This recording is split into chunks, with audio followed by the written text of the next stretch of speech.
have to go to Brazil now. I have to go to Brazil now because this shit post is too good. It's too goated. This shit post, bitch, too bad.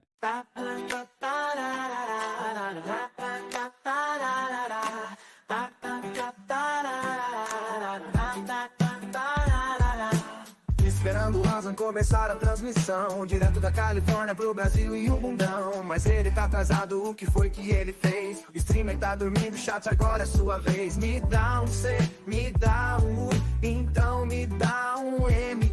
O Hasan tá offline, deve tá de meme. Me dá um C, me dá um U, então me dá um M. O chat tá engajado, até os mods tremem.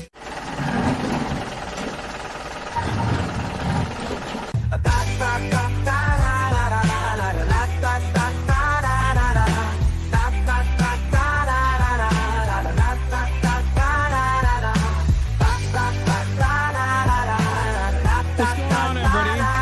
I hope everyone's having a fantastic evening, fantastic afternoon, fantastic pre-noon, no matter where you are in the world. I'm Hasan Piker, and this is the HasanAbi broadcast coming to you live from sunny California, Los Angeles, folks. We're live and alive, and I hope all the boys, girls, and MBs are having a fantastic one because today's a beautiful day. Today's a wonderful day. Today is Sunday. Vem pro Brasil. Vem pro Brasil. Bom dia. That's right. No Twitter, no thrills, no frills, only fucking vibes. We're going to Brazil, baby. Woo! All right, it's a super secret Sunday spectacular special stream. Ladies and gentlemen, boys, girls, and MBs, I hope everyone's having a fantastic one. It's the first day of the month of September, also on Twitch, known as Subtember. That's right. Folks, this is the month where TwitchCon is going to be happening at the end of the month, and I am having a fantastic Sunday so far. I hope you guys are all enjoying your Sunday as well. It's a 3-day weekend, as you know. It's a triple day weekend, as it is Labor Day weekend. Rent is due. Many people are reminded at the top of the month, not at the top of the hour, but at the top of the month, they got all their bills to pay. Anyway, folks, I am live, I am alive, and I hope everyone's having a fantastic one. This is the part of the broadcast where I tell you about my personal news about what is going on in the world of HasanAbi Piker in between the period where I press the stop streaming button, press the start streaming button. Let me tell you, last night I had to unceremoniously end the broadcast umpteenth time. Thank you for the 5 gifted. There's a golden Kappa train occurring, it seems. Congratulations to all of those who won the golden Kappa. Anyway, folks, personal news time here for all the parasocialists out there. Okay. What did I do last night? Well, I unceremoniously ended the broadcast after getting defeated by Captain Wise Guy, or whatever the fuck his name is, multiple times. He beat my ass handily. Place. That's crazy. My mom walked in and Kaya jumped out of her bed, and now she's wagging her fucking little tail at her. But anyway, baba bana yemek yapacağım mı saat 3'te? Eyvallah. All right, anyway, ended the broadcast on Wukong. A lot of the believers that are firmly committed to believing, unfortunately, I let them down, and I apologize for them, but the Gamba will come back today. Okay, folks, I let him down. I let my believers down, and I'm sorry for it. Okay, I apologize. Having said that, however, I will be farming the doubters today. Okay, don't worry, fear not. The doubters will be farmed today. End of the broadcast. Went to dinner with my buddy who's visiting. His girlfriend and my brother and his fiance, and of course I brought my girlfriend Austin Shell. To that wonderful occasion, that dinner. We did that. We had dinner. After that, I went to sleep, woke up, took Austin out to the park. He did not want to do it, but he felt obligated, it seems. But yeah, I brought his ass to the park alongside Kaya. Made him actually work out a little bit, that is where I found out that he is not interested in sweating. He does not like sweating. Any podcast this week? No podcast. Our podcast is Cutie Cinderella.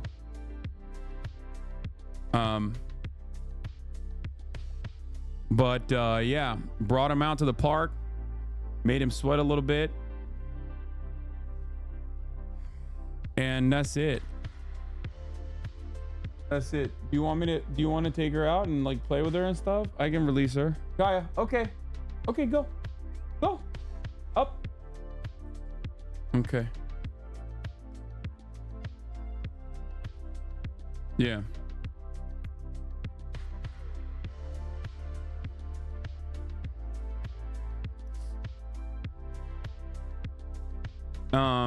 Oh Lord, just started the live. I'm sorry to come out hot, Christ, but we had a properly dystopian state maker CIA. We could disarm Israel and rescue Palestine, control both. What are you doing? That is crazy. You already shot the pod? Yes, I did. It was another absolute banger. You also let this dude down. I remember every time me and Hasan Piker have met. Fucking uncomfortable. So funny. I'm not going to bother no more. I really just think I'm done. But I think that the way that you feel about 3 times meeting him is the same way most people feel about meeting me. 3 times. 3 strikes. Me and Hasan, and I love him. I'm a big fan of him. So and from a brown. Uh-oh. What happened? What did I do now? I snubbed him? Wait, what? Dude. Oh no. I'm too awkward. Oh no. This is what happens all the time, dude. And from a brown man to a brown man, he's killing it. I'll never ever fucking introduce myself to him ever again. It's done. He can stand there. You can bring him over, and it's just me, you, and him, and band. I'm still not talking to him. You're still gonna leave. It's done. Okay, to be clear, there's no drama. And people are more open about this now, so it should make sense that I've said it to Hasan, and he did not respond.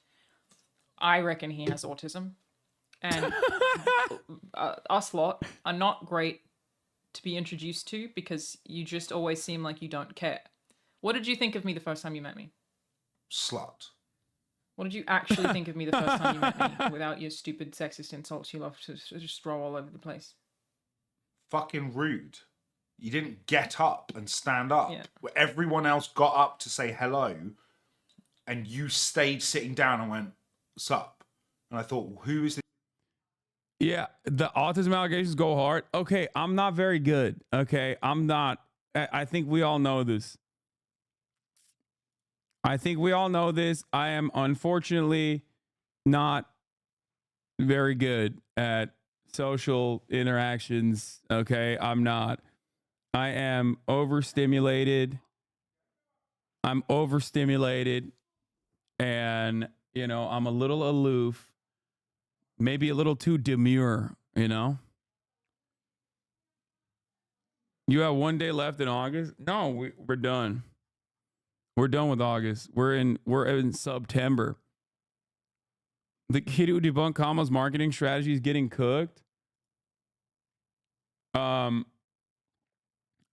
I didn't even have like all that much of a problem with what he was saying. There were some issues, obviously, and I talked about it, but like broadly from a marketing standpoint, I recognize what he was doing, and he's not like entirely wrong, but holy fuck, they ate his ass, I think. We'll talk about this in a little bit.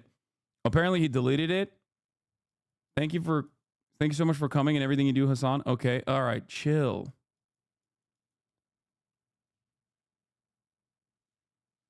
You should watch FaZe's video. It's so cool. We'll do that. Hold on.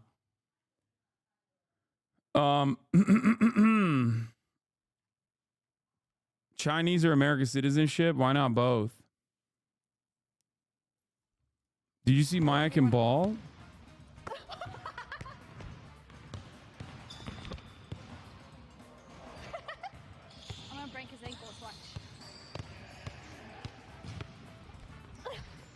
Why does she have the fucking armband on? Oh my gosh, she is cooking. God damn. God damn.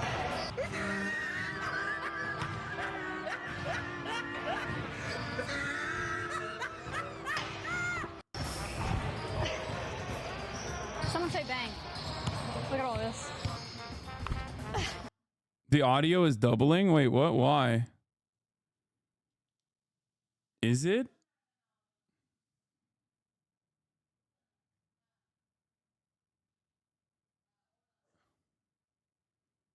It's not.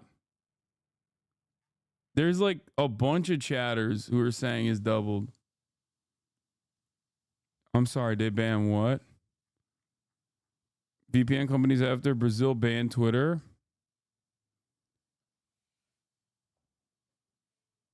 No, it's not that chatter. Mobile app users, audio sucks. There's a bug on mobile that doubles audio. That's crazy. Yeah. If audio is doubling, it's your Twitch app. Okay. Elon dead naming his own website. You hate to see it. But of course the Twitch app has some issues. Jesus fucking Christ, dude. All right, we got a lot of stuff to talk about. But yeah, personal news wise, played some ball this morning with Austin, and there was a dude there that was a fan as well. Destroyed the fan, like absolutely fucking destroyed him. 14-3, basically skunked his ass out. But you know, sometimes it works like that. It be like that sometimes. Yeah, you left your dildo on Kaya's bed. That's a, oh my God. That is a bone, but that I'm recognizing that it does look like a hard penis with balls from afar.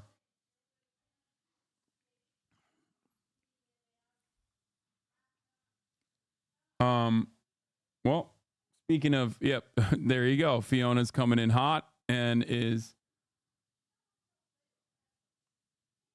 what is she doing? What's up? What's up, lady? What's up, little lady? Like, nah, I'm out. Peace. Fuck this.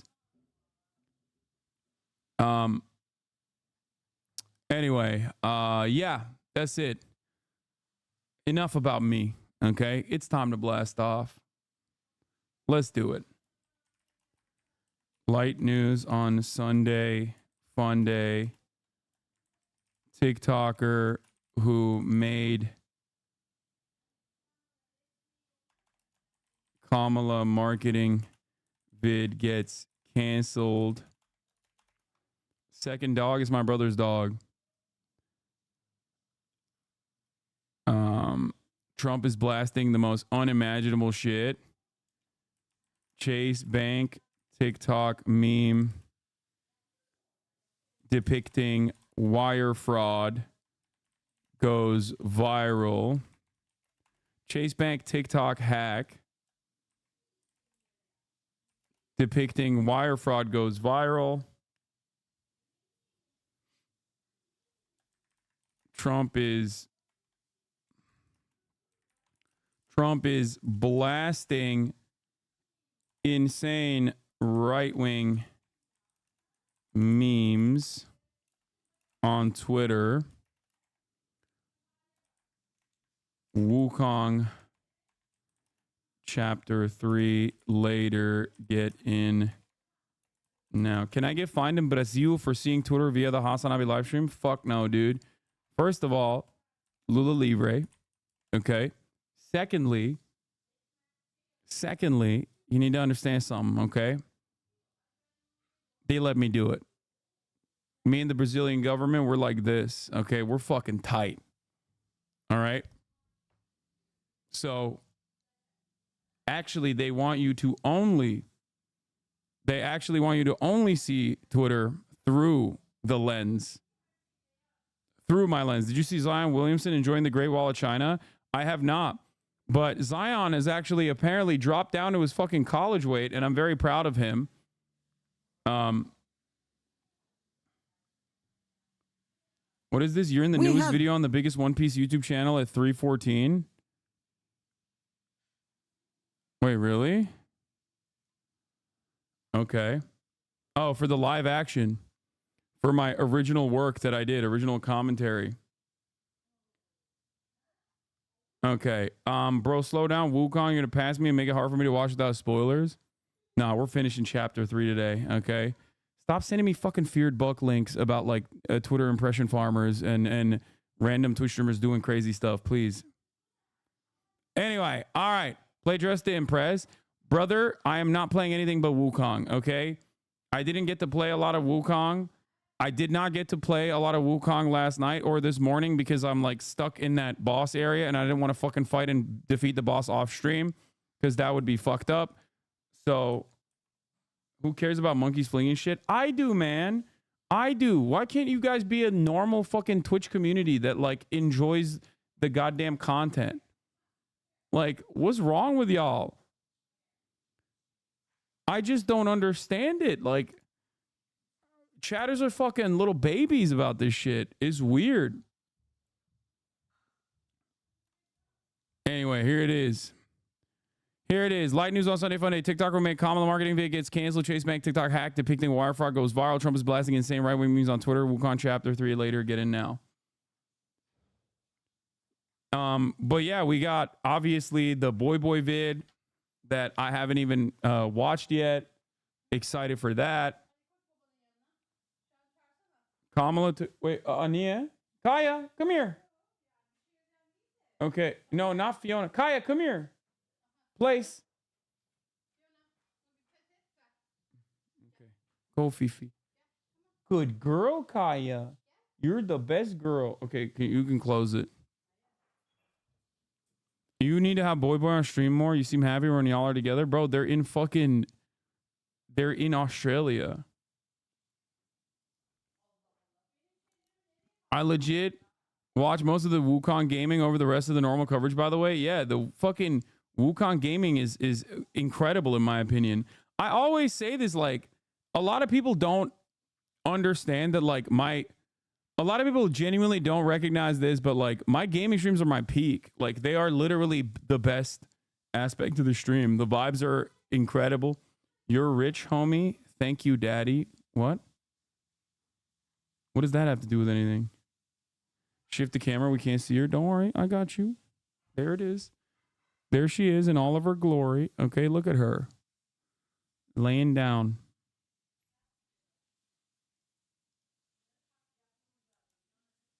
Okay. You nearly rage quit last night. What vibes you talking about? What? No, I didn't. I didn't rage quit at all. I had to leave because of dinner. I wanted to keep going. I'm a politics frog, but I stay whenever it's a game I'm interested in. Love the accents. When you play games, try to keep chat entertained. It's always great content. Thank you.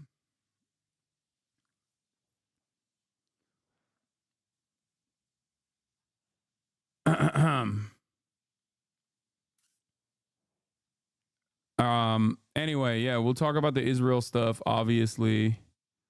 There's also the Josh Shapiro murder mystery that Felix talked about on his Twitter.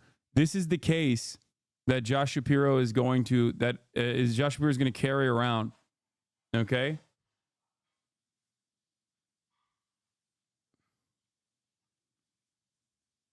We're gonna be looking at that, and also obviously I'm gonna be covering the Israeli hostage situation because 6 hostages were found.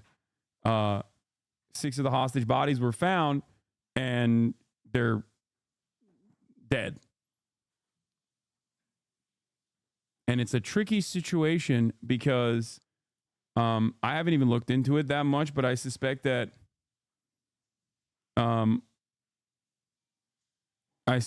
people are going to say, like, Israel is obviously on fire over it. But there's massive protests happening in Tel Aviv where they're like, dude, what the fuck are you doing? Get this ceasefire done, you piece of shit. Okay.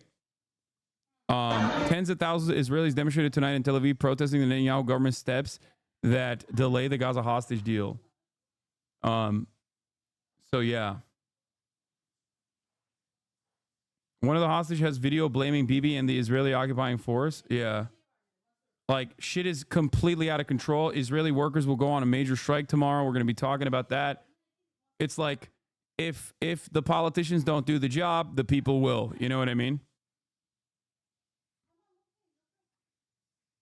One of the hostages that was found was the son of that hostage family that talked to the DNC. Yeah, I know.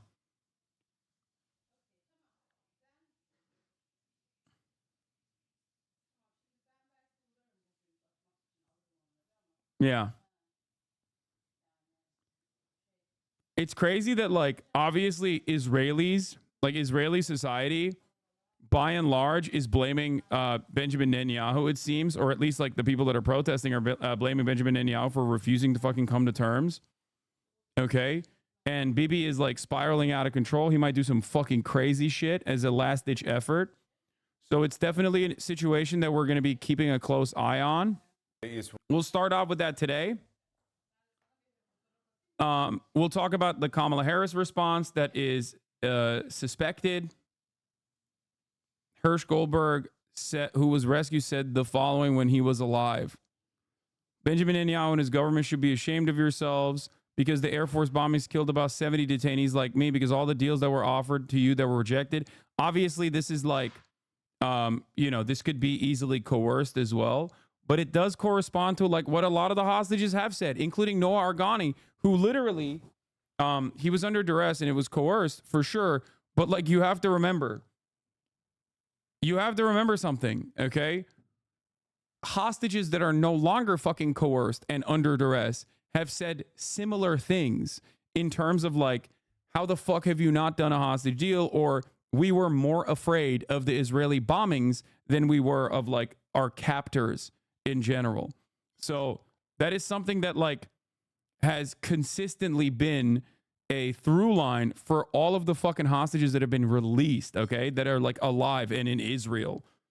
So I just need you to understand that in terms of like obviously looking at hostage testimony when they're literally in captivity, of course it's going to be duress. Of course there is going to be a level of coercion going on, but you need to understand like if this cut entirely against like what hostages that have been freed are saying, that would be a different circumstance. But hostages that have been fucking freed have said the exact same shit.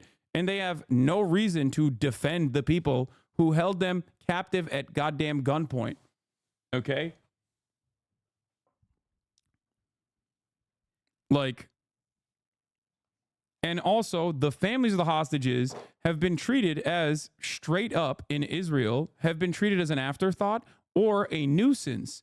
Like people who are spoiling Benjamin Netanyahu's ultimate goal of continuing this fucking genocide.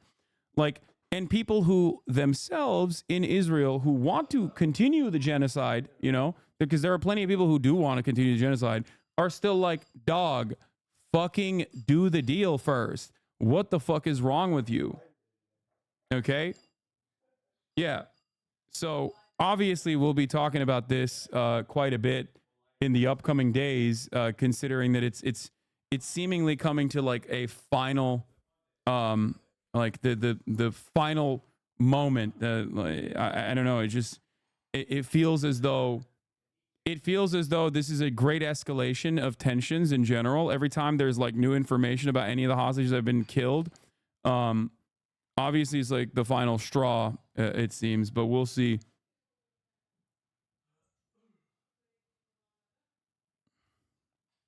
You know, they call them terrorists and Nukba unironically. Like, what the fuck is going on?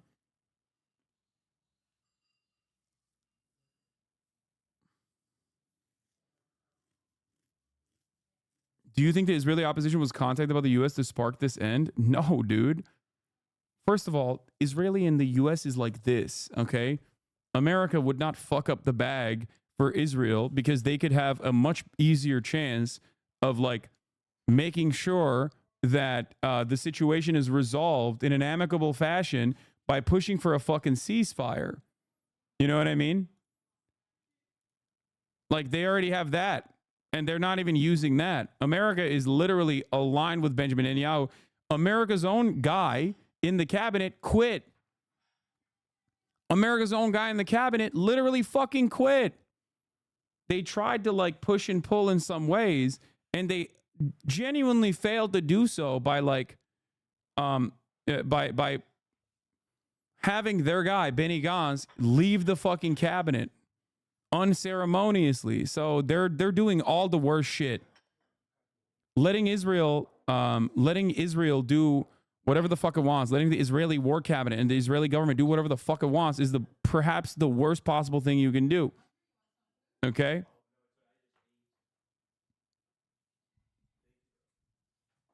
So that's the situation. U.S. officials once again give cover to Netanyahu. Meanwhile, in Israel, everyone is blaming Netanyahu. I know.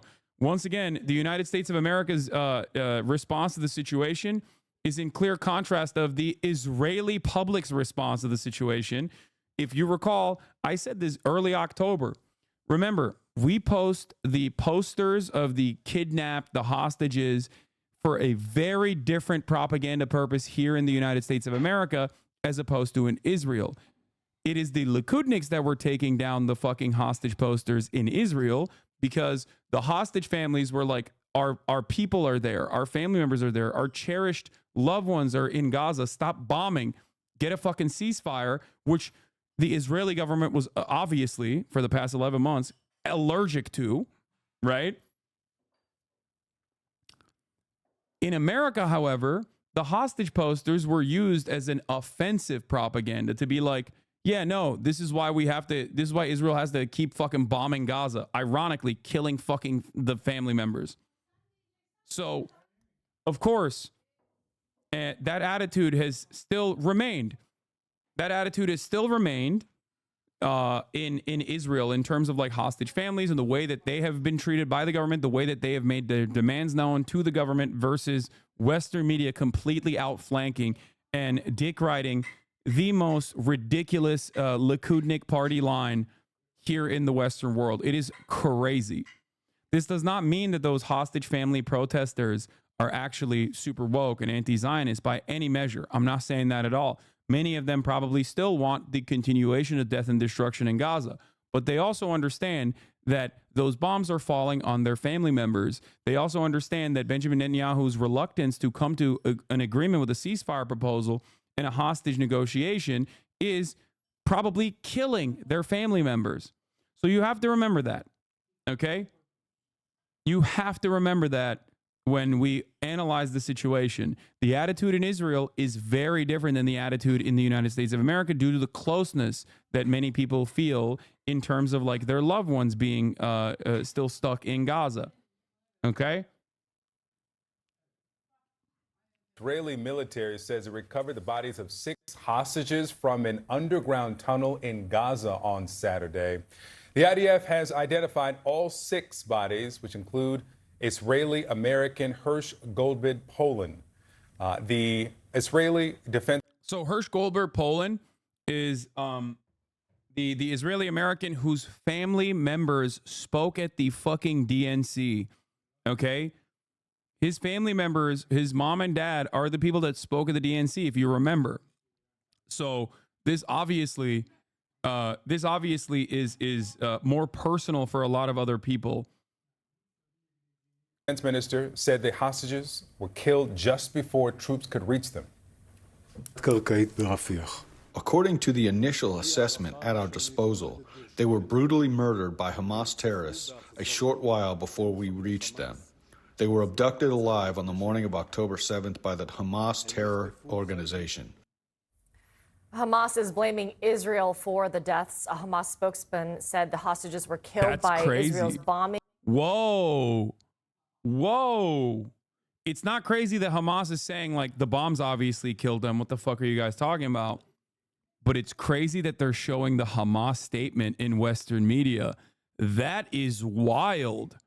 Whoa, this is new. Chat, this is, in the past 11 months of ongoing genocide, this is one of the first times where I have heard Western mainstream fucking media openly state this is Hamas's position and it is at odds with Israel. That is crazy. I got fucking goosebumps, dude. That is crazy.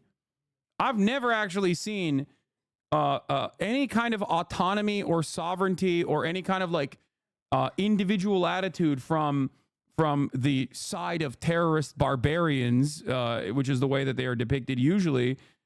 That is a wild change of pace. By the Hamas terror organization. We Hamas got to keep pushing. It's the only way we will see any change, and you are part of this too, man. I know. is blaming Israel for the deaths. A Hamas spokesman said the hostages were killed by Israel's bombing of Gaza without giving specifics. Now, a group representing the families of Israeli hostages is calling for Prime Minister Netanyahu to address the nation and, quote, take responsibility for abandoning the hostages. Netanyahu released a taped statement this morning blaming Hamas for the murders of the hostages and accused them of not wanting a ceasefire deal.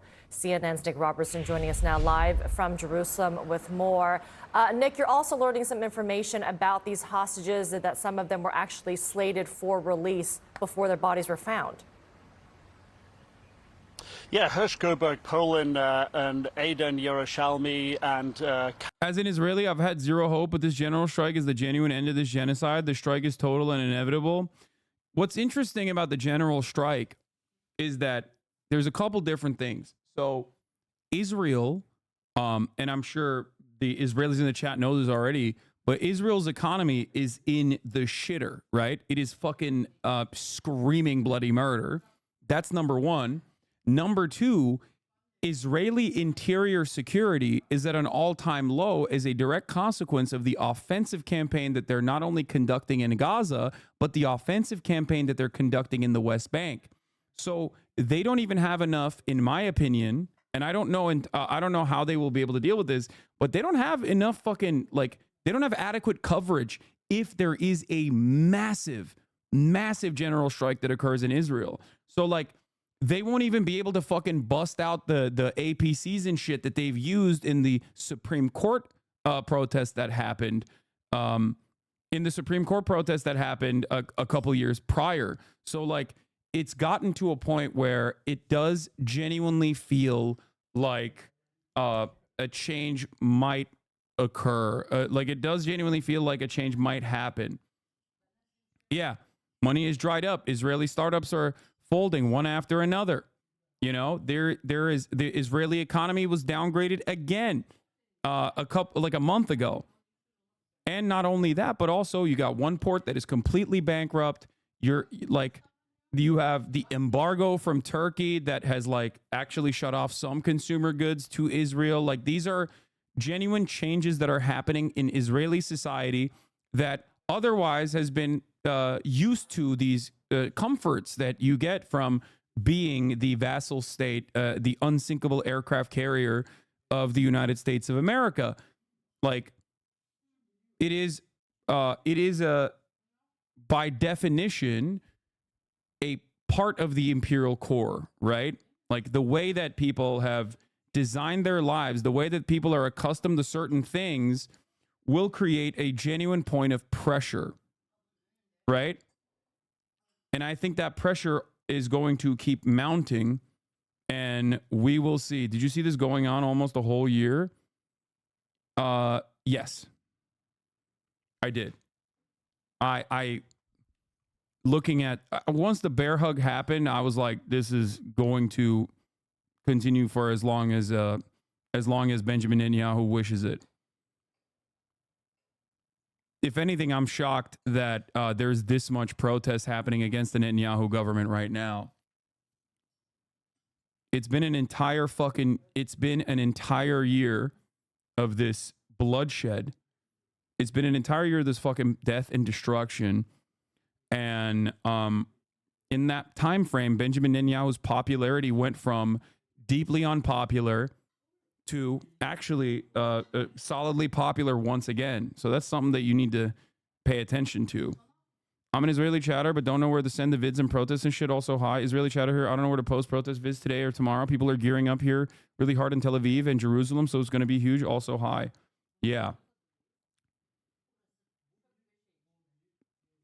I have, alongside many others, like Ilan Pape, who is obviously much smarter than myself, made that same sentiment before, that, like, the contradictions are becoming far too glaring.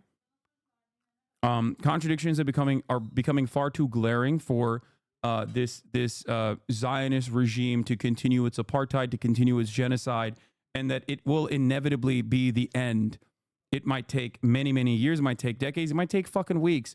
But Israel's own actions, its own vendetta, its own bloodshed that it has caused has not only made it internationally a pariah state, but there is a cost to this. There's a cost that you incur when you engage on this sort of endeavor.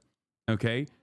And the smaller you are as a nation, the more reliant you are to outside help as a nation, the shorter time frame you have to continue waging war like this. Okay? That's why I've said, like, something legitimately shifted in both the societal attitudes in Israel after October 7, but I think it basically kickstarted the inevitable downfall of Zionism and more importantly, of course, the apartheid that Israel will now try to redirect back to try and defend itself. It was already a pariah state before the genocide. The difference is that Americans are starting to see that way too. No, that's a huge difference though. Like, the Western world as a whole recognizing Israel for what it is entirely different, because when Western populations start recognizing Israel as a pariah state, because the globe had already seen what Israel was doing, because they had experienced what Israel was doing in different ways throughout their own historical development.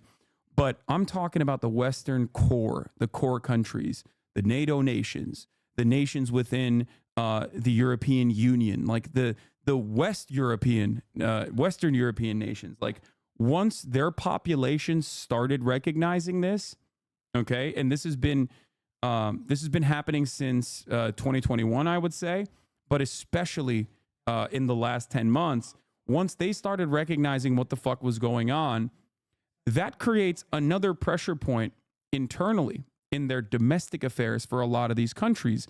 If the broad majorities of your public recognize that this is completely indecent, this is untenable, and yet you are still portraying a completely false narrative inside of your bubble, that puts you at odds with popular mobilization on the ground. And that is a genuine issue, because this isn't Saudi Arabia. This isn't fucking Jordan, right? You can't apply that level of restriction upon your population. And you notice that even in the Abraham Accords nations, what their response has been post October 7 is still very managed. Why is it very managed, despite the fact that they still want weapons contracts from America and they still want to do trade with Israel? Because even they recognize, despite the fact that they obviously have a shit ton more restrictive attitudes at their disposal, that their public is absolutely at odds with the way that they want to continue their foreign policy. You know? This may sound dumb, but I realized Israel was fucked up when I saw World War Z for the first time. That seems insane. You know, this counts as a big deal if the U.S. media is covering it and sharing Hamas statements, as you said. That's the barometer for big deal if it catches U.S. media cycle. Exactly.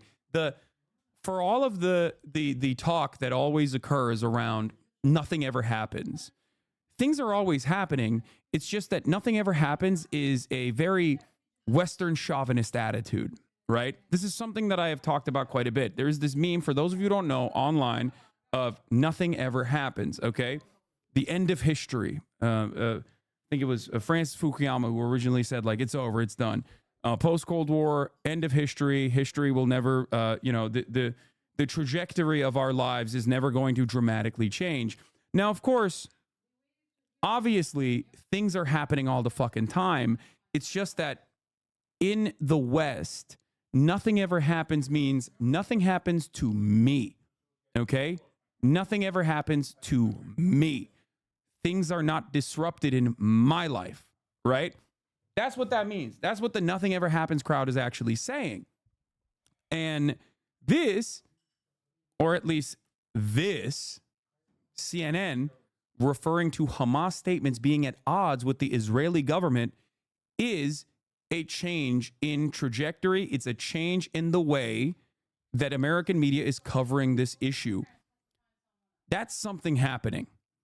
That's something happening that even the Nothing Ever Happens crowd recognizes. Okay? So this is a big fucking deal. Okay? This is a big fucking deal. Zionism will be hard to overcome in Germany. We're not talking about Germany. Germany is in an entirely different fucking world of its own. I don't even want to get into Germany.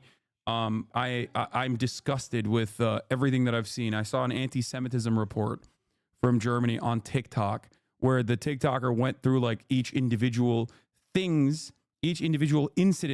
that were considered anti-Semitic, and it was so disgusting, dude. It was so disgusting. There's like fucking people attacking a synagogue, which is a real anti-Semitic crime, right? Listed alongside with the same level of severity as someone getting together at a gathering and saying the International Court of Justice's own position, like reiterating the position that Israel is currently occupying Palestinian territory and it must immediately stop its occupation. That was considered an anti-Semitic incident mentioned alongside like fucking attacking a synagogue. So you're putting neo-Nazis and in often instances protests led by German Jews in the same fucking category. You are out of your goddamn mind, okay? You're out of your fucking mind. I don't even want to talk about Germany. I don't want to even think about Germany. Germany, I'm done with it, okay? I'm fucking done with Germany. Ridiculous. Yeah. Germany can't even fucking on accident be on the right side of history. It's ridiculous. Kamal Gat were all slated to be released in the first phase under sort of humanitarian grounds, the first phase of release. Hirsch had become I'm gonna go pee real quick. a sort of a symbol, an international symbol, if you will, for the hostages, not just because of the brutal pictures that everyone saw when he was captured. He'd lost his left arm, and the narrative that we learned after his capture that had happened as he was trying to sort of defend and fend off hand grenades and gunshots from Hamas. But then Hamas cynically and brutally used him in a propaganda hostage video in April this year, where you could clearly see he had lost his left arm. Everyone in this country and I think around the world could really see what was happening to the hostages and how they were being used. But these three were expected to be in the first phase of release. There are huge political recriminations, not just from the family of the hostages, not just even from opposition politicians here, but also even the defense minister calling on the prime minister to revisit the cabinet vote last week that many people believed shut down the possibility of getting a hostage deal through. The prime minister has given a statement and he's defended his position and is blaming Hamas for what's happening. In recent days, as Israel has been holding intensive negotiations with a mediator in a supreme effort to reach a deal, Hamas is continuing to steadfastly refuse all proposals. Even worse, at the exact same time, it murdered 6 of our hostages. Whoever murders hostages does not want a deal. For our part, we will not relent. The government of Israel is committed, and I am personally committed, to continue striving towards a deal that will return all of our hostages and ensure our security and our... He's not wrong. He's not wrong. People who murder hostages don't want to do a deal. People who murder the hostage negotiator don't want a deal. It's just that both of those things are happening, and Israel is doing them. So, you know, something to consider when he says, oh, people that fucking murder hostages or people that murder the hostage negotiator, for example, they probably are not invested in a fucking deal, are they? You can't continue this charade, okay? Especially when people literally fucking are like, dude, there's a hostage deal. You're supposed to get it done. You're supposed to get it done. You're supposed to get this fucking hostage deal done. And their family members are on the other side, you know? Like, you guys are saying shooting aid workers or shooting, random Palestinian children, like people that don't give a fuck about that. Okay? Israeli society members who don't give a fuck about that still care about their family members. Okay? You need to understand that. You need to understand that. People who literally think like, oh, it's not a genocide, it's an offensive campaign that we have to do whatever, are still like, dude, get the deal done. Get the fucking ceasefire done, you piece of shit. My family members are there. My friends are there. Okay? Do you understand? Do you get it? Like, this is very, very important to recognize. Okay? Very important to recognize, because does Hamas want a deal? Of course Hamas wants a deal. Come on, dude. How many months have we covered this? Of course they want a deal. And the deal has been basically on the fucking table for 10 months. Here, listen to Israeli hostage negotiators. We later found out that Hamas had offered on October 9 or 10 the release of all civilian hostages in exchange for the IDF not entering the Strip, but the government rejected the offer. Okay? The Israeli government spokesman says war will continue even if all hostages are released. This war has to end with the end of Hamas, Eylon Levy told the BBC. Okay? Do you understand?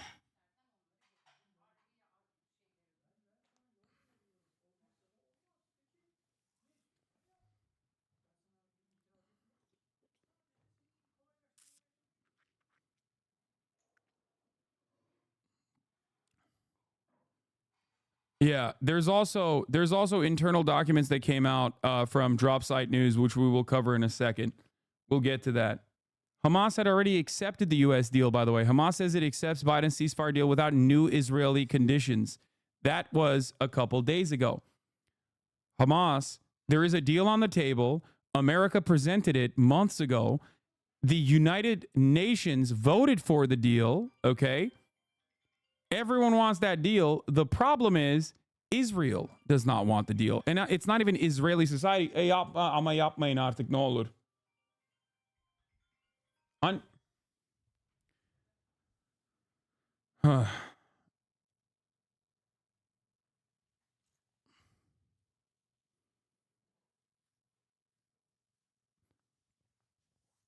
only people that don't recognize what is going on are people who unfortunately live in the United States of America and are fucking deluded by our media and Anthony Blinken and the administration regularly fucking lying. Okay? That's why for months I've been saying over and over again, there's a deal on the table. Israel is the only one that's spoiling this deal. All the way up until like Israel literally fucking killed the principal negotiator, which even then people looked at and thought, oh, well, he's a Hamas guy, so who gives a shit? You are not above propaganda, okay? You are still incredibly susceptible to propaganda. It is understandably not something that you pay attention to. You don't have this expectation that mainstream media is going to have a set of biased narratives that they go with that completely go against the reality on the fucking ground, okay? You don't have that expectation. So you rely on mainstream media. It is understandable to rely on mainstream media. I still rely on mainstream media, very much so. But you have to understand that when it comes to American foreign policy, especially in the way that American foreign policy analyzes Israel or currently sees Israel as an incredibly valuable ally that no matter how hard they go, they will still defend, okay? I don't blame you for reading a CNN article or two and then having a very different reality, like having a false understanding of what's going on, because there is a shit ton of misinformation out there that is presented as like genuine truths, even though it doesn't fucking make any sense whatsoever. Okay? You don't have this expectation that the State Department officials are going to come out and be like, no, it's Hamas ruining the fucking deal. I promise you, right? And then have that be the exact opposite of reality. Why the fuck would you ever expect that? These are people in positions of power, and there's an expectation that they're going to be truthful. They're not. They're just simply not. And Israel is doing everything it can in its fucking power to Israel's doing everything it can in its fucking power to basically show you that that's not the reality, that they are the spoilers. Listen to Benjamin Netanyahu. He regularly says, yeah, no deal, no deal, no deal. We're not fucking pulling the troops out of the Philadelphia corridor. No deal. We're going to add new conditions onto the fucking pre-existing hostage negotiation in an effort to fucking keep the hostage negotiation out there, dangle it like a fucking carrot, and continue pummeling Gaza as they have. And America plays along with it. Okay? Look at this reality from the Times of Israel. Hostage families say hostages would still be alive if it weren't for the saboteurs, the excuses, and the spin.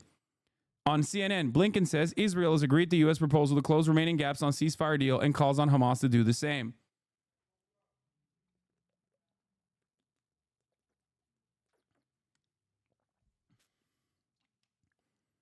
I don't think you understand. Like Israeli news is outflanking American news on this issue in perpetuity. Okay? These are not outlets that are fucking anti-Zionist. The Times of Israel is not an anti-Zionist institution. Even Haaretz, which does have anti-Zionist writers every now and then, but has a variety of different perspectives. Ynet, Channel 12, Khan. There are, with the exception of like the Bibi Dick writer channels, many of these outlets are writing truthfully about the situation, about the frustrations that Israeli society has. Okay? American media does not have to do that because they are far removed from the reality on the ground. So they can work to manufacture consent at the behest of the American State Department.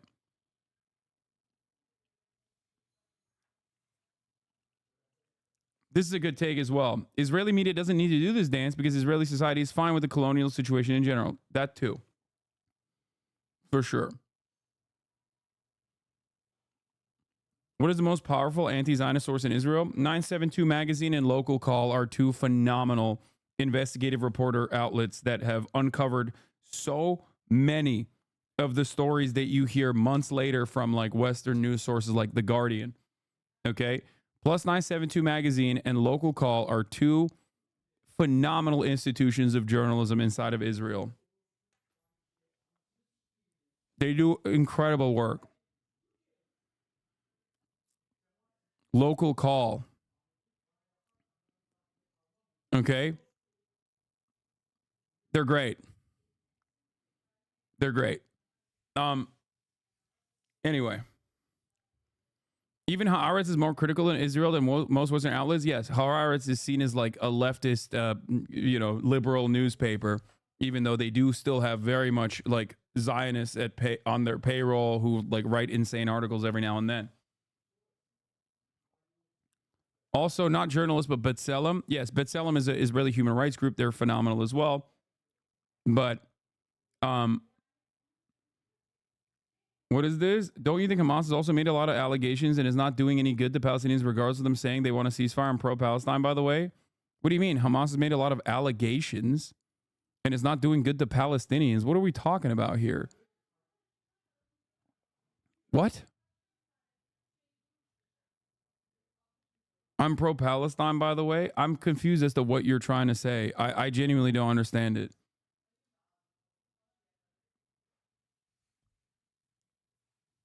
Haaretz also has Gideon Livy, who is a Sigma male. Yeah, Gideon is great. Follow Palestinians and anti-Zionist Israelis like BM. I really hate you for accurate Palestine news. Yeah, that's another one. Hamas is a resistance group against the Israeli apartheid. I don't know what you're trying to say, though. Like, what allegations has Hamas made?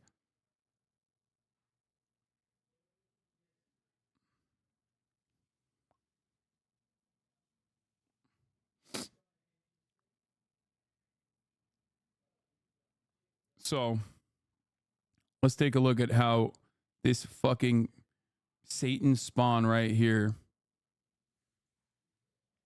is reacting. Existence. But I think I should also just give you a sense of some of the heartbreak that the families are feeling. The cousin of Carmel Gat, who was visiting her family in the nearby to the Nova Music Festival, Kibbutz Be'eri. She was 40 years old. She was an occupational therapist. Hamas is a fascist group. Oops, I didn't mean to ban you, but I mean, what you said is ridiculous regardless. Hamas is not a fucking fascist group, brother. What the fuck are you talking about? The fuck? He said Hamas is a fascist group who killed all the lefties in Palestine. You're just wrong. Literally wrong. You know who has been responsible for more Palestinian leftists being fucking butchered, slaughtered, tortured? Fatah. Okay? The Palestinian Authority. Hamas, on the other hand, is a resistance group that is the leading resistance group that has collaborated with all of the rest of the Palestinian resistance groups, which include PFLP and DFLP. So you're absolutely wrong about that. Okay? And some of their demands are literally releasing high-level Palestinian hostages currently under Israeli detention that will literally actually write them out of civil governance. Okay? The people that they want to release from DFLP, PFLP, and even Fatah at times are actually more popular leaders that are directly at odds with their political ambitions and will absolutely, obviously I'm talking about Marwan Barghouti, which Marwan Barghouti is, if released, which is one of the highest priority targets that Hamas demands the release of, okay? Marwan Barghouti will most likely completely write out Hamas from ever having a civil governance if he is released. And they still want to release them. There are aspects of the Palestinian Islamic Jihad and Hamas that are Islamist fundamentalists. This much is true.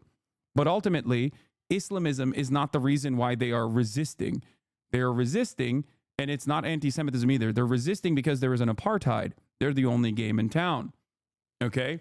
They're the only fucking developed enough group that has the means, the necessary resources, and the momentum to actually fight back against Israel's brutal, cruel regime. Okay?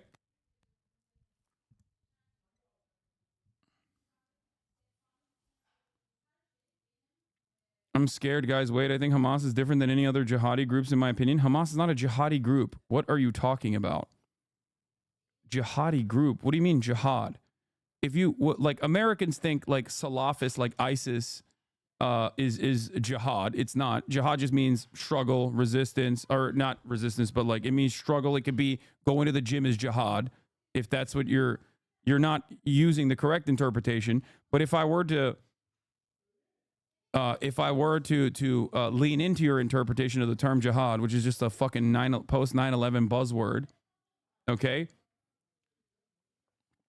Jihad is not a bad thing, but in American media, it is represented as like what ISIS is doing, which is not jihad, okay?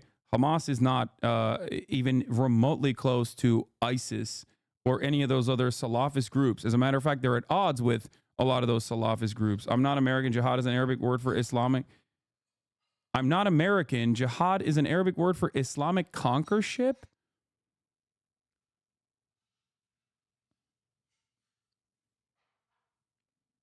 Motherfucker said, I'm not American. I'm just a racist. He's like, I'm not American. I'm just a Euro-fascist. You know what I mean? No, let me tell you. Yeah. Jihad means struggle or effort. Exactly. No, but hey, going to the gym is jihad, lol. Everyone knows what jihad is. Stop equivocating. It literally... Oh my God. What is happening right now? I'm saying even your false Islamophobic understanding of jihad, where you're using that as a substitute word for like doing terrorism or whatever, in like ISIS style activities, okay, which is incorrect. I'm one, correcting the common misconception that people have, and then two, leaning into the common misconception that people have. I'm Muslim Arab, lol. Okay, sure, bud. I'm Muslim Arab. I'm Muslim Arab. We are trying to conquer Europe by doing jihad.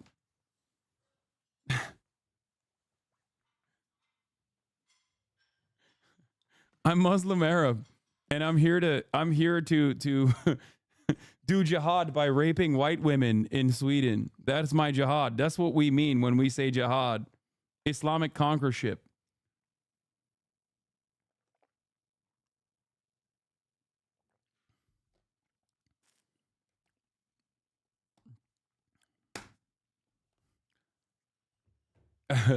We want to implement the caliphate in Berlin.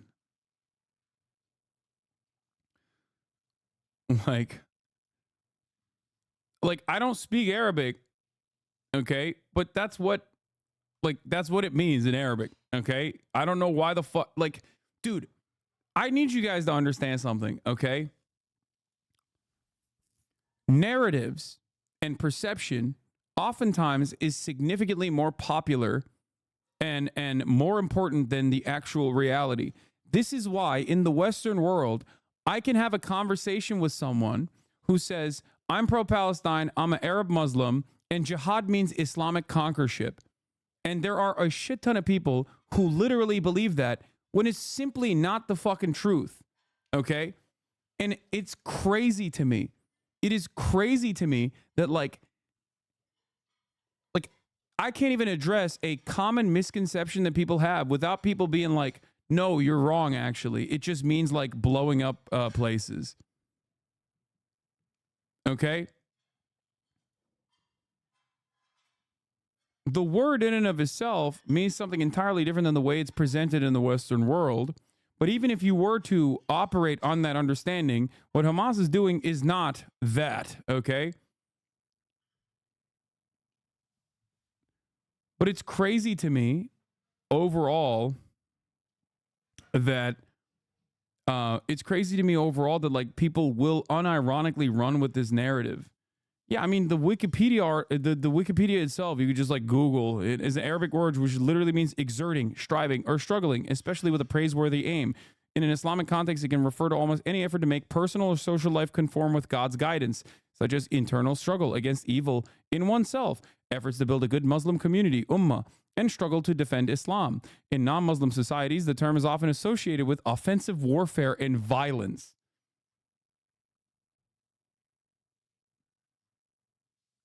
That's why, like I said, going to the gym could be jihad. But that sounds silly when everyone is primed to think, oh, it means saying Allahu Akbar, which also means God is great. But from an American standpoint, from a Western standpoint, it means scary guy about to go boom, boom. Because you're fucking racist. I don't know how else to describe it to you. You are just a racist person, and I am over here trying to explain to you a concept that is not true, but you don't give a fuck. Anyway, which is crazy. It's crazy. It's crazy that this is a point of contention, even in a community such as this one. Okay? Oh.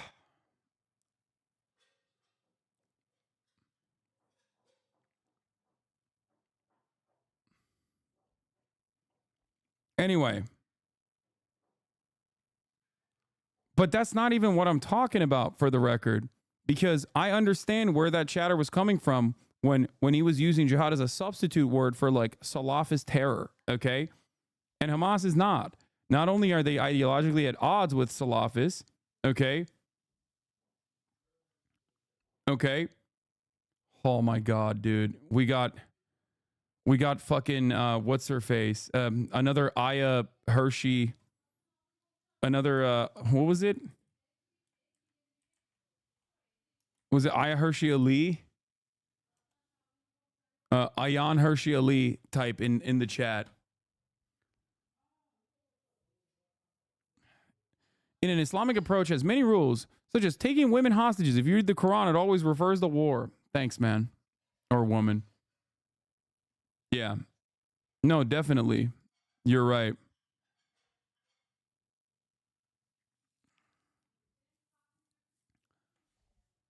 Oh. Why am I having this conversation with this fucking psychopathic demon, dude?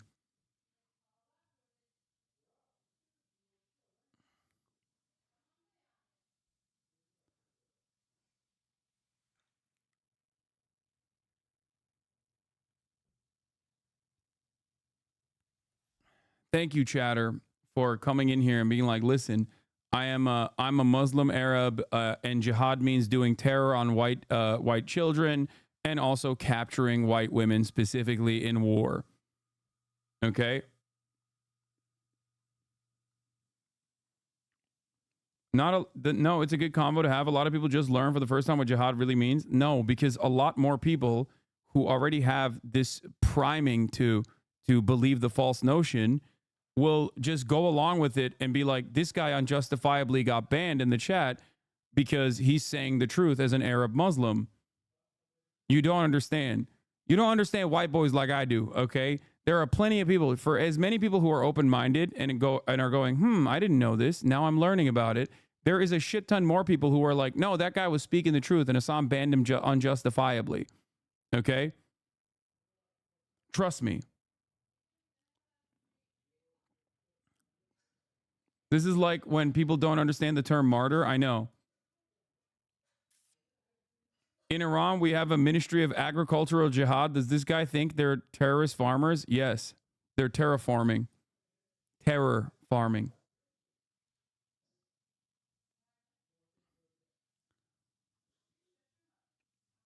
Like, you will never be able to explain it. Like, there's motherfuckers named Jihad, bro. What do? Do you think that guy is named Jihad? The term jihad is mentioned in 41 instances in the Quran. Most occurrences are linguistically related to the exercise of effort, juhd, and the deployment of energy on 10 occasions in relation to the path of God on 13 occasions or in the context of combat. Yeah, they're doing terror farming.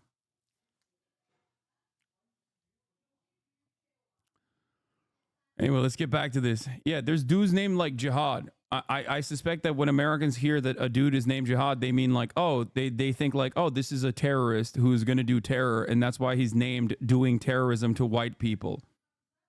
She saw her mother be killed in front of her eyes by Hamas before she was abducted. And her cousin wrote this letter, and I just read some of it because it's so poignant and captivates the sense and the mood and the loss here. He says, sorry, Carmel. Sorry, we didn't stop it when it was possible. Sorry, we let them kill you.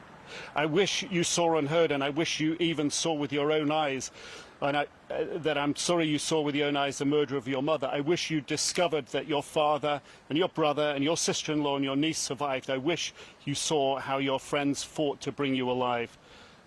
I wish you hadn't heard the Prime Minister say that the Philadelphia corridor, the sticking point in the negotiations, is more important than your life and the lives of the other hostages. I can only imagine. Bro, they're literally writing scathing letters about like the minutia of Benjamin Netanyahu's like holdout positions in Israeli society. It's actually shocking that they named the Philadelphia corridor as a point of contention in this letter, because that is directly what Benjamin Netanyahu is using as a reason as to why he does not want to fucking do this hostage negotiation and ceasefire proposal, which is crazy that it's on CNN now. I am actually shocked. Of course, it should have never gotten to this, but I'm actually legitimately confused as to what my eyes are seeing, what my ears are hearing from CNN. This is not a thing that I ever would have thought would happen on CNN. And not only that, okay, I love how you hate Israel so much that you don't even mention Hamas. I love the hypocrisy. What hypocrisy? What is the hypocrisy? I am mentioning Hamas. I've talked about Hamas quite extensively on this broadcast for the past 11 months. How the fuck would I avoid talking about Hamas when talking about the situation in Gaza?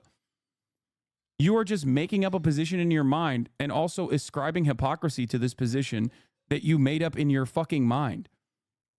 I have not stopped talking about Hamas. I was just talking about Hamas. That chatter said a verbatim post on Twitter I read earlier.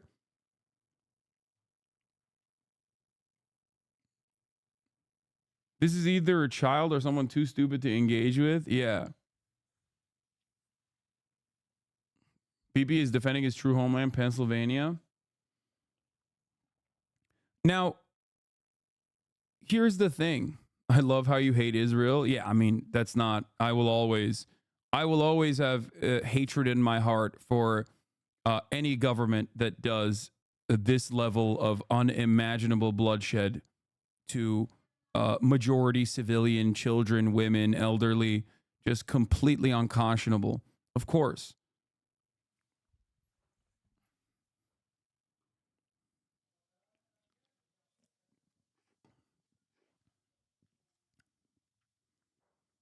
Yeah, I'm Israeli. The whole reason this is happening is because Netanyahu won't engage in a deal because he's power greedy.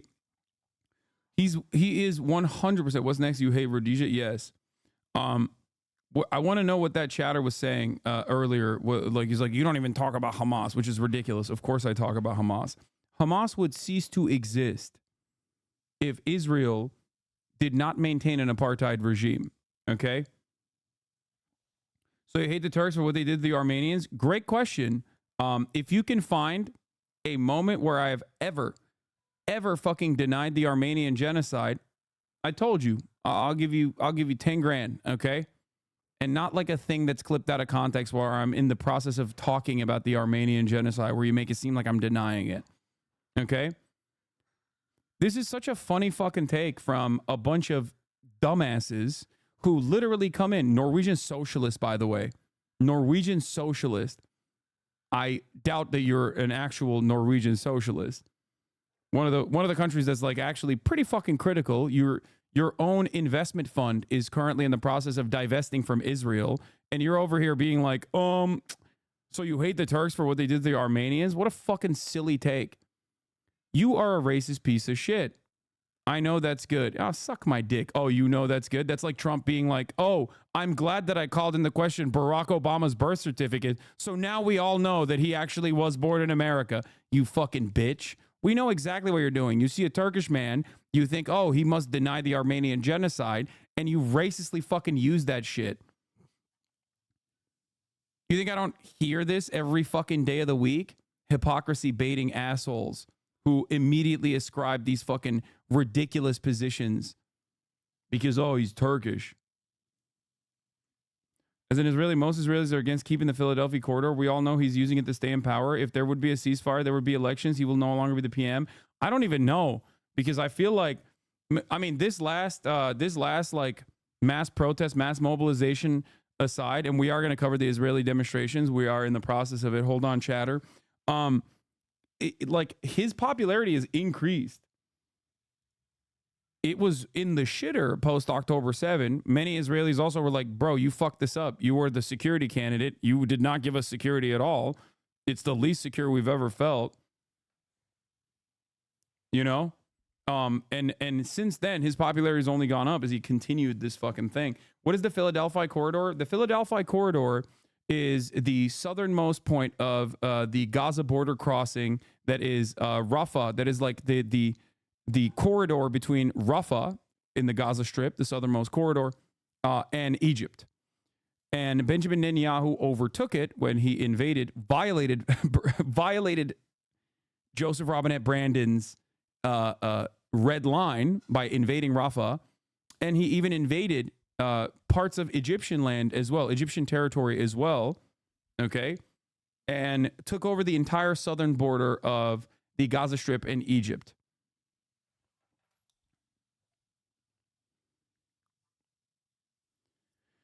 But yeah, I will cover the Israeli demonstrations. I'm shocked that according to polling, Bibi was down bad pre-October 7 and probably would have lost the election due to the Supreme Court reforms after 10/7. His popularity went down even further and has since recovered. Yeah.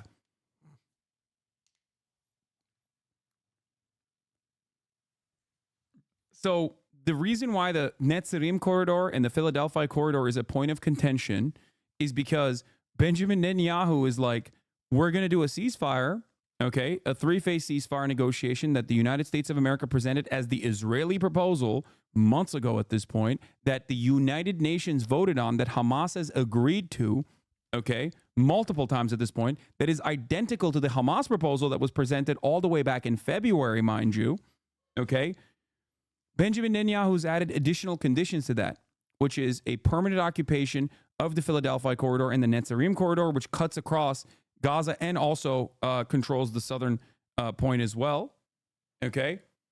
This is a new point of contention that Benjamin Netanyahu added on as a poison pill to the existing ceasefire proposal that the American leadership has consistently lied and said Israel is actually on board with. Okay?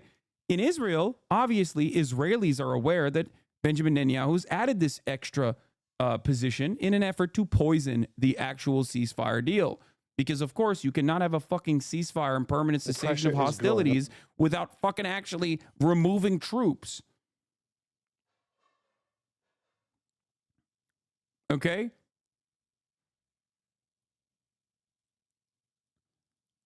So the people who are closest to the matter are obviously more privy to the information and more aware of what the fuck is actually going on, as opposed to people in the Western world that are deluded by mainstream media into thinking that the situation is very different and it's actually Hamas that's playing the role of the spoiler here. Okay?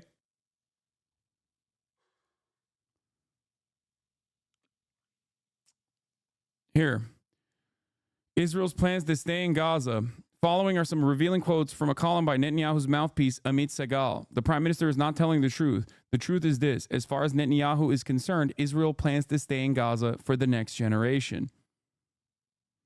We are now returning to another old experiment conducted between 1967 and 2005, military bases between Gaza and Rafah. This is exactly the presence Netanyahu means when he talks about Israeli military control and civilian control of other parties. That's why a two-lane freeway is currently being paved on the Philadelphia axis. And that's why entire divisions are located where Rafia Yam, Netzarim, Eli Sinai, Nisanit, and Dugat, Israeli dismantled Gaza settlements, once were. This does not mean that there will be no deal. It can be carried out as a pause, a temporary withdrawal, but the negotiations only emphasize how much Israel opposes a total withdrawal from the Strip. Okay? There remains the question of ruling over 2 million Palestinians. Another possibility is that there will be less than 2 million. A crossing to Rafah will open and allow emigration from Gaza by sea or by air. Several sources indicate a great desire to leave. Rest assured, Gush Katif will not return. It is more likely that a more sympathetic American administration would perhaps tacitly agree to the establishment of Nahal outposts on the northern perimeter near Ashkelon. Ministers are pressuring Netanyahu to order a total evacuation of Gaza City from its last 100 to 200,000 inhabitants. The security justification is the removal of the threat to the Netzarim corridor. The real justification is the shock and despair that this will sow. It's funny that it seems the media here in Israel is more anti-Israel than the media over there in America. No, the media in Israel has to a certain degree, accurately cover what the fuck is going on. Okay? Israelis are closer to the situation. They are not as oblivious as Americans are. This does not mean that these outlets are anti-Zionist by any means. There's two different reasons. One, because the Israeli society's attitude towards the IDF and towards, like, you know, death and destruction in Gaza is, I hate to, you know, there are Israeli chatters in here, I'm sure they will agree with me, a little bit different than the Western world's attitudes. They're closer to the problem. They're closer to feeling some type of way, okay? And for that reason, they are already primed with total death and destruction. Not the entirety of society, but plenty, like broad majorities of the Jewish citizens of Israel especially, okay, which comprise obviously the overwhelming 2/3 majority of Israeli society, are fully primed and invested, dare I say, in the death and destruction of Palestinians, or at the very least can turn a blind eye to that death and destruction. Israeli media also rarely ever covers the atrocities that are ongoing in Gaza for a specific reason, continuing the manufacturing of consent in Israel for Benjamin Netanyahu's quote-unquote war. It's his offensive siege. Having said that, however, there is obviously a closeness to the situation in terms of like having Israeli citizens that are still being held captive in Gaza, and therefore they can't go in the same propaganda direction that like Americans can. American media can do that because there isn't that same level of closeness. This is something that I brought up pretty early on. When we talked about the hostage posters and the role that it plays in Israel versus the exact opposite role that it plays in America. Hostage posters were placed in the United States of America, all around big cities, with the effort to continue to say, like, look, this is why we're fucking blowing up Gaza. This is why they deserve it. Whereas in Israel, hostage posters were being ripped up by Likudniks, Bibists, because they were seen as like a hurdle, a nuisance, a spoiler to Benjamin Netanyahu's like bountiful claims to Gaza and whatever he wanted to do.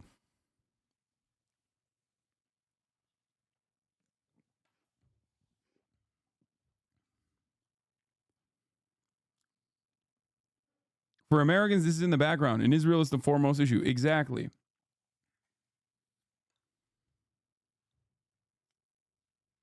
If Israeli media accurately represents the situation, what is the Western media's motivation for not accurately reporting?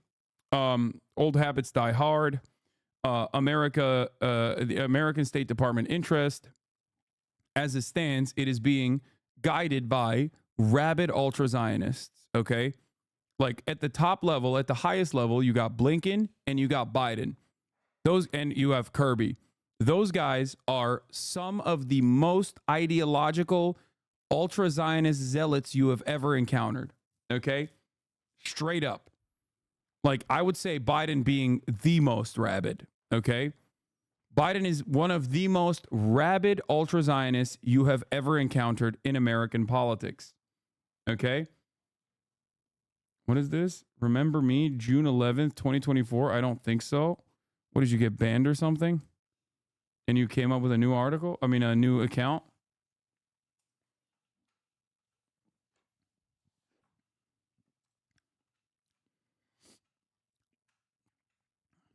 For that reason, Western media, which obviously, if they covered this situation accurately, would develop unimaginable anti-Israel sentiments in the Western world. Think about the anti-Israel sentiment that exists in the Western world right now, in spite of the broad media coverage defending Israel. Okay? Think about that. Now imagine if the media was accurately reporting the story. A lot of you already come here and hear what is actually happening and develop this attitude. There would be a lot more people who have that exact same attitude that you have. This would put America at odds with the State Department, okay? This would create even broader popular sentiment in the United States of America in terms of a push, a real push for a ceasefire and maybe even the dissolution of the apartheid. Obviously, the media has two different roles. One, to accurately portray the truth, but also maintain a shred of legitimacy so they can, next time they cover something important and they have to lie to you, you have to believe them. The other responsibility they have is to obviously toe the line and play a role in defending America's strategic interests in the globe. That is the issue here. That's why sometimes they will actually seep in accurate coverage of what's going on, like when Clarissa Ward snuck into Gaza with the Qatari healthcare workers to offer some of the only insights that we've seen in Western media at the time from inside of a fucking Gaza field hospital. Okay?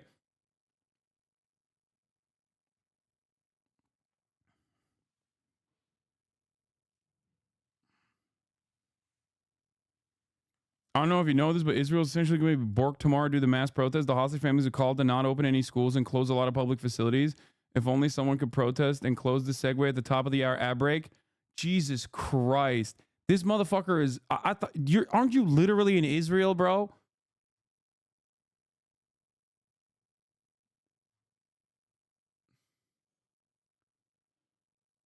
That's fucked up. That's like Time Without an Ovo coming in here to fucking hit me with the top of the hour ad break debate. That's crazy. If you are a known Israeli chatter in here, you can't be fucking using that. You can't be using that additional influence for evil like this. That's crazy.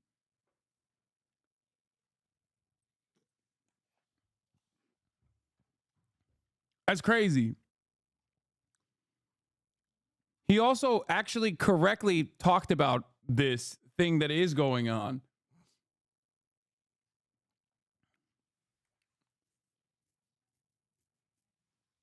God damn. Fuck me. Holy shit. Okay, well. I got.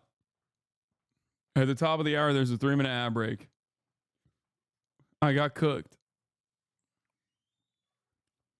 If you no longer want to see those ads, all you need to do is subscribe, which you can for $6 or for free with a Twitch Prime. Okay?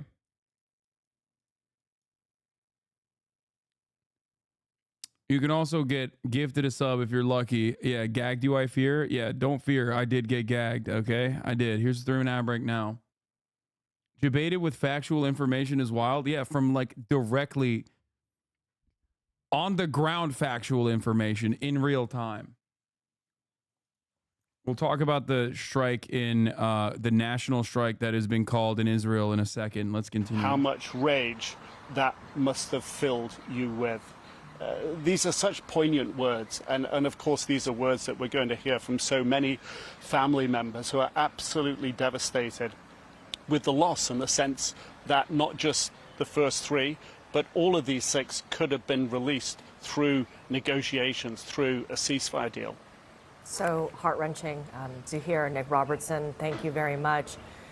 The families of the killed hostages are speaking out this morning after hearing the news of their loved ones. The family of Hirsch Goldberg Poland said in a statement, with broken hearts, the Goldberg Poland family is devastated to announce the death of their beloved son and brother Hirsch. The family thanks you all for your love and support and asks for privacy at this time. Elliot Godkin joins us now. Elliot, most of us remember seeing his parents there at the DNC just a couple of weeks ago. Yeah, it is the Goldberg family is the family that spoke at the DNC. Telling him, if you are watching. They're American Israelis, okay? And their son is also an American citizen as well as an Israeli citizen. If you are listening, survive. And now this news. What else can you tell us about these hostages? Victor. How could the American government be so fucking stupid? How could the Kamala campaign be so fucking unimaginably stupid, dude? Like, you think this shit wasn't gonna happen? Are you fucking delusional? Are you dumb? Like, are you that fucking dumb, really?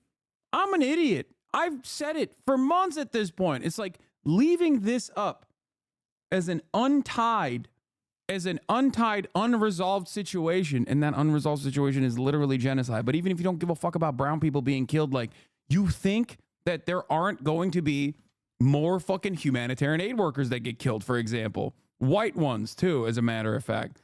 Like, it's gonna happen. It is inevitable. You think this shit is not going to move the needle again just because it's Brat Summer for like 3 fucking weeks? You think that it was going to be Brat Summer and then Brat Autumn? You think Vibes would be able to carry the Democratic Party across the finish line without this becoming a fucking major issue again? I don't understand it. Yeah, new ABC poll came out today. Who would handle Israel-Hamas better? 33% say Harris, 40% say Trump.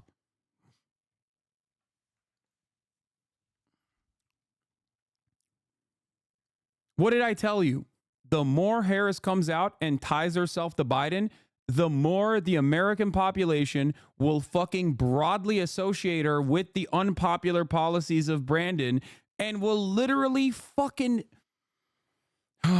will keep falsely thinking that Donald Trump is going to be better on this issue. And it's not an issue that you want to be the top priority. Okay, you're already getting destroyed on immigration.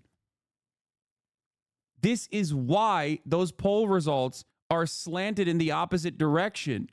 Okay, she had an opportunity and momentum to cut against the Biden campaign on this front.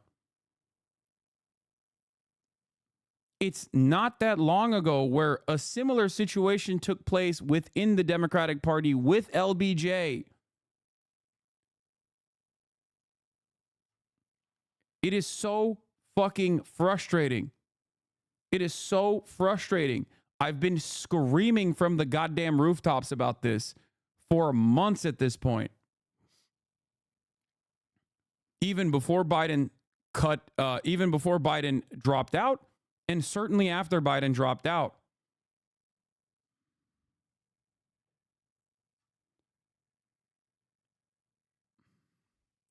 Why do you think she's doing it? Because she's a blank slate and also a fearful politician. She is leading by fear. Okay, she's running a fearful campaign. She's running scared, just like Democrats usually do.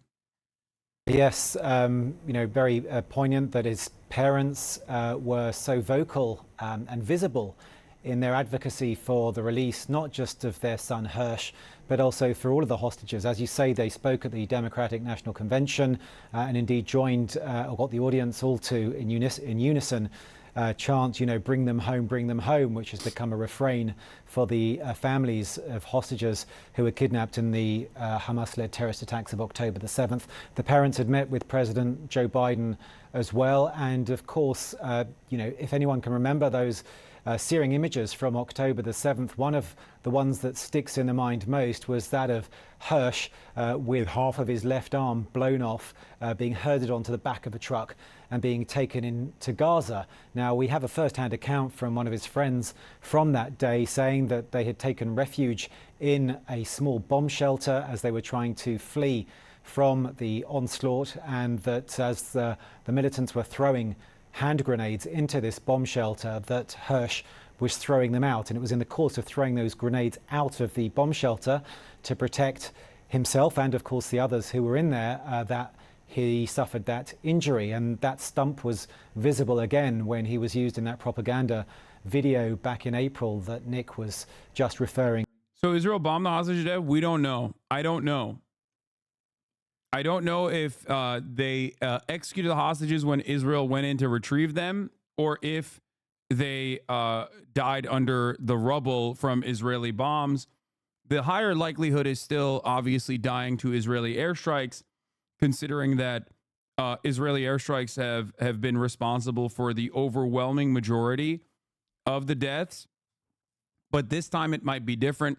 It might have been that that they knew that an extraction was slated to happen, and they killed them.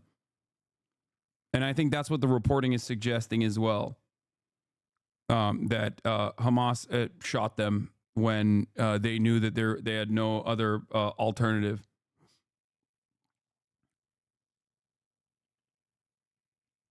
Has Israel ever released the cause of death for hostages in a trustworthy format?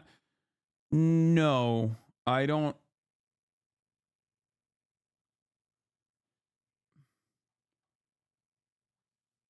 I not necessarily, because they do still have a responsibility to portray the truth. Like, there is obviously a level of propaganda that they want to do, but usually these are Israeli civilians or Israeli soldiers, and their family members will demand to know what the truth is. So they don't broadly publicize it.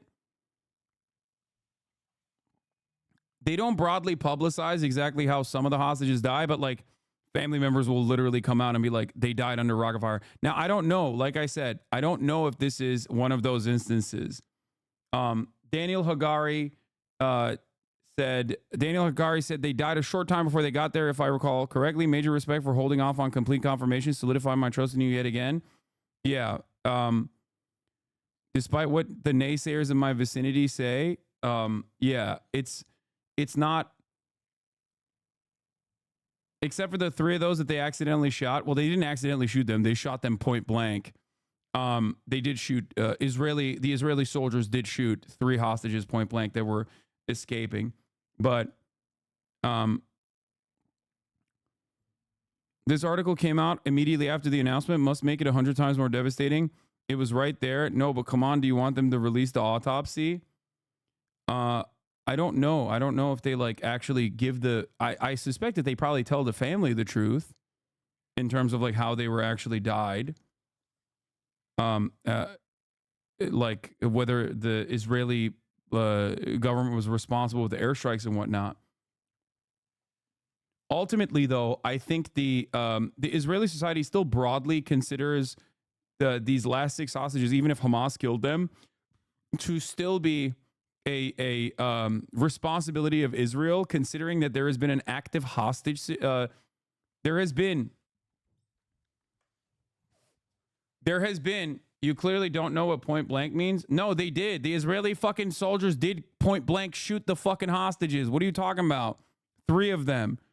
Like, they had clear aim. What the fuck? It doesn't get more point blank than that. What do you mean? One of the 3 ran into one was holding a white flag. He ran into another house. They chased him into the house and shot him. Point blank means directly next to. Yeah, yes, up close, dude. Yes. These aren't the 6 hostages that we're talking about. I'm talking about 3, like from a while back.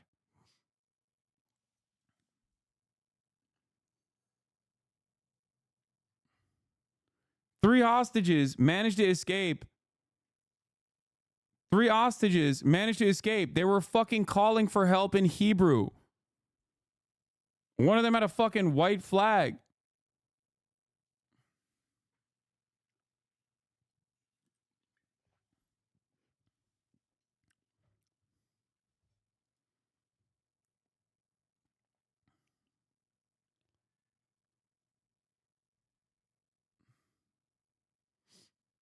Anyway. Then why did the IDF shoot them? What do you mean, brother? First of all, this question is ridiculous because it's something that happened. Okay? That's number one. It's literally something that happened, and you're like, well, why would it have happened this way? As in, like, oh, did it not happen? No, it did. Okay? Whether you like to admit it or not, it literally fucking happened. So that's number one. Make no mistake. Close range would be more accurate than point blank, but it doesn't matter. Okay, close range. Not like directly fucking put a gun to his head and popped him. I'm just asking to know, brother, relax. I'm Palestinian myself. Okay, why? If you're Palestinian, you know the fucking answer better than anybody else. Because they thought they were Palestinian civilians. That's why they fucking killed them. Okay? And you don't have to actually, do a little bit of Google searching to figure that out. Because they did say that early on. Where they thought that they were Palestinians, and that's why they shot them.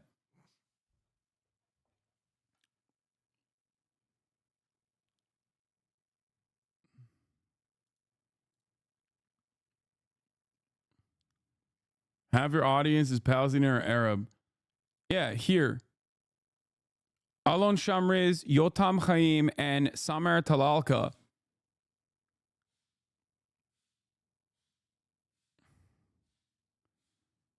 A deceased military dog's GoPro camera was discovered to have recorded their voices several days earlier. The dog was involved in a military exchange between Israel and Hamas. According to IDF official, the 3 male hostages emerged shirtless out of a building towards IDF soldiers tens of meters away, one carrying a white flag. An Israeli sniper then opened fire on them, killing Shamriz and Talalka and wounding Haim. After being shot, Haim ran into a nearby building and shouted for help. The battalion commander then ordered the troops to hold their fire while Haim was being persuaded to exit the building. But when he did so, 15 minutes later, a soldier acting against the battalion commander's orders shot and killed him. They changed this narrative 8 times. This was the final narrative that they actually arrived at.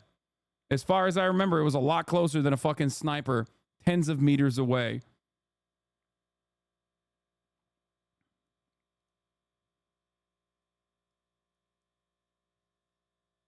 Israeli troops were primed for an ambush, not the possibility of hostages walking around behind enemy lines in Gaza City.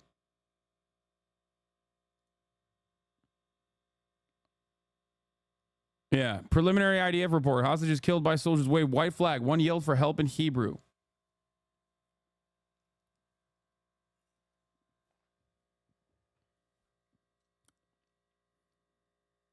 What the fuck is this thumbnail, dude? Yeah. They shot them because they thought they were Palestinian. Okay? Palestinian civilians, because they shoot Palestinian civilians all the fucking time. Okay? I can't believe that this is a question that we have this far into the ongoing genocide, that people still are like, I don't really understand it. why are the genocidaires doing things that kind of seem like it's a genocide, as in a kill zone?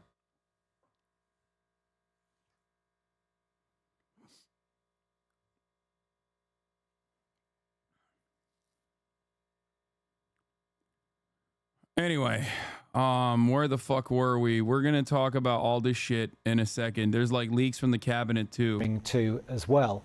Beyond Hersh Goldberg Polin, of course, who was a US and Israeli citizen. All those redheaded Palestinians are running around. Yes, brother, there are redheaded Palestinians. This is not like Palestinians don't fucking look the way that you think they do. They also look almost identical to Israelis. There's a shit ton of Arab Jews in Israel, and there are Palestinian Christians in Gaza. Like, yes, there are people. There is no, this is something I've talked about quite a bit from the start, okay? If you put Palestinians and Israelis in a fucking lineup, okay, no yarmulkes, no IDF garb, nothing, you will never be able to tell who's Palestinian and who's Israeli, okay? Like, you can't. There are dudes that are literally fucking Arab. They're Arab, but they're Jewish. So therefore, they're Israeli citizens.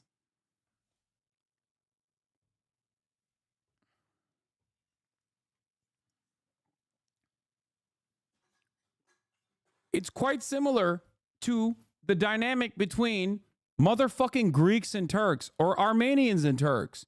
You can't tell from a fucking lineup. You just can't. Okay? You can't.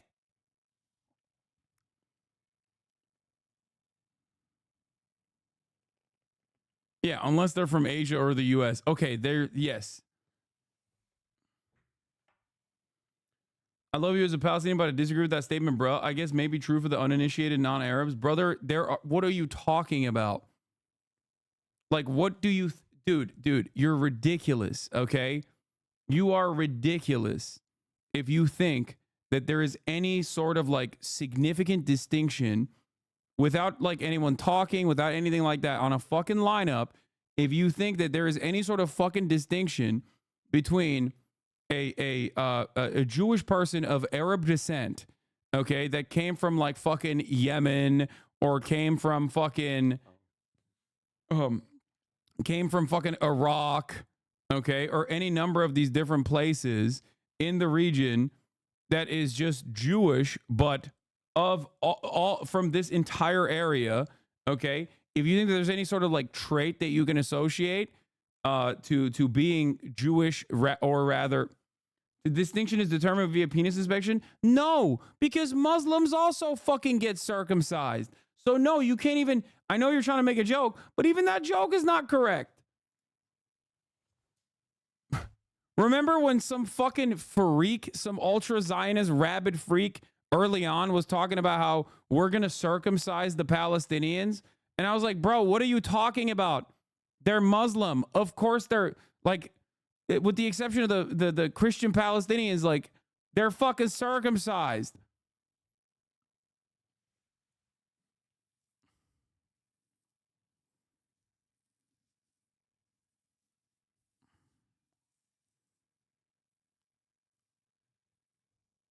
There are a lot of white Arabs and Palestinians. Exactly.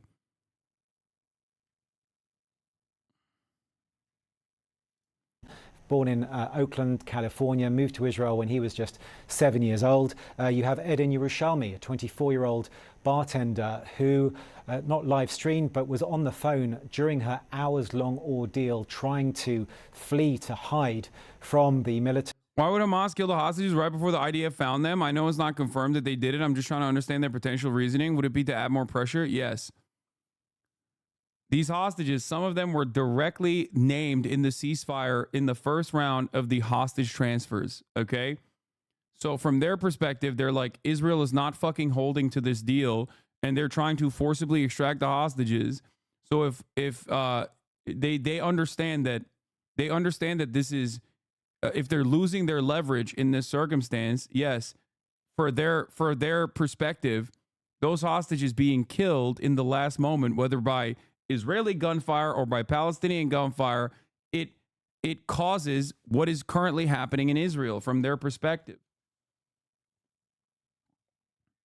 And it demonstrably has been I don't know who is responsible for it. Like I said, I'm waiting for confirmation, of course, but it is in their interest, if we're looking at this in a logical manner, it is in their interest to say, like, you don't get the hostages unless you do a deal. It's the same. I mean, it's quite simple when you think about it. You've seen it in movies, you know. Why does the fucking guy, why does the hostage taker in a fucking bank robbery kill hostages? It is to apply pressure to the hostage negotiators. Of course, in movies, usually the police don't fucking shoot through the hostages and then blow up the entire city block and then blow up the rest of the city, as a matter of fact, with no need for like actually extracting any of the fucking hostages. That's what Israel's doing. So it's not like, you know, it's not like the movies at all. Unless you're talking about like a World War II style movie.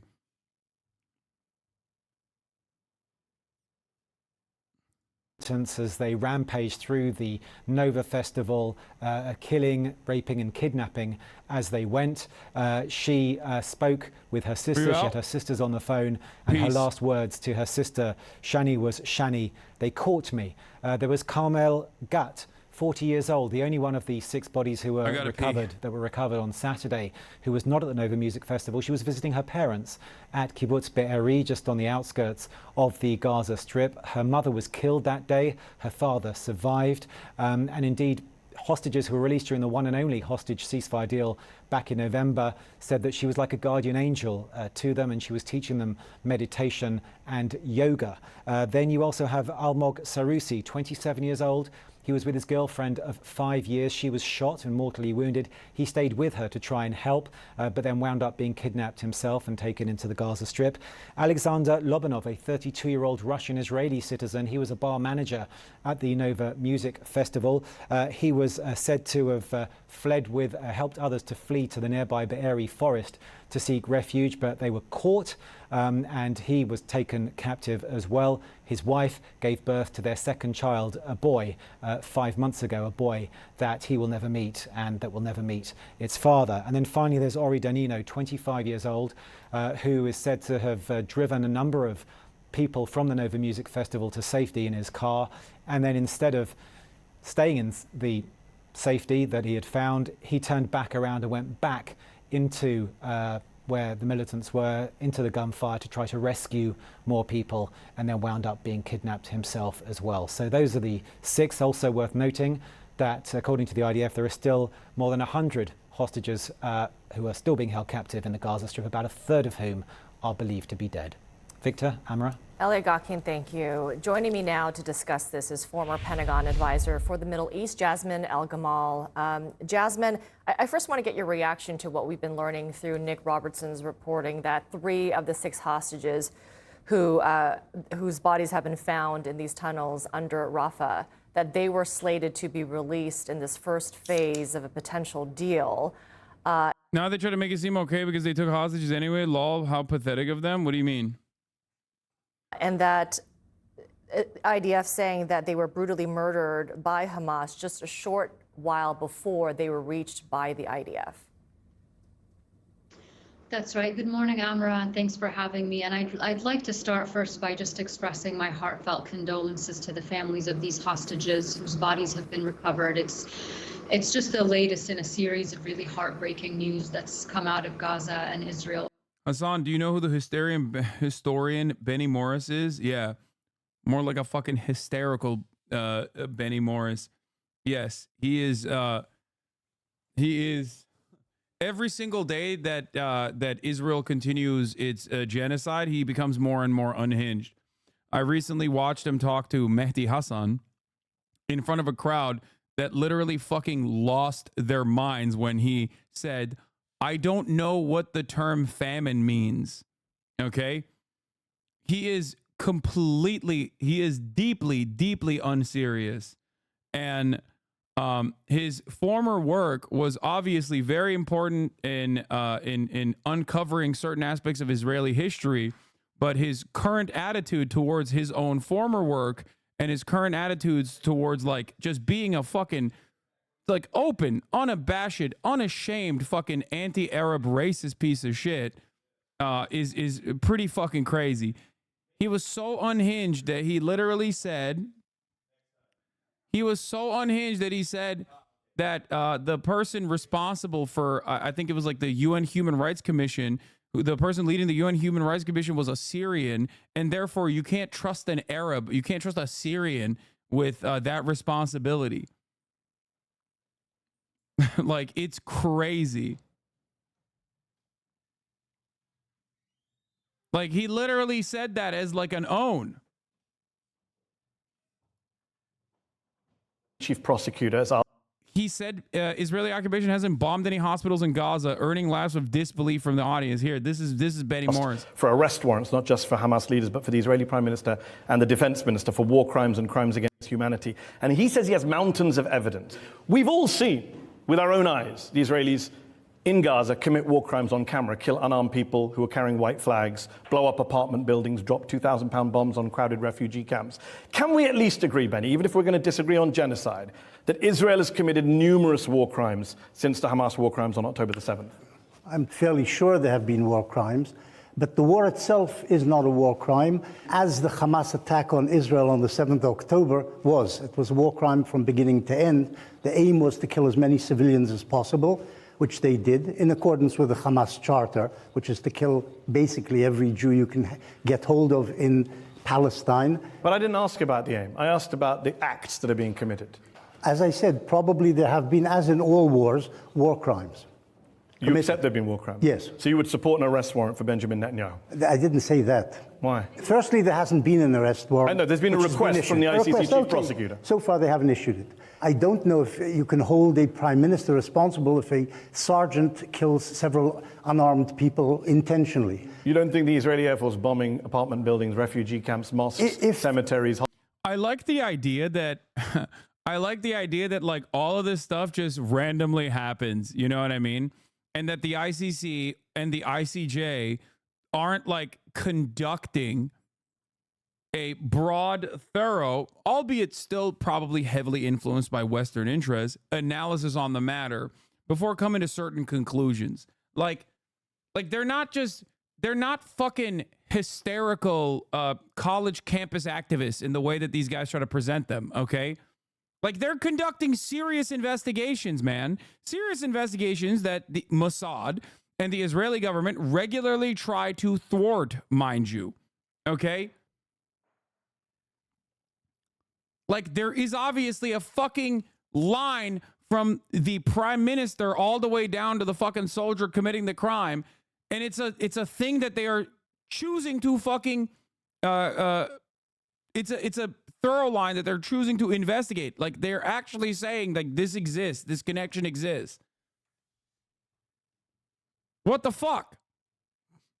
Hospitals, schools, universities, libraries. Firstly, it hasn't bombed, as far as I know, hospitals. They have attacked... Literally no expert agrees with you on that. That's not true. What you're saying is not true. You'll watch this, but won't watch Mehdi and Victor Gao on China? Yeah, of course I'm not going to watch it. It is not because it's against the narrative. It's because I like Mehdi Hasan, and I don't like him behaving like a Western chauvinist when talking to a Chinese official. And that it's more so to preserve his legacy in my mind, okay? And yeah, of course I'm not going to watch some random fucking coverage of Mehdi Hasan, like, talking to a Chinese official in the midst of like ongoing genocide. This is obviously directly relevant. I wouldn't have even brought this up if a Chatter didn't bring the Benny Morris subject matter up. What the fuck does China have to do with anything?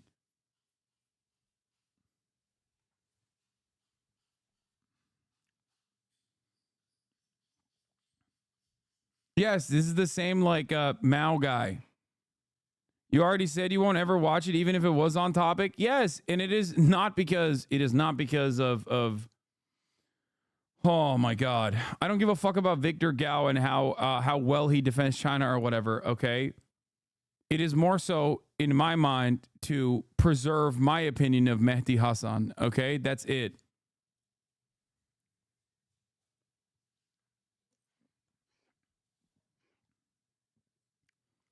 I like Mehdi Hasan, but there are plenty of instances where I have been at odds with him in terms of, for example, how he also, in my opinion, highlighted false smears against Jeremy Corbyn being anti-Semitic and shit like that. He's doing a great job with this issue, okay? But you don't have to always agree with everything that a political commentator says. You should practice that sometimes with me as well. You might not agree with all of the things that I believe, all the things that I say, but that shouldn't change your overall worldview on who I am as a person, okay? The conduct is not rewarded the IDF for military rescue operations. Oh, yeah. The conduct is to not reward the IDF for military rescue operations. As far as I remember, they've done it a few times before, sometimes just when the building is being bombed and they think an operation is coming, even when it wasn't. I think it's wrong. It's definitely brutal, but I'm not sure what any dumb fuck who thinks about military pressure thinks this would happen in this kind of situation. Yeah, and the alternative to that is not to say like, oh, I can't believe how fucking these guys did this, like how crazy of them. The alternative to that is already presented in the form of a fucking ceasefire. So that's the whole point.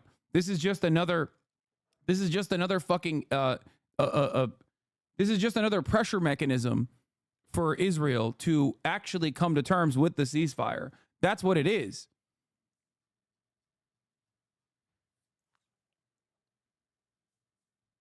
Because it's not like if they were on the one hand, if Hamas was on the one hand being like, yeah, we don't want a ceasefire, we just want to kill these fucking people, okay?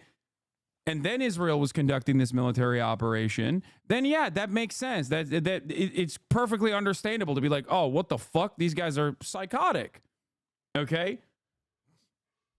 Except obviously, if ceasefire is on the table and those hostages are named, okay, like by name, they're like, these are some of the hostages that we are going to release in the first fucking ceasefire negotiations. And Benjamin Netanyahu's like, nah, dog, I don't give a fuck. I want to maintain military presence in the Philadelphia corridor, in the Netzarim corridor. We're going to do a permanent occupation. I don't give a fuck about this ceasefire. Suck my dick. Then yeah, of course. Of course, like, people are going to get mad at Netanyahu.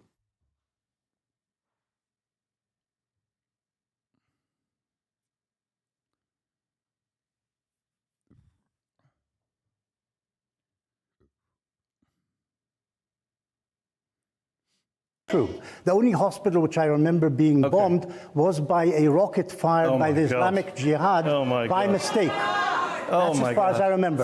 Israel has raided hospitals. Let me talk. Israel's raided hospitals. They've never bombed a hospital is an insane thing to say because they absolutely have bombed the hospitals. They literally bombed the Al Ahli hospital. Okay. They're like, oh, it was an Islamic Jihad rocket that he says, right? Again, inconclusive, but let's say he's correct. Okay.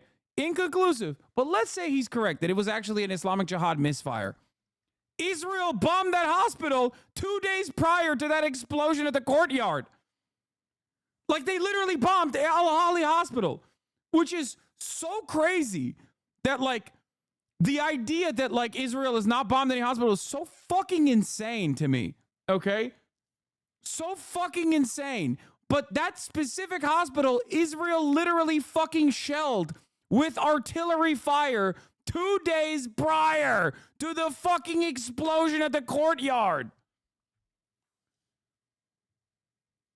Like, what the fuck?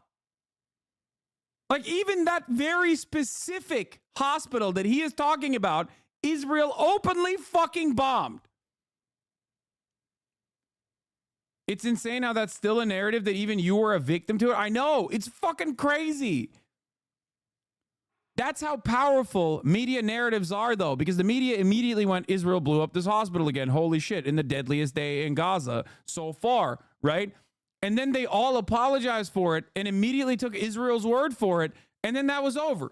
Everyone was like, oh, I told you so. You're fucking wrong. It's like, there is no proof. All the proof that Israel presented was immediately falsified. Like, immediately. Every single piece of proof that Israel showed was exactly what they've fucking done in the past. Put out correspondence between two Palestinian terrorists being like, oh, we love blowing up our own hospitals. Listen, we are terror children. I am Arab Palestinian. Even though Palestinian is not real, it's not a real thing. We lie to Israel, the most moral army, about it. It's crazy. Israel has raided hospitals, but with infantry. Let me ask you this found question. Hamas people in there, Hamas headquarters, inside hospitals, under hospitals. Actually, we've never seen the headquarters of Benjamin Netanyahu. Put a beautiful Bond movie video out for. We've never actually seen that from underneath Al Shifa. It's been several months. We're still waiting. But we only hear the pro-Israel side, not the truth that comes out a week later in most cases. Yeah. In the Western world, like, I get it. You usually don't fucking hear. You usually don't hear what the actual truth of the matter is. That's precisely the reason why there's like still a shit ton of people. That's precisely the reason why there's still a shit ton of people who are like, I don't understand. Isn't like Hamas ruining the fucking peace talks? It's like, bro, what do you mean? What do you fucking mean? Israel killed the principal negotiator, the civilian that was heading the Politburo. Okay? A fucking diplomat. On Iranian soil, in the midst of the hostage negotiations that he was partaking in. There is no better display that you don't want the ceasefire to happen than doing exactly that. Okay? It's so fucking crazy, dude. It's so fucking crazy. Like what? The wildest part about it is that, like, what more do you want to hear? Do you want Israeli officials to say, we do not want this ceasefire? That's why we're killing the fucking, the leader of the Politburo? Because they did say that. That's the other part. Like, there is, like, word for word, Benjamin Netanyahu has, for the past, like, 3 months now, openly been like, there's no ceasefire. Get the fuck out of here. We're not going to do a ceasefire. You're going to give us the hostages and we're going to keep bombing you. He has said that bar for bar pretty much every fucking day. He said that to Israeli citizens. He said that to anyone that will listen. And America is like, Hamas, man, really fucking this up, dude. Really fucking the ceasefire negotiations up. Bro, Benjamin Netanyahu said it to the hostage families. He said it in fucking Congress. He keeps saying it. He keeps saying, no ceasefire. What the fuck are these guys talking about? And America is like, no. We're working tirelessly around a ceasefire, and it's Hamas that's ruining the talks. You know? It's crazy. Like, he has telegraphed time and time again that he does not want a fucking ceasefire. Okay? And he keeps adding, like, new protocols, new provisions, all this shit onto the point, onto the conversation that already is like, that is a done deal. Okay? And it's wild that Americans are still, by and large, deluded by our media into thinking like, oh, well, I read in the news that it's actually Hamas.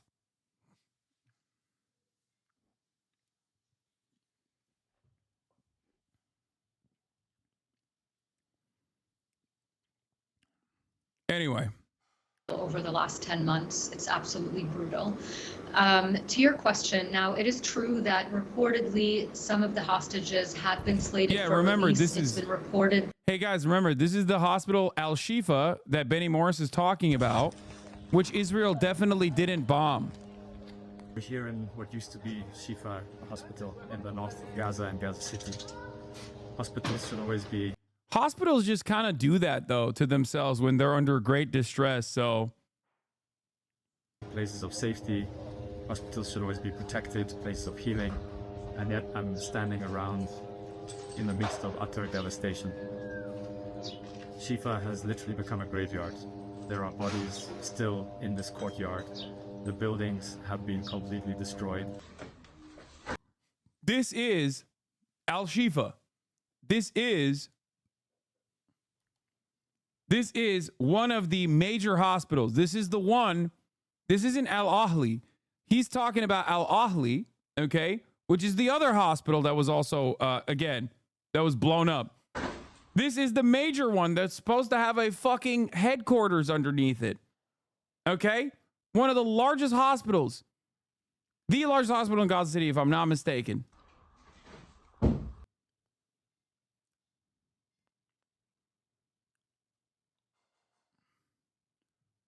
Yeah, this is what they presented it as.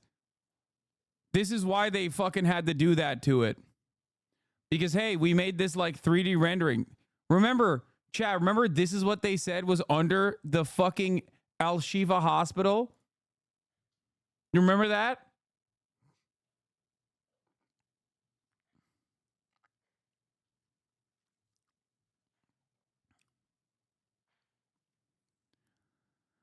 Oh my God. That Hirsch Goldberg Poland was one of those names that had been approved by Hamas for release, and that the deal had continued to be held up because Prime Minister Netanyahu had refused to concede on that point of having Israeli troops controlling the Gaza side of the Egypt-Gaza border, also known as the Philadelphia corridor.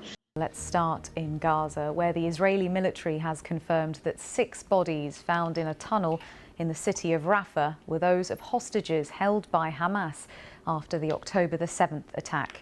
It's named them as Israelis Alexander Lobanov, Almog Sarusi, Eden Yerushalmi, Ori Danino, Carmel Gat and Hirsch Goldberg Polin, who was an American citizen. He had appeared in a Hamas video with an amputated You want to arm. know that something that's crazy? That hospital that you saw, that bombed out fucking shell of a hospital you saw, it's still in operation, by the way. Like, as of today, Al-Shifa Hospital is set to resume operations in its emergency and accidents departments today. This development is a testament to the exceptional determination and perseverance that Gaza's medical teams exhibited. Because what the fuck are they supposed to do? They have nothing, okay? The hospital was bombed multiple times by Israeli forces in November, severely damaging its infrastructure. It was placed under siege by Israel in mid-November, bombed 5 times in 24 hours, and by November 11th, it was forced out of service.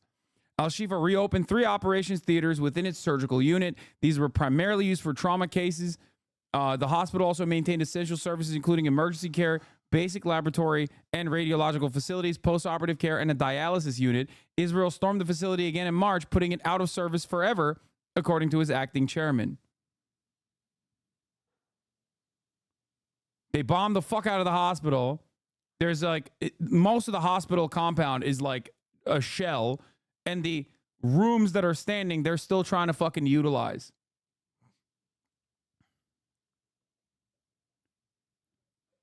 The craziest part about it is that Israel uses this, Israel uses Palestinian resilience, okay?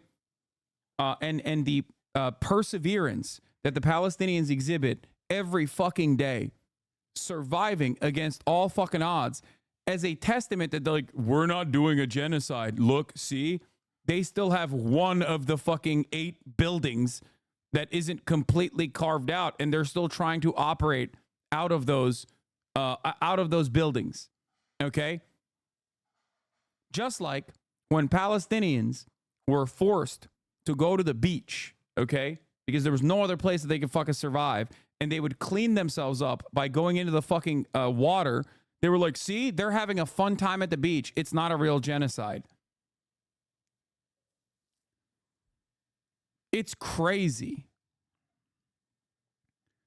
You don't have to kill every single person, dude. You don't have to kill every single person, like, and blow it up. Or you don't have to be like, well, we have the weapons to kill every single person, and we're not doing it, so how can you say it's a genocide? Like, that is crazy to me. That is an insane thing to mention.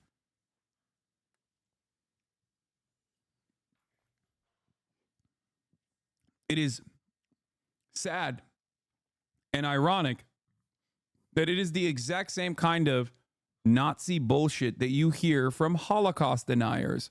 Oh, the camps had pools in them. How can you say that these guys are being sent to concentration camps? These Jews are being killed in concentration camps. They have pools in them. It's crazy.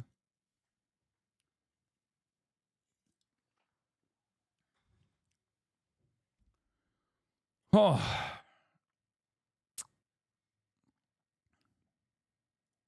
A few months ago.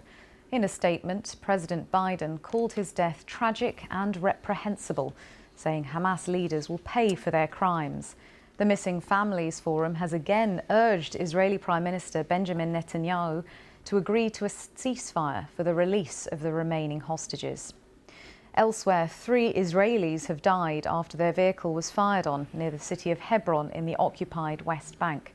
Well, with me now is Mohammed Taha from BBC Arabic. Mohammed, let's start first of all with the news of the bodies of 6 hostages that have been found. What more do we know about the operation in order to be able to find them and recover those bodies? So the operation was to secure just a tunnel where the Israeli forces found an alive hostage last week, Al-Qadi, a Bedouin hostage. So the Israeli forces was just trying to clear the tunnel and they found the bodies there. So they didn't go there upon an intelligence information or something. They just found them while they are searching the tunnel. So the circumstances around the killing, so the Israeli, there is exchange of accusations. The Israeli army saying that Hamas killed them intentionally. For the record, just because you hear someone who is an Arab on BBC, who has a thick Arabic accent on BBC, does not mean that they are going to look at the situation without any sort of bias, especially bias that might favor the Israeli position. Just want to point that out. Okay. You hear someone with like a thick Egyptian Arab accent and you think, oh, like this guy is going to be an honest broker in this situation. Not saying that he's not, but, you know, take it with a grain of salt. Kaya, you dropped your bone. Do you want it? You want your bone back? Okay. Here you go, baby. Good girl. Good girl. You're a good girl.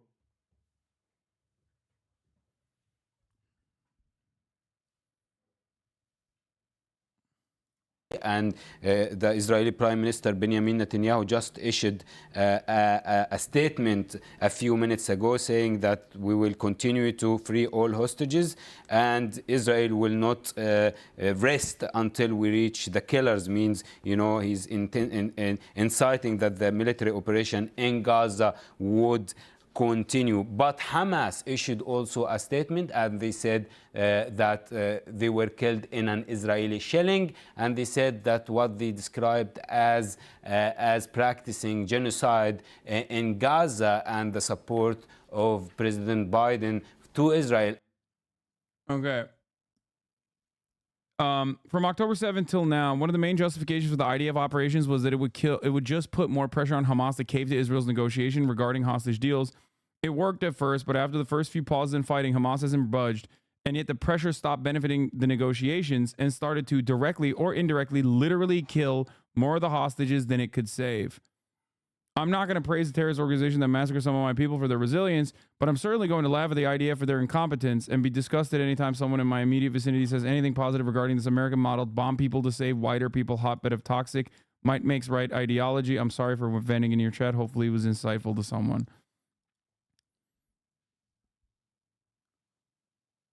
Kaya was staring at you. Yeah, it just doesn't, I don't think it worked. Like, I don't think the pressure worked at all. I think that I think that it was also a strategic, like Hamas was open to negotiations, hostage negotiations from October 9, right? That much we know for a fact. And that much even Israeli media has covered now, right? At this point. Not necessarily, you don't really hear about it a lot in American media, but like Israeli media has covered it. The reason for why they were open to it is because, one, they knew what the fuck was going to happen to Gaza, and they didn't want that to happen to Gaza, obviously. And two, the reason why they were open to the hostage negotiations immediately, and did successfully conduct hostage negotiations, even including the unconditional release of the first Israeli hostage, which was the old lady, if you recall, was because they knew that once Israeli society saw that the peaceful way of releasing hostages was something that they were willing to do, okay, they didn't want her. No, dude, it's not that they didn't want her. It's that they released the older ladies early on, and that was a literal unconditional release. Okay, that they did an unconditional release of 2 hostages where they just said they need emergency care. We're just going to release them. The reason why they did that is because they wanted to show that their goal, they wanted to show Israeli society that their goal isn't to, do kidnapping so they can do rape and murder in the way that it was being presented, but that there is a peaceful solution to this situation without additional bloodshed. It was to show good faith. It was also to show that, like, they are, like I said, they are to show the Israeli society that, like, there is obviously a peaceable outcome out of all of this. That is the reason why the ceasefire that took place took 7 days. And then Israel immediately started bombing again, if you recall. Because Benjamin Netanyahu recognized that the longer that ceasefire continues, the more people have an appetite for peace, the more people will demand peace and a peaceful end to this process. As they said, is the cause of the death of these hostages. So there is this exchange of accusation between 2 parties. And how much does this add pressure onto the Prime Minister? We heard there the comment from the Hostages Families Forum. They've also said that Prime Minister Benjamin Netanyahu should take responsibility for abandoning the hostages. Indeed, today is a big day for Israel. In Israel, as is Sunday, and everybody came from the Sabbath. We saw in the evening, last evening, a big demonstration asking the Prime Minister Netanyahu to strike a deal. There is a call by the families of the hostages for a general strike in Israel. There is already strike in. What is this? It's been almost a year and they still have hostages. That's all that needs to be said. You can't put a spin on people that take hostages. There's no spin. Yeah, you're right. Which is precisely the reason why what Israel is doing is unconscionable, considering that they have 10x more hostages, or 10,000 hostages at this point, inside of Israeli detention. Which is kind of part of the process of the hostage negotiations that are ongoing, which is to release the Palestinians that are being held hostage in Israeli detention facilities. You're right.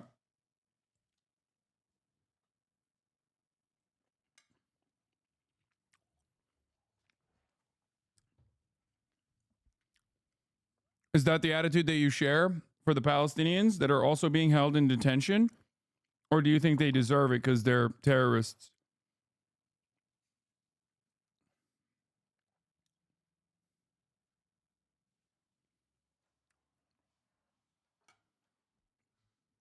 Chatter, do you have a spin for that?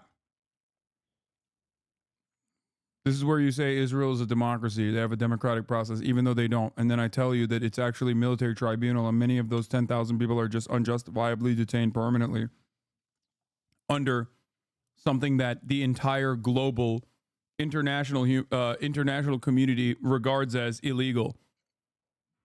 Especially to add insult to injury on soil, Palestinian soil that they operate in, that they occupy illegally.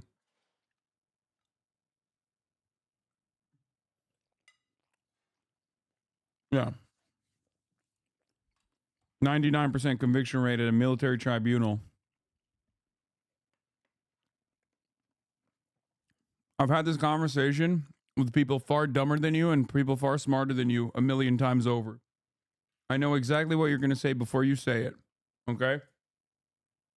What a ridiculous fucking thing to talk about in a country that had a month ago pro-rape riots. January 6th style pro-rape riots. One of the main rapists in the Sde Mount concentration camp, okay, where 40% of the Palestinians detained from the Gaza Strip are literally released in a week, where people are being tortured and raped to death. One of the rapists that raped a Palestinian to death is now a television star. He's a TV personality now for raping a Palestinian to death. You cannot, no matter how hard you try, explain this in normal conditions, like with normal words.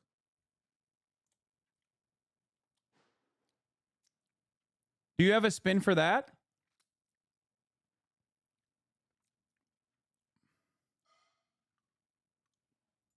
Do you have a spin for any of that? No, you don't. You got nothing.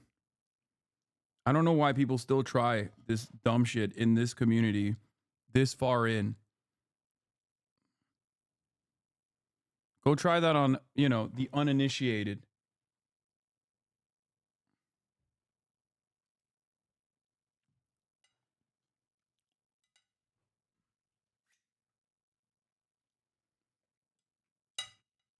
In the secondary school, it's supposed to start today, and it did not start. And they are calling the labor syndicates or unions to call for a wide strike to try and make this moment where they found the bodies of these hostages a turning point to try to convince the Israeli government to do some action. The Israeli Prime Minister canceled the annual the weekly meeting of the Israeli government that's happening every Sunday morning. He canceled this meeting, and there will be a meeting on 4 p.m. local time to address the issue. This meeting was called by the Defense Minister Yoav Gallant, who was vocal about his disagreement with the Israeli Prime Minister Benjamin Netanyahu on his approach of insisting of having permanent military presence of the Israeli forces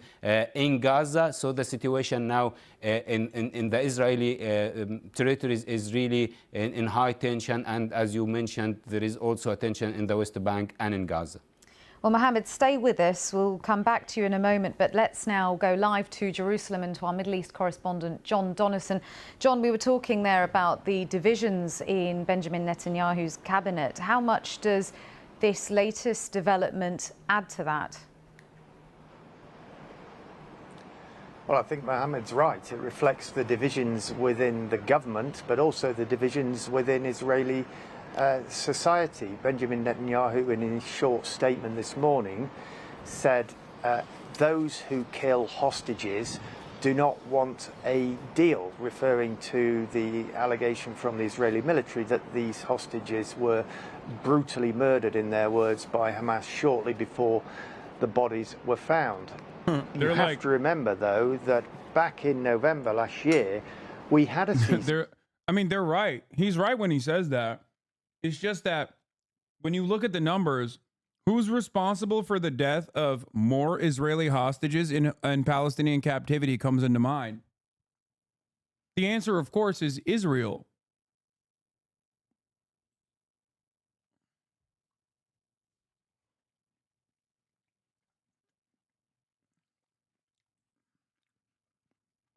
So he's technically right. When he says those who kill hostages don't want a peace deal in mind, he's not wrong. It's just he's responsible for a large share, a significantly larger share of the dead Israeli hostages directly.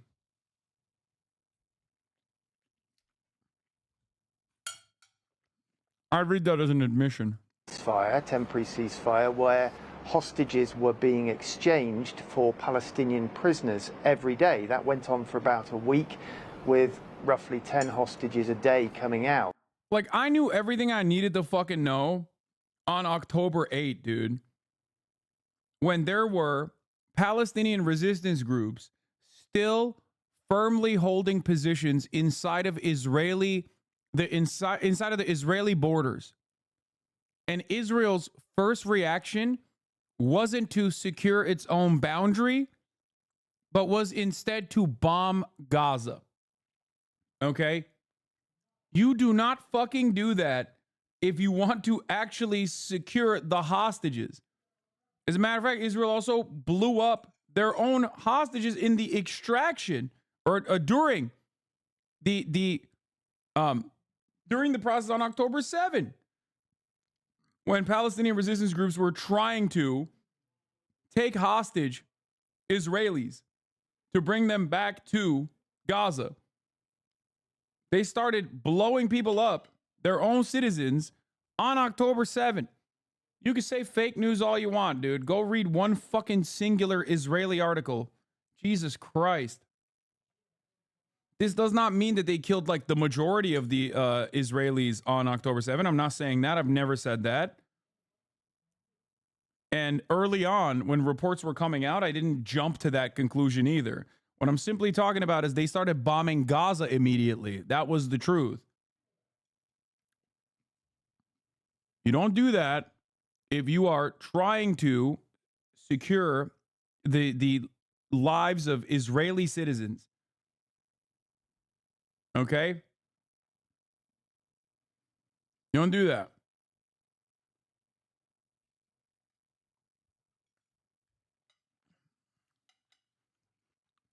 And a lot of questions being asked about why didn't Israel continue with that process for a longer period. And yeah, then Israel admitted to everything that I'm talking about, by the way. It's like fucking crazy that people still call in the question something that seems so unconscionable. It's like the top of the hour ad break. It's like that. There's no way this guy serves a 3-minute ad break at the top of the hour. That's unconscionable. But I do. Okay. At the top of the hour, I do that. I serve it. Now, if you no longer want to see those ads, all you need to do is subscribe, which you can do for $5 or for free with a Twitch Prime or by getting gifted a sub. Here's a 3-minute ad break now. some of those who we now know have died might have been freed. There's certainly the Hostage Families Forum saying today that the people whose bodies have been found today would have been alive today if a hostage deal could have been done. And we have heard reports, haven't we, of Mr. Netanyahu's defense minister disagreeing with him as well and accusing him of putting his emphasis on deploying IDF in the Philadelphia corridor over the hostages. What more can you tell us about that? Just so you know, Barak Hiram, the guy who ordered the shell 12 captives in a house in Bay Area on October 7, full Hannibal, is being promoted by Bibi to the top commander of the Gaza division.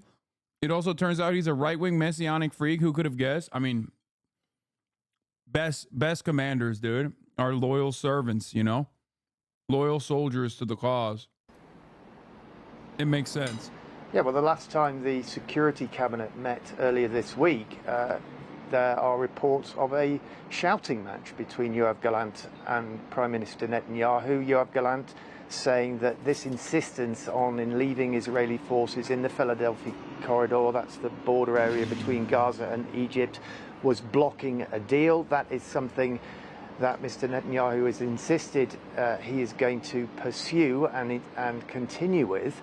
You have to remember that within his government, there are also more hardline elements who want Israel to be doing more militarily and have said they will resign from the government, bringing the government down if a ceasefire deal is done. And I'm talking about Itamar Ben-Gvir, the hardline national security minister, and also the finance minister, Mr. Smotrich, who have said they will pull out of the government. So he is torn, Mr. Netanyahu, as he has been now for months, of trying to keep his government together, but also the pressure building for a ceasefire deal, not just from diplomats, but also from Israeli citizens and in particular those hostage families.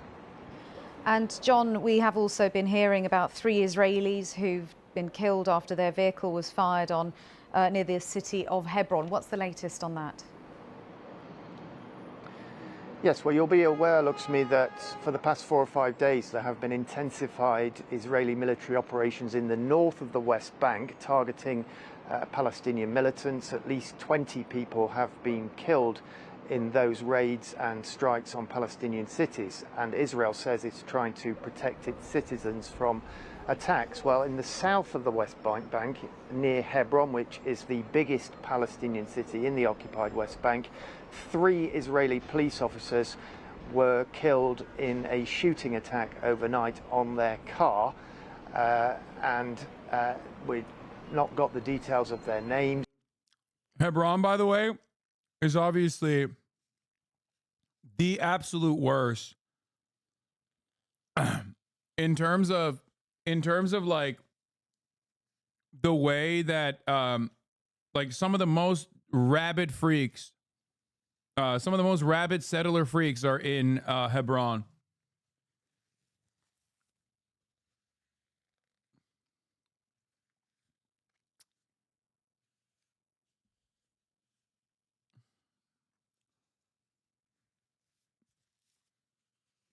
Someone said friendly fire. I don't know. I mean, potentially. I wouldn't be surprised. I actually would not be surprised because, for the record, that happens in the West Bank all the fucking time. It would not be the first time this happened in the West Bank. It will not be the last time it happened in the West Bank. They have armed the fuck out of these inbred hicks with American weapons of war, and they're unhinged, and they quite literally, the settlers quite literally kill Israeli citizens. There was a settler that killed a Israeli police officer like a couple months ago. Straight up. The Israeli police officer like shot a Palestinian kid who I think was like, who had scissors or a knife or something. He was like doing a knife attack. And then a settler straight up walked up to him and shot him. Thought he was Palestinian.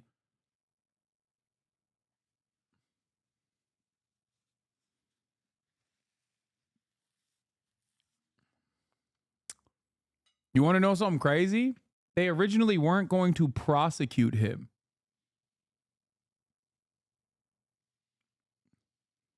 And then the public was mad as fuck. They were like, what do you mean you're not going to prosecute him? He killed a cop. Yeah. So they had to detain him afterwards.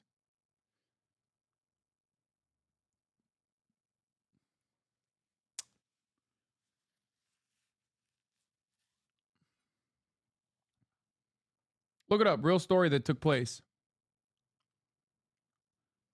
A settler shot a Palestinian from point blank range in the village of Tawani. No, this is not what I'm talking about. No. No, there was a fucking either like off-duty cop or I think he was like literally a cop. And a settler teenager shot and fucking killed him. Some of the worst for sure as far as the occupation's effects go. Some of the most radical settlers are in Hebron and its surrounding area, like all the outposts in Masafariyata, infamously brutal raids dating back to the Second Intifada, and of course the closures in H2, which is pretty much a ghost town. A West Bank settler shot and killed a fucking cop a couple months back. Yet, but certainly that is another dangerous development in the West Bank, which the warning is that there could be a war in the West Bank similar to what has been happening in Gaza for the past 10 or 11 months. John, thank you. That's our Middle East correspondent, John Donnison, live in Jerusalem for us. We begin with Chief Foreign Correspondent Trey Yingst in Tel Aviv, Israel. And Trey, we understand. I just want to point out a really effective solution for cops, soldiers, pretty much anybody that doesn't want to get fucking killed in the West Bank.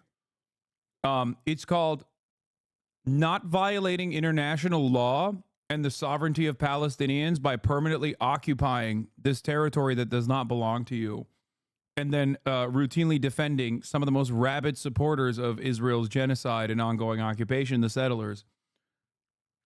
It's like a really simple solution. It's called don't fucking consistently kill Palestinians in the West Bank as a part of your as a part of your permanent occupation in violation of international law, as a matter of fact. The citizen who was involved in neutralizing the terrorists raised his hands and was accidentally shot to death by soldiers. The two fighters who helped eliminate the terrorists at the scene of the attack in Jerusalem shot at the civilian who was mortally wounded. The death of the citizen was pronounced at the hospital, thus increasing... No, this isn't it. By the way, this isn't even it. Dude, this happens so fucking frequently. Holy shit. I remember the dude. I remember the kid. It was a kid. Israeli settler kills Palestinian teenager in Hawara. No. No. There was a Israeli settler in the West Bank that fucking shot and killed an Israeli cop. Okay? It's fine if you can't find it. There's a million of them. You're sending me all the other ones. It's okay. It happens so goddamn frequently. It was an ex-cop, I think. Yeah, it might not have been a current police officer. It might have been an ex-cop. And there are quite a few demonstrations taking place behind you on this very sad day. Tell us about them. Yeah, Nita, good afternoon. Thousands of people have gathered in the streets of Tel Aviv, Israel's second largest city, to call for a hostage deal. Overnight, the military announced that 6 Israeli hostages were killed by Hamas inside the Gaza Strip as Israeli forces moved in. I want to show you this spontaneous demonstration that has erupted in Tel Aviv. They are calling for a deal from the Israeli government. They have waited 331 days for their loved ones to come out of Gaza. And this devastating news overnight that 6 of those hostages will be buried. Some funerals taking place today. At least one will happen tomorrow in Jerusalem. As we gather more details about these individuals, you start to understand just how close they were to freedom. The story you're referring to happened in Jerusalem. He was a soldier off duty and the settler shot him. Yeah. A senior Israeli official talking to Fox News earlier today told me that 3 of the hostages were on the list of humanitarian captives that were going to be exchanged if a ceasefire took place. And unfortunately, they were not able to make it out of Gaza alive. And again, these demonstrators have gathered to call for an immediate ceasefire and hostage deal. Among those who were killed by Hamas, according to the military, Hirsch Goldberg Poland. His story grabbed the attention of the world. The 23-year-old was attending a music festival on Black Saturday when the October 7th massacre took place. He hid inside of a bomb shelter, Hamas ultimately throwing hand grenades into the shelter, and he was wounded at that time. He lost his arm, but he survived so many days in captivity. There was a hostage video that showed Hirsch and his family, even this week, calling for his release at the Gaza border. This has been a devastating time for the Israeli people, and again, they are in the streets of Tel Aviv tonight, calling for a hostage deal with more than 100 Israelis dead and some alive still being held by Hamas inside Gaza. Anita? Yeah, and it looks as though emotions are running very high there, understandably. Chief Foreign Correspondent Trey Yingst in Tel Aviv. Trey, thank you so much. I want to go straight back to Nick Robertson in Tel Aviv, who was in the middle of these protests that really seemed to be heating up. There were fires on the street. You're wrong. It was a story I linked. It was Aviad Frisia. You can find a picture of the left if you scroll down. A week after the attack in Jerusalem, the reservists... Oh, yeah. No, this is the one. Yeah. This is not the story you sent me, Time Without a Oh, yeah. This is the guy. Yes! This is the guy. Oh, okay. You're right. I saw the victim, I think. Yeah, that's the fucking dude.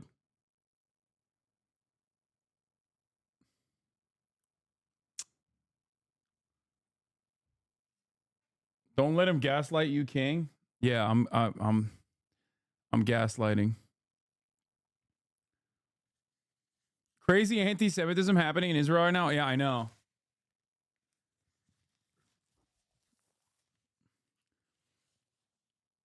Guys, there's a lot. You know it's getting fucking insane when Fox fucking News is softly advocating for a ceasefire. Reason is non-relevant. Bibi is what happens when Trump's presidency led to some of the mass tragedy. Conservatives and centrists can wake up to how much their own decisions hurt them, although they don't make those very same decisions several months later because they can't help themselves. Exactly. By the way, straight up, this is what happens when you let motherfuckers run their freak flag fly. Okay?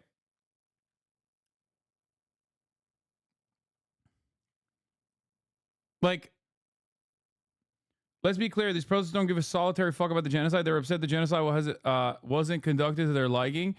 There's a lot of people there that definitely don't care and want it to continue, or at least turn a blind eye to the death and destruction of the Palestinians. Okay? Having said that, however, you know, don't look a gift horse in the mouth like that. Okay? This is the obvious byproduct of the way Israel has conducted itself throughout this entire fucking process. In the mouse low, shut up! ESL, I'm ESL, suck my dick, okay?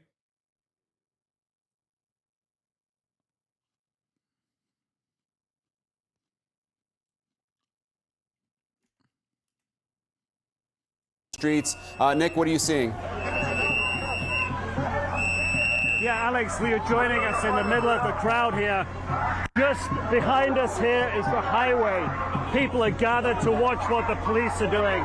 The police just moved in here with the water cannon. They didn't use the water cannon on people. There was a big fire in the highway right behind me. There's the police water cannon going through. Big fire, trees down on the highway. The police moved in to put that fire out. There's also police on horseback here. They're not engaging violently with the crowd, but they are moving through here in a really determined way to put out the fire. And I'm just going to ask Pete to join me here, ask these gentlemen to clear out the way so we can maybe get a better shot, guys, of what's going on. Pete, if you look here, I'm just going to swing over the barrier, get in the road. Pete's going to come over the barrier with me now. So we're in the highway now. That is the fascist imperial boomerang. All of the tactics that Israel uses, that many of those people actually fucking love and support upon the Palestinian population, will inevitably be used on them when they inevitably have to fucking criticize.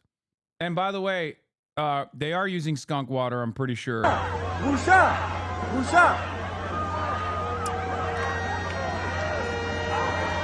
Yeah. This is, for the record, a technique that has been used on Palestinian homes in the West Bank. It's a chemical that they have used, and they used it in the fucking Supreme Court protests as well. A technique used upon the Palestinians historically will inevitably be used upon Israeli society as well.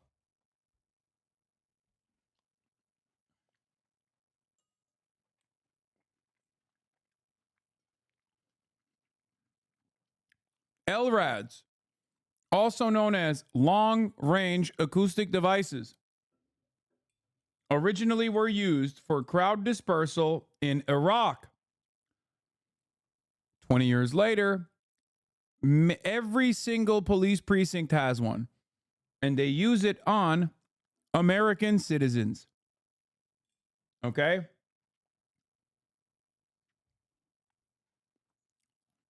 The techniques that the colonial occupation uses on the outgroup, they will inevitably use on you as well.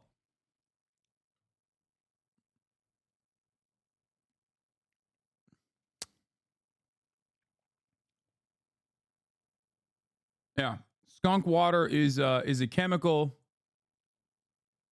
that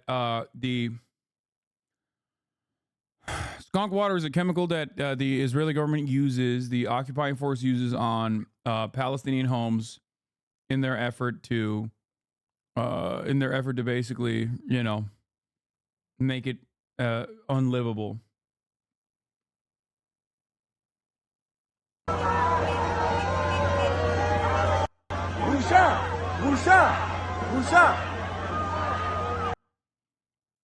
Police are throwing stun grenades in the Tel Aviv crowd. Labor Party legislator Naama Lazimi has been wounded. You support domestic terrorism. You're a traitor and you spread war propaganda for a terrorist organization and blood libel against your own country. While there is a war going on in your country, while hostage negotiations are going on, you should be in prison.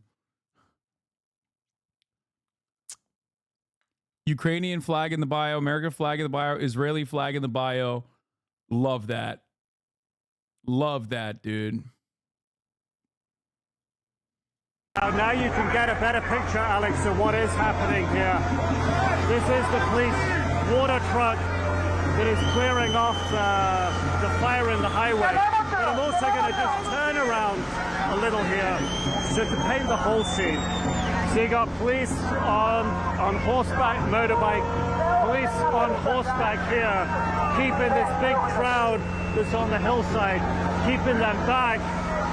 And I'll just ask Pete to swing around with me this way as well. And you can see up the street there, the crowd will just move out of the way of this other cameraman. The crowd is still on the street. The police are trying to clear them away. So what you're looking at here really is a crowd control with fires here that have been burning out. We're just moving away to get a little bit away from the sound. Just going to step out in the road a little bit here, Alex, so that you can see what's going on. You have the police up here. This is as you can see, you're joining us in a very active, very mobile bit of this demonstration. The demonstration was in the center of the city.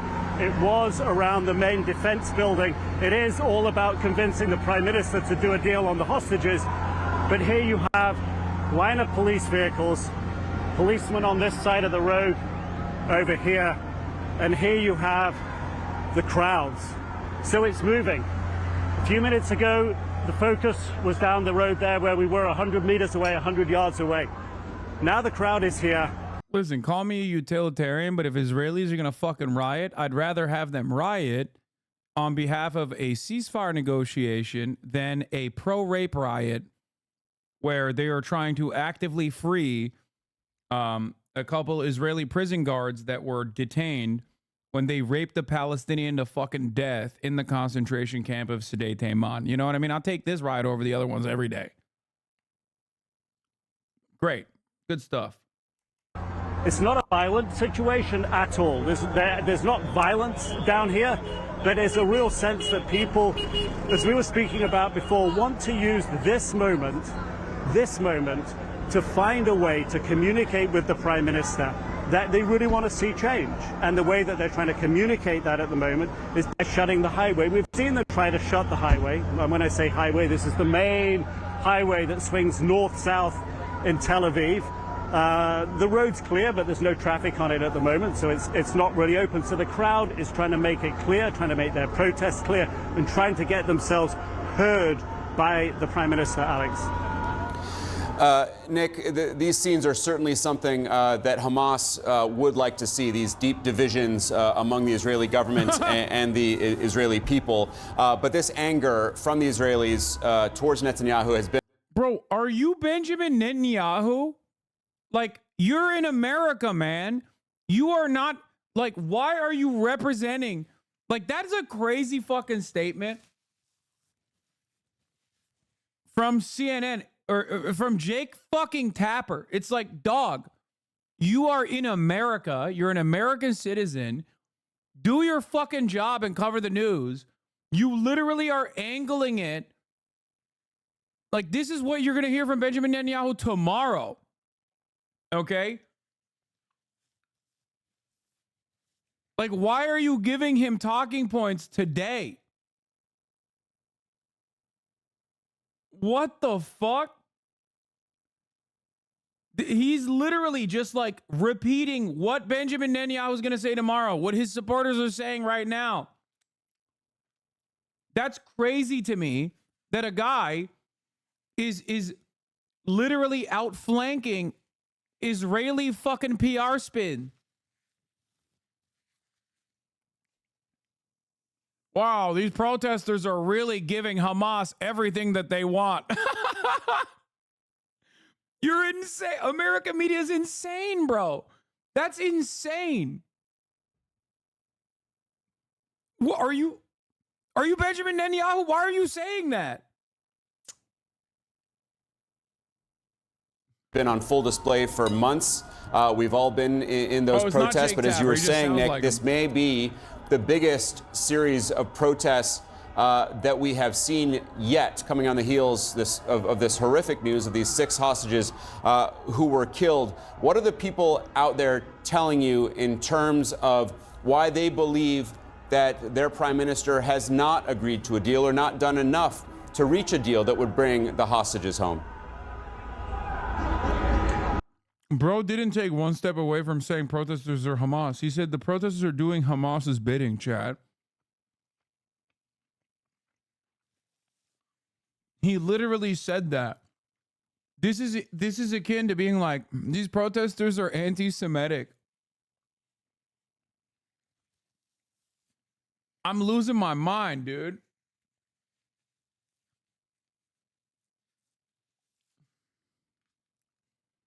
Yeah, all protesters are Hamas, even the Israeli ones. Yeah, they must be funded by Iran. People here believe that the Prime Minister is looking out for his own political career and future, because if the war ends, if there's a deal and the war ends, he could find himself out of job as Prime Minister. If there was an election, he probably, or his coalition probably, wouldn't be re-elected. And if he was no longer Prime Minister, then he would face a number of criminal charges that are stacked up against him and pending. He can't be charged, and those cases can't go forward while he's Prime Minister. So people believe that he is holding on, not just as he says, because he thinks this is the best way to defeat Hamas, but because it's his own political career that's at stake. Those are the charges that many people believe and level against the Prime Minister. And certainly Yahya Sinwar of Hamas absolutely studies the political situation in Israel. He spent many years learning Hebrew while he was in jail, studying how the politics here works, looking at where divisions are, and is trying to exploit those divisions. He sees the potential to create discord. He sees the moments where he can try to use the people of Israel's pressure on the Prime Minister. This is a Hamas tactic. It appears that by killing these hostages, he is trying to do that. You know, if you will, in the vernacular, the card that he has played here, or the capital he has spent down on his bank balance, if you will, of hostages that he has still alive in reserve, is to send not just a... Dude, that's awesome. Like, that's kind of crazy. Like, CNN, bro, they should have conducted a separate investigation, not with like whatever the fucking channels were that were like the newspapers that were like writing, that had like the paid scheme to be like pro Netanyahu. That's the ongoing court case that might land him in jail, by the way, part of the reason why he wants to continue the genocide. They should have looked into CNN, bro. Walla. Oh, okay, thank you. Yeah, they should have fucking looked at like what he did to CNN, because oh my God. Like, them's got CNN moving like Fox News. Bro, this is like...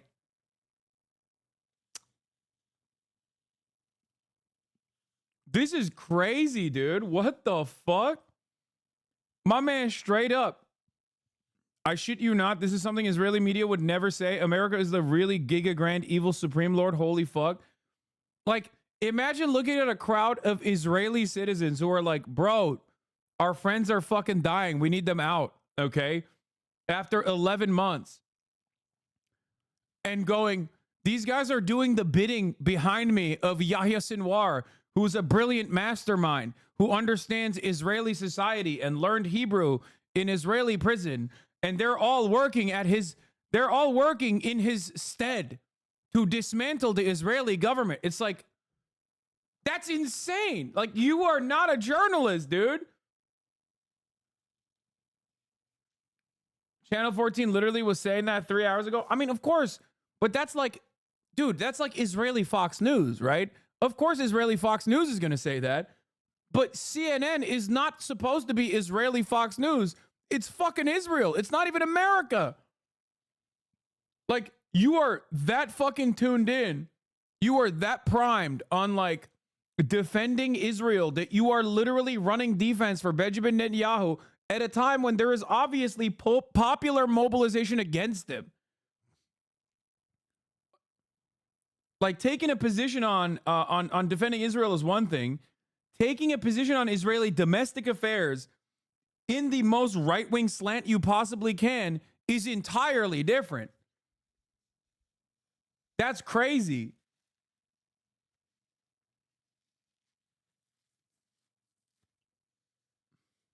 I'm sure this guy was saying protesting the Iraq war is giving aid and comfort to Al-Qaeda back in 2003, so it rolls off his tongue. I mean, sure.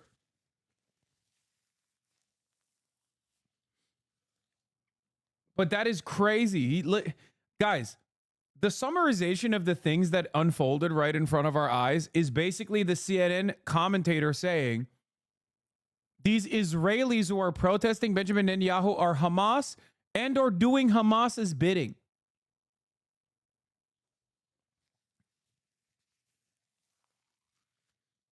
That is crazy. One speed on these guys, man. Fucking hell. That's awesome. That's awesome.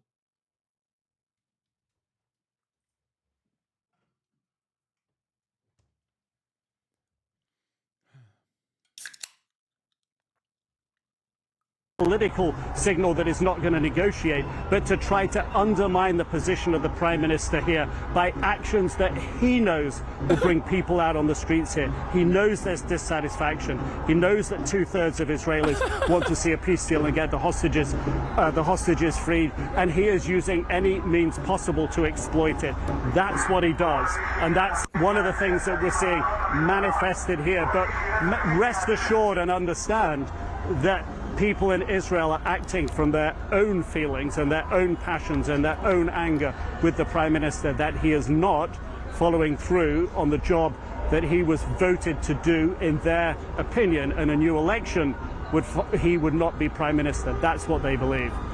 Nick, it does appear that the news of these 6 deaths, these 6 hostages, has sparked something bigger in terms of protest than we've seen in recent months. And it resonates with so many people here because it exemplifies everything that they feared was going to happen. The fact that the Prime Minister, they believe, was digging in too hard and being intransigent on his side of the negotiations with Hamas. Hamas, it appears... As you guys know, Palestinians control the media. Palestinians control Israeli media. Palestinians control every sector in Israeli society. And there they are, using their unique machinations once again.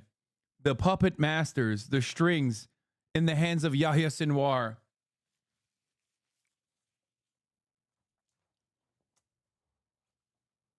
It is so crazy. It will never not be insane to me that like the arguments are damn near identical to what like Nazis literally said about Jewish people. It's so wild. You know? They don't say cabal. They don't say cabal. That's the one thing that they don't say. The Palestinian cabal. Executing 6 hostages, young people who were at the Nova Music Festival for the most part. And that's really caught people's sense here of just everything that could possibly go wrong during the negotiations appears to have happened here. And that's why they're on the streets here tonight. Since you were last down here with us on the highway, the main highway runs north-south through Tel Aviv. People have lit another fire here. This is still a peaceful protest. The police are way off down the street on horseback. They got a water cannon truck there to put out fires. But people here are singing. The placards again. Again, I get why you do this for America if you're an American reporter.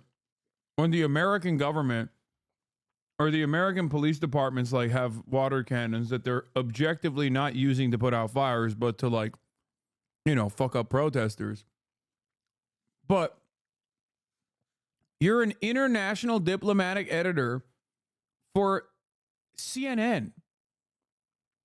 Why are you running cover for a foreign nation that is currently at odds with its civilian population? Like, that makes no sense to me at all, bro. You're not in the pocket of the government. Why the fuck are you covering it? Like, why are you literally defending the right-wing Israeli government and the way that they are dealing with protesters who themselves are not like entirely sold on the idea that like Israel's doing a genocide? As a matter of fact, there's a hostage group that came out and straight up said like, let's dispel this lie that Israel's doing a genocide. You know what I mean? Wait. Isn't this equivalent of outside agitators argument used on student protesters on U.S. campus? It is. But that makes sense because you're in America and you're covering American students and you're saying like, oh yeah, they're getting motivated by outside agitators. What doesn't make sense to me is when you do it for Israel, when you're in Israel as an American media operation. Does that make sense? Like, you don't have a dog in this fight, or you're not supposed to have a dog in this fight. That is because, like, you got right-wing Israelis, left-wing Israelis, liberal Israelis, like, protesting against the right-wing Israeli government. Why the fuck are you defending the government position in this situation? Does that make sense? Like, I understand why American media takes the government position when covering American stories. I just don't get why they're doing it for the Israeli government. The ones that we've seen all evening over the previous weekends demanding that the Prime Minister make a deal and do a deal now to get the hostages home.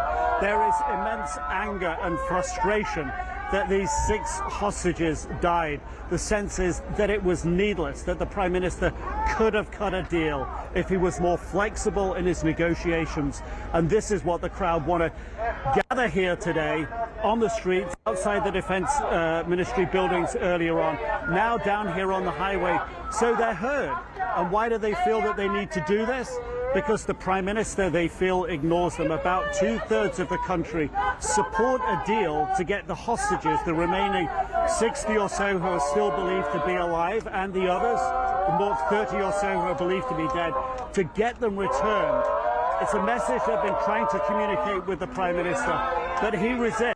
I like that the attitude in every like Western and Western adjacent theoretical democracy is always the same, where sometimes I genuinely feel like if there is popular mobilization for a certain position, the governments by definition are like, nah, we're not going to do that. Like, it feels like 2/3 of the population want a ceasefire done in Israel. And the government's like, nah, you're good. Nah, you're good. Don't worry about it. I'm not going to do it. Like, it feels like it's the same principle in America as well, where we got like 2/3 of the population that's like, dude, do the ceasefire. Dude, fucking do something. Like, deny weapons transfers, like anything to just make sure that the Israeli government does this ceasefire deal that is directly what 2/3 of the Israeli population want. And both of our governments are literally looking at that and going, no. Actually, I'm not going to do that. How about no? Oh, you want something that is reasonable? No, I don't feel like it. Like, what the fuck is going on, dude? At this point, it's got to be like a habit thing. Like, they're just like,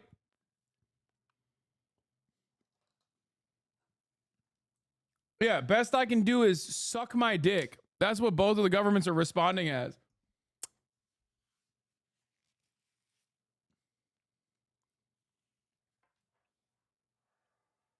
Sounds familiar for many Western democracies. Yeah, but it like at this point, it literally feels like they're doing it on purpose, where they're just like, oh, you guys want something really bad? Yeah, we're not going to do that.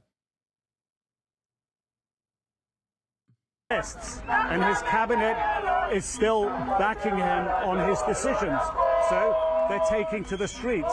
Tomorrow in Tel Aviv, the municipality here will be going on strike. Some of the big unions across the country will be going on strike. These are the instruments on the streets here. These are the instruments that people in a democracy have to show their... Dude, this is so funny to say. You know why. Stop acting like you know why. CNN has been owned by Jewish Americans forever. Now, obviously, this is like an anti-Semitic thing to say, right? But it's additionally funny because we're watching like tens of thousands of Jews in Israel protesting against the Israeli government and not having their demands met. What a perfect demonstration of how fucking stupid Nazis are. Like, literally look in front of your eyes. Look at the title of the CNN breaking news coverage. Look at the Chiron. Like, Nazis are so fucking dumb, dude. Like, okay, Jews control the media. What about the Jews there in front of you? Like, where is this monolithic Jewish force when you're currently watching? Why am I a Nazi law? Because you're saying you know why Jews control the media. That's the thing that you're trying to say. And it's a Nazi sentiment. Even if you don't understand it, you're repeating Nazi statements. But it's additionally funny because we're watching, once again, watching a shit ton, like tens of thousands, if not hundreds of thousands of Jews in Israel protesting against the Israeli government and not having their demands met. If Jews control the media, why aren't they controlling the narrative? Which Jews? Why are they not of one mind, as you claim?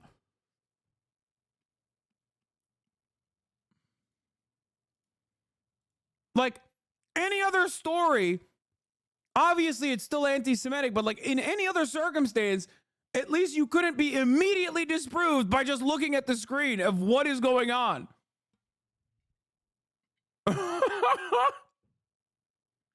Nazis are so fucking dumb, dude. Does he think Ted Turner is Jewish? No, on the 4chan list, on the 4chan list, he is suspected Jew. I don't know. I don't know what fucking Ted Turner is, but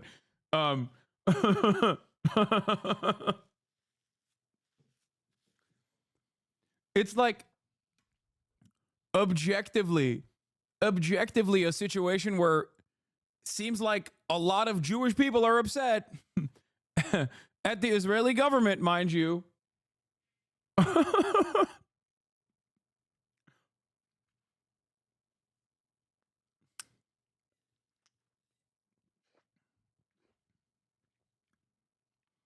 Yeah, back before transvestigation was the main thing Nazis did, they would Jewvestigate.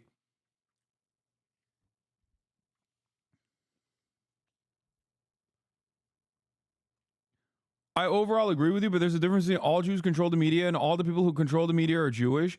No, there isn't. It's a distinction without a difference. Because the people who control the media are not Jewish, dude. What the fuck? There's also literally Jewish people on the street. Oh my God, we're done. Okay.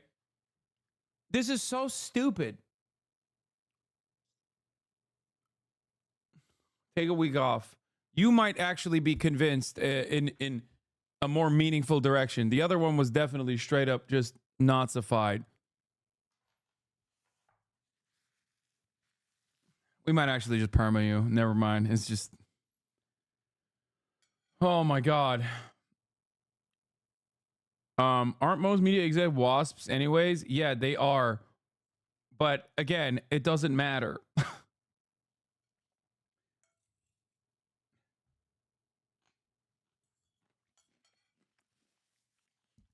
Like,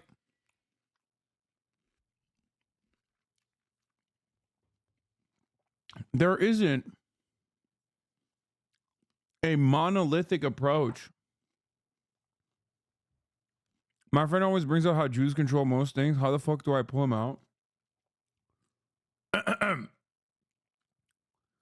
Jews are not one singular hive mind.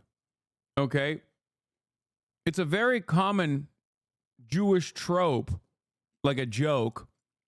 If there's 3 Jews in a room, there's 4 different opinions, something along those lines. Like the idea that like Jewish people are of one singular mind on any issue whatsoever is fucking ridiculous.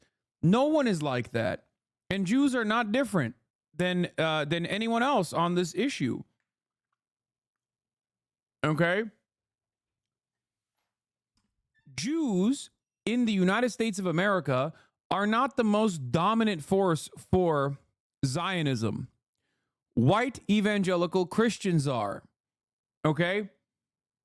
White evangelical Protestant Christians, predominantly in the fucking South, are the most rabid ultra-Zionists in this country. This doesn't mean that there aren't like rich Jewish donors, rich Jewish American donors who are also ultra-Zionists. Of course there are. You have Chaim Saban on the Democratic Party side. You had Sheldon Adelson, rest in piss, on the Republican Party side. Both of these guys are ultra-Zionists who happen to be Jewish. Okay? But having said that, Jews are far from a single mind on this issue, especially when you consider the fact that Jews are also at the forefront of the anti-Zionist protests in this country.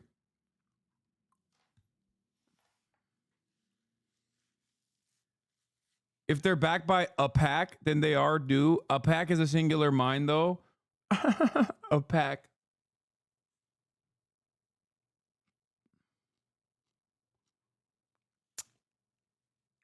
Anyway.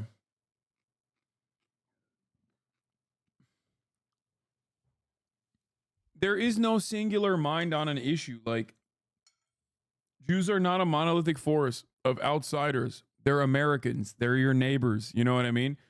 Some of them love Israel. Okay? Others hate Israel.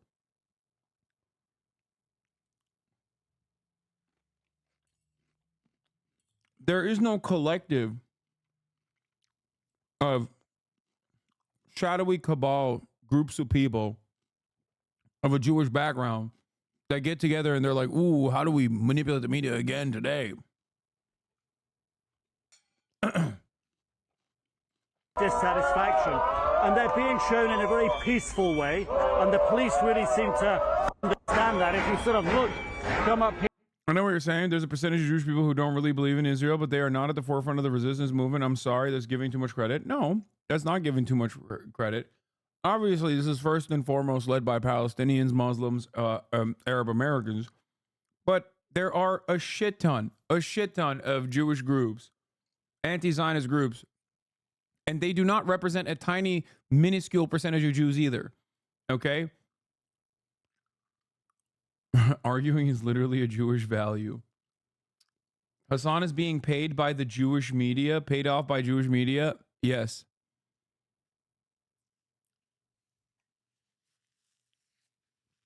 Feel like I accidentally turned on InfoWars. Haha, so much yelling. I love that this guy on the 21st of July used InfoWars as a pejorative only to fucking turn around and say InfoWars style things.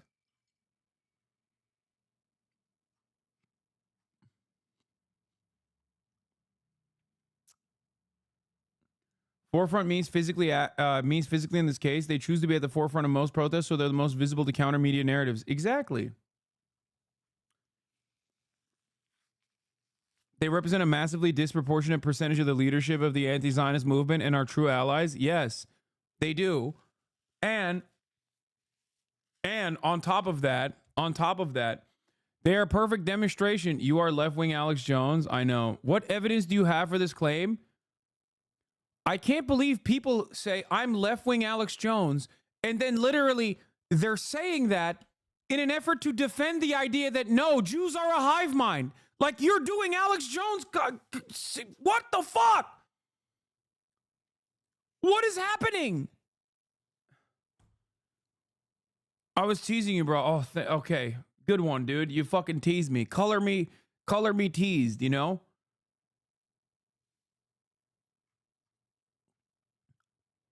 The reason why I get mad at this is because there are people who call me left-wing Alex Jones who do unironically and unconditionally dick ride Israel so hard that they end up doing Nazi fucking rhetoric.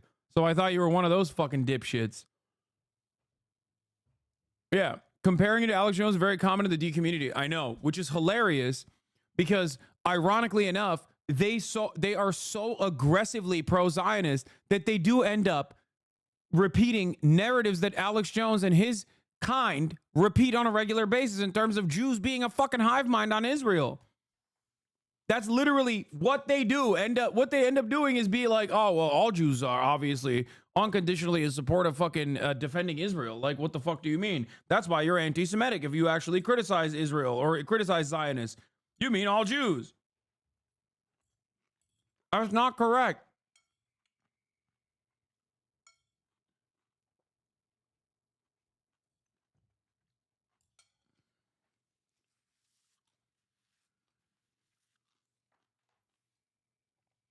Bro, why aren't you participating in the Face Subathon? I thought you said you were a member. It's because the real Subathon happens at the top of the hour in this broadcast every fucking day.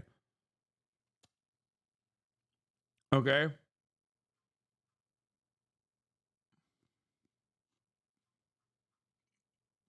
At the top of the hour, there is a 3-minute ad break.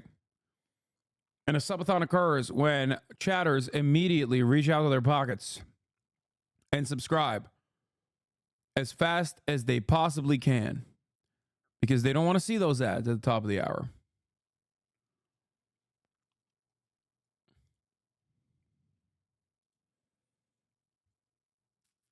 Here is the 3-minute ad break now.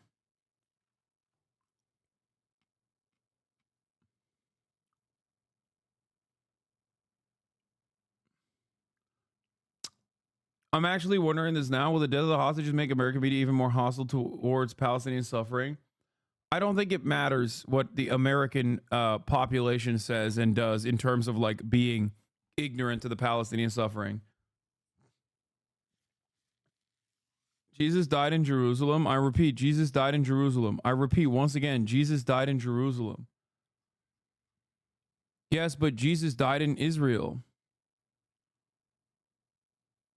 I'm Jewish, and the armed security guards that I see in American synagogues are becoming more and more Nazi-looking by the year. We have a bald, tatted-up, skinhead, hick-looking guy with Punisher tattoos and skeleton arms over him. That's funny. I mean, it's fucked up, but...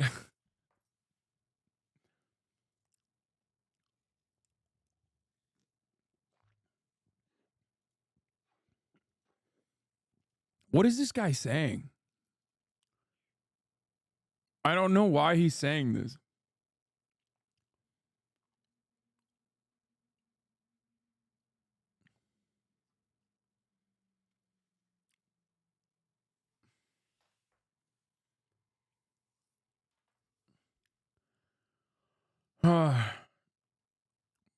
Blaming the Jews for the death of Jesus, I think. Oh. I don't know, but I like what this guy's cooking up. I'm sure he'll give us some fantastic insights. Here and look down the street, still people. And this is what it's about. It's about the hostages. It's about the women, about the girls. This first phase of the peace deal was supposed to see 33 people released. It would have been the elderly, the very young, the sick, and all the women. And there have been videos of these young women being beaten and brutalized by Hamas on October 7th. And that's why people are here. They just want their message to be heard and acted upon. Alex? Yeah, certainly adding to the pain and anger is the knowledge out there that there were at least 3 of those 6, Israeli-American Hirsch Goldberg Poland, and 2 of the women who would have been released in the first phase of a ceasefire deal, which has not yet been reached. Let's bring in ABC's Jonathan Karl, who'll be hosting This Week later this morning. John, good morning to you. Always great to have you. So we have this new ABC News Ipsos poll out this morning. What do the numbers tell us about the state of the race? And did Vice President Harris get much of a bump after the Democratic convention? Well, Whit, it shows that this race is very steady.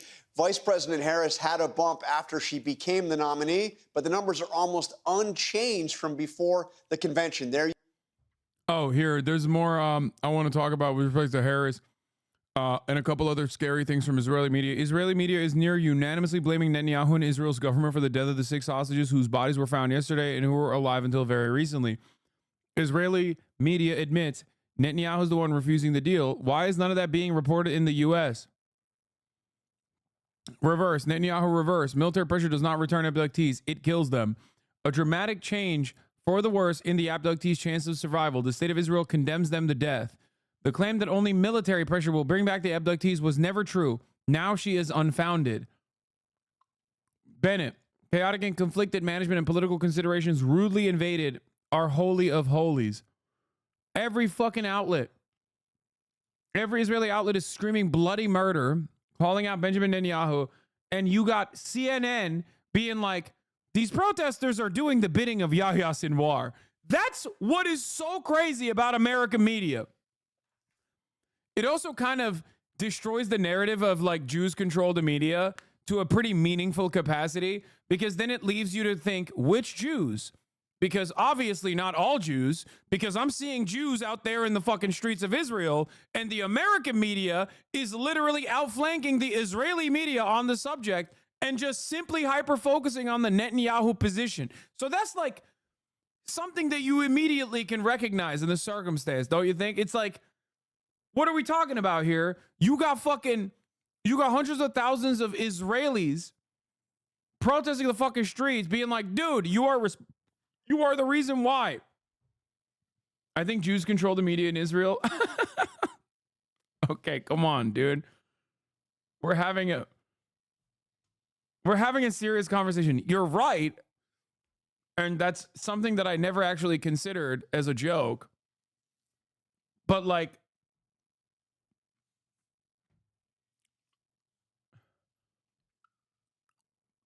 it is wild to see CNN outflank Israeli local papers, okay? You've made that joke before, I swear. I don't think I've ever made that joke. It's pretty funny though. Jews control the media in Israel is not bad. Okay.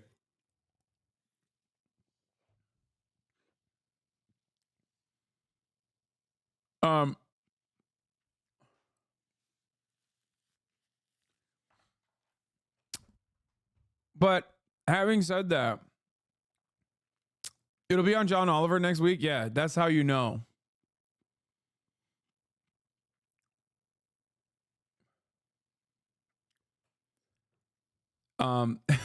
You got every fucking Israeli newspaper being like, Benjamin Netanyahu, you have murdered these hostages. You have murdered our sons and daughters. This is on you. CNN going, actually, these protesters are doing the bidding of Yahya Sinwar. It's fucking crazy, but it actually does show you, outside of like watching the HasanAbi broadcast, you rarely ever get a fucking normal understanding of what the fuck's going on in Israel if you only consume American media. Okay?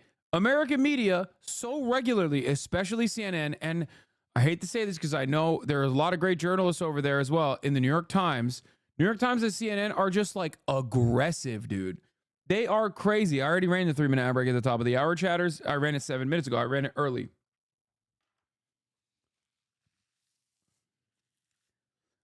Man, bro, Israel war against turban, Hamallah, Allah thing, Palestine. Chat, chill. Our God died for a reason. People are blind. Wake up, please. You don't have to ban him immediately, dude. I want to hear what kind of schizo shit he has to say. Man, bro, Israel war against turban, Hamallah, Allah thing. Oh, he's trying to say Hamas's turban, Hamallah, Allah. Palestine is no different than Crusades back in 1272 AD. Our God died for a reason. People are blind. Wake up, please. Damn, he's cooking, dude. He's cooking.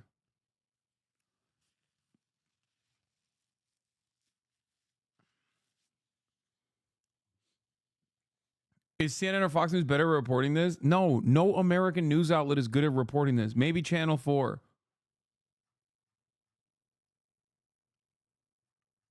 It's crazy. It's actually fucking insane, dude.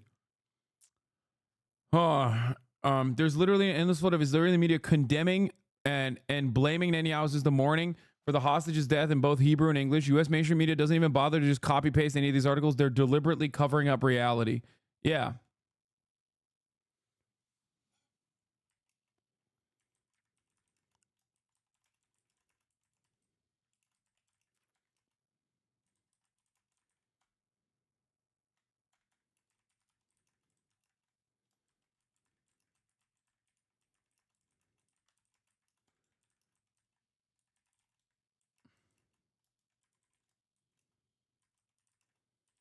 About, hold on, I'm tweeting.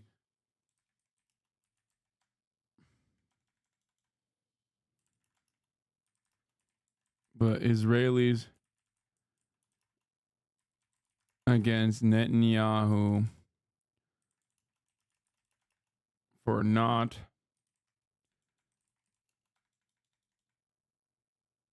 agreeing to a ceasefire. American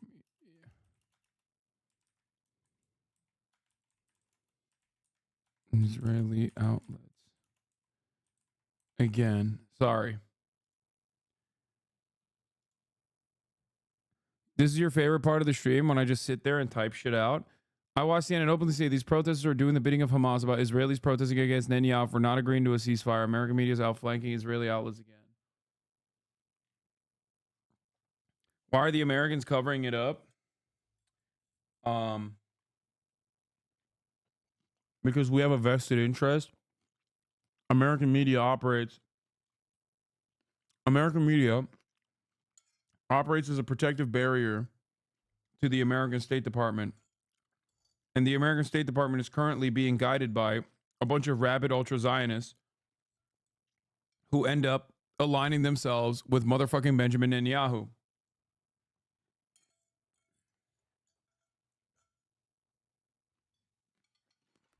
Remember, I told you this before, and you're basically seeing this. I told you, if Israel was led by, rabid ethno-nationalists, whatever it is, but every American Jew universally said Israel is conducting a genocide as an apartheid state, the American government would still be pro-Israel. Okay? This is why I always tell you, it has nothing to do with Jewish interests. It has nothing to do with what Jews think. If every single Jew in the United States of America was an anti-Zionist tomorrow, America would still be pro-Israel. Okay? It has nothing to do with Judaism. It never had anything to do with Judaism. You believe that if you're either a fucking Nazi or you've been duped by Zionist arguments.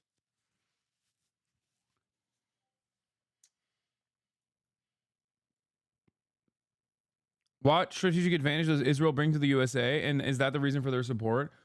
I think the strategic advantage is obviously a real reason as to why they did it for fucking 76 years. But I think it's gone far beyond the strategic advantage at this point. It's more of a problem than it is a advantage. And I do think that it's ideological zealotry that is at play here. Because there are obviously plenty of people, even in the State Department, and you will hear more and more about this in the next decade or so when they come out and write books about it. But there are a lot of people beyond the unsinkable aircraft carrier. There are a lot of people in American in positions of power that literally think no, this has to happen the way that it is happening. There's also money. A lot of moneyed interests at play. The military industrial complex. There's also this is just embedded. There's also obviously Christian Zionism, which is a very powerful force.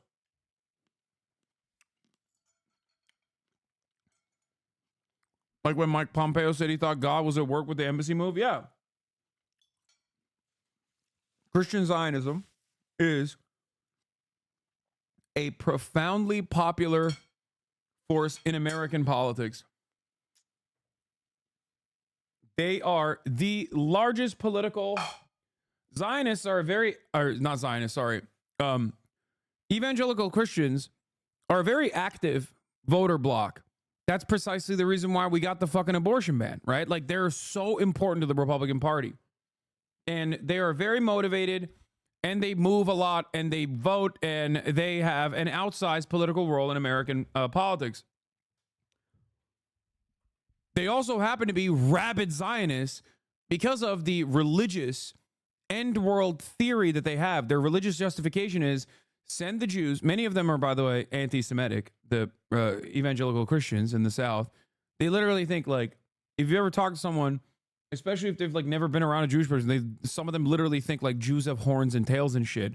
But simultaneously, within that anti-Semitism, they still believe that all the Jews, the chosen sons and daughters of God, have to go to Israel so that Jesus Christ can come back to earth. Okay? And Jesus Christ can come back to earth and fight the devil in Megiddo and the forces of evil in Megiddo. When that happens, the rapture will happen, and all of the evangelical Christians will be sucked into the heavens. And of course, everyone that does not convert to evangelical Christianity, which ironically enough includes Jews, will burn in eternal hellfire. It is a literal death cult and also openly anti-Semitic. But plenty of people do believe that.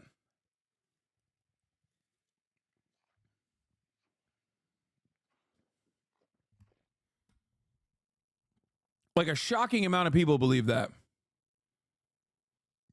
Which is crazy. It's like believing it in a fucking anime. Like, obviously this community is one where it's like, what, 70% atheist or some shit? Or agnostic? But like, think about that.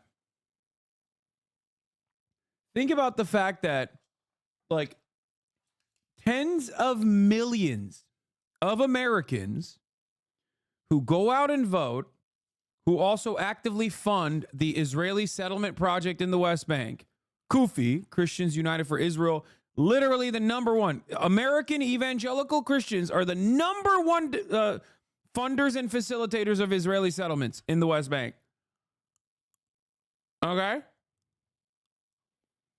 Remember that. It's not AIPAC, it's not Jews, it's Christians. When it comes down to settlements, Christians are more responsible for it in the United States of America than Jews are, okay? That's for the purpose that I've mentioned to you, their religious justifications. And it's crazy because their operating principle on this matter is quite literally the plot of a fucking anime. Tens of millions of adult Americans that you encounter, okay, that live all around us, literally think in anime terms, dude. They straight up think Jesus is going to come back and duke it out with the devil in Megiddo once they ship all the Jews to the desert, which literally sounds like a threat. It's a win-win. If you're anti-Semitic, now you don't have to be around Jews who you are afraid are going to steal your money. Okay? You ship them off to the desert to go fight fucking Muslims. You know, that's great. That's perfect for you. If you're an anti-Semitic, ultra-Zionist, evangelical Christian in the South, you're like, this is perfect for me. I love this. Chosen sons and daughters of God, send them out there. Then Jesus sucks my diabetic ass to heaven. Fuck yeah. And it sounds fucking insane, but that is literally a thing people believe.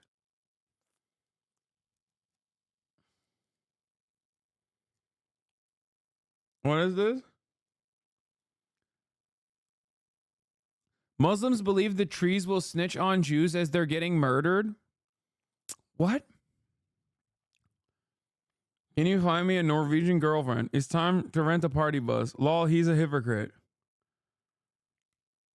What about China committing genocide on its Muslim Turk people? Dude, I love when someone comes in here to be like, China is committing genocide on the Muslim Turkic population.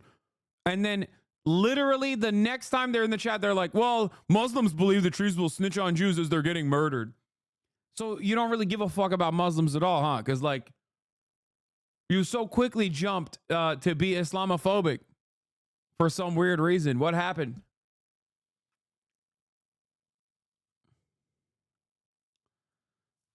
This is Evangelion, but only for Muslims, and I said it with lowercase m. What?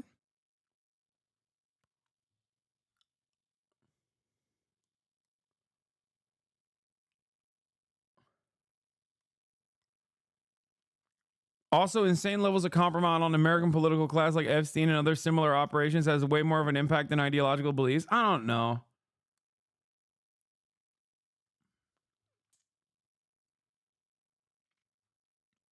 Look, the blackmail operation is real. Jeffrey Epstein and the like. That's for sure real.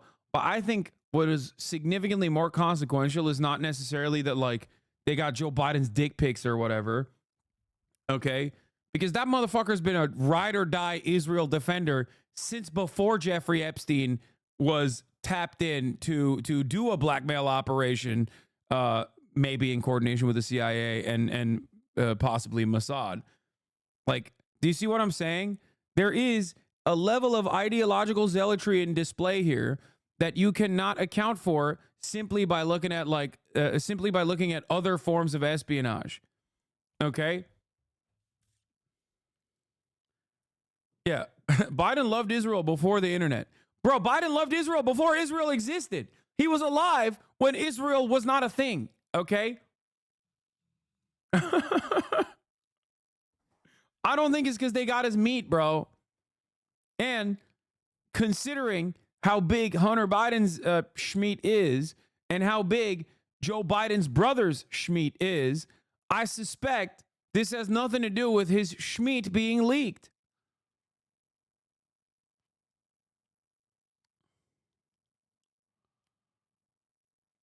Motherfucker in the 80s was like, yo, if Israel didn't exist, I'd make it. He's like, you don't understand, dog. The way I ride for permanent genocide of the Muslims, you don't understand it, okay? I would make it up. I would make up an Israel right now if I could. Fuck, I want Israel too.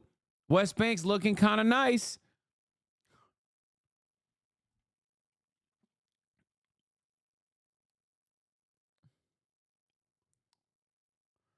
Bro, are you really out here doing Biden family schmeat phrenology right now? Yes.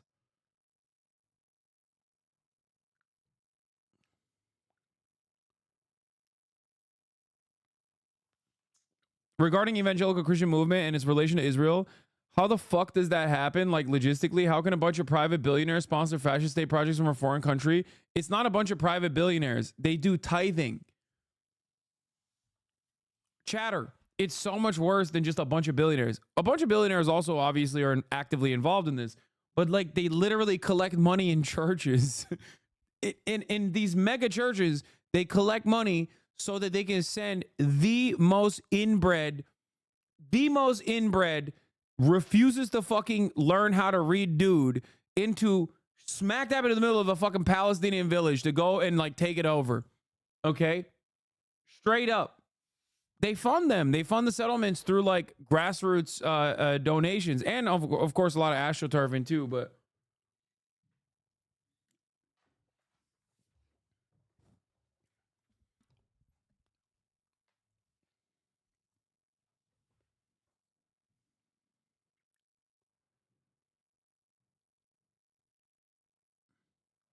yeah.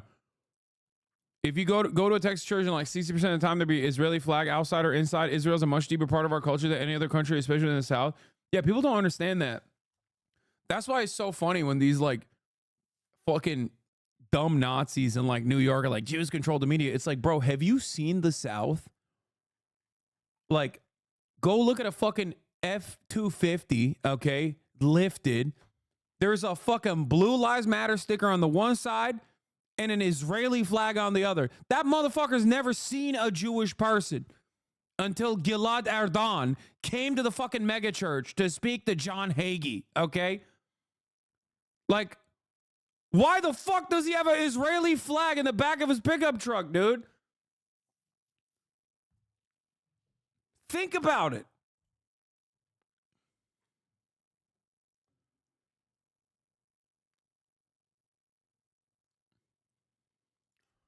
I'm ashamed to say that my grandma went on a trip to Israel because she's a devout Christian, but didn't know about the conflict there and got me a snow globe.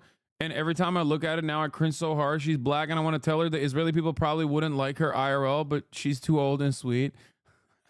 That's funny.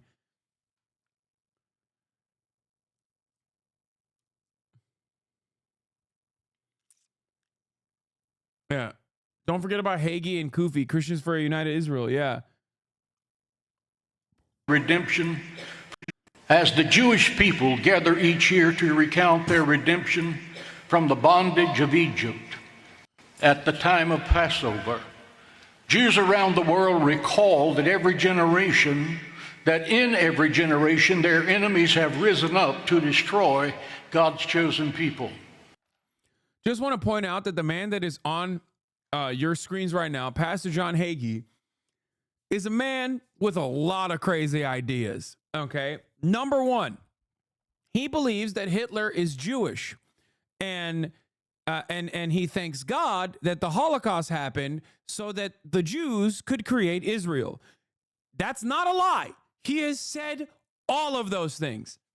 Now, what makes it really cool and really interesting is that that man was sent to D.C., Washington, D.C., for the pro-genocide, pro-Israel rally that was conducted. He was one of the speakers there, okay? Alongside, wonderful people like Van Jones. Now, Maoist Van Jones, would he ever let a single person of maybe indiscernible Muslim ethnic origin or heritage get away with something that is even a 100th of that sentiment anti-Semitic? Would he allow that to happen? Let alone sit on that same fucking stage that inbred dipshit spoke at.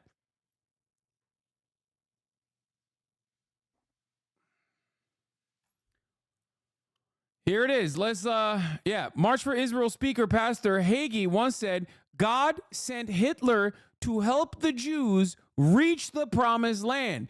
He also said Hitler was the Antichrist and also secretly Jewish. Okay? I clipped two of his separate quotes about Hitler and the Holocaust together.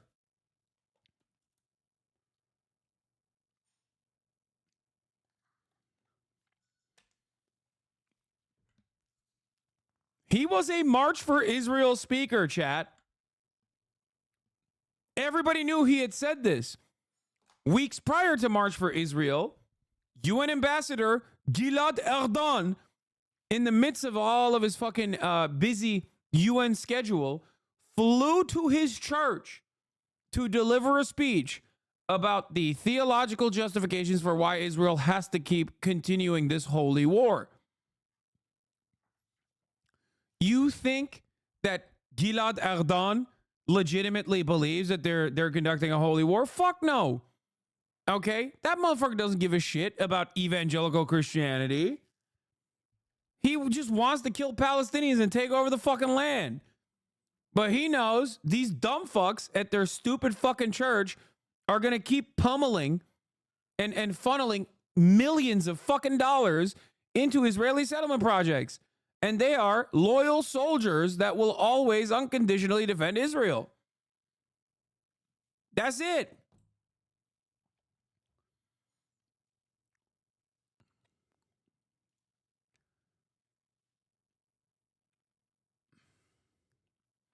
He also said the next Antichrist will be gay and Jewish. Possibly also a HasanAbi head. So he's not wrong on that one, honestly.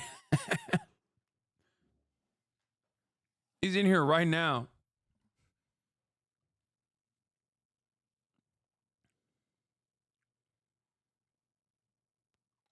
Anyway.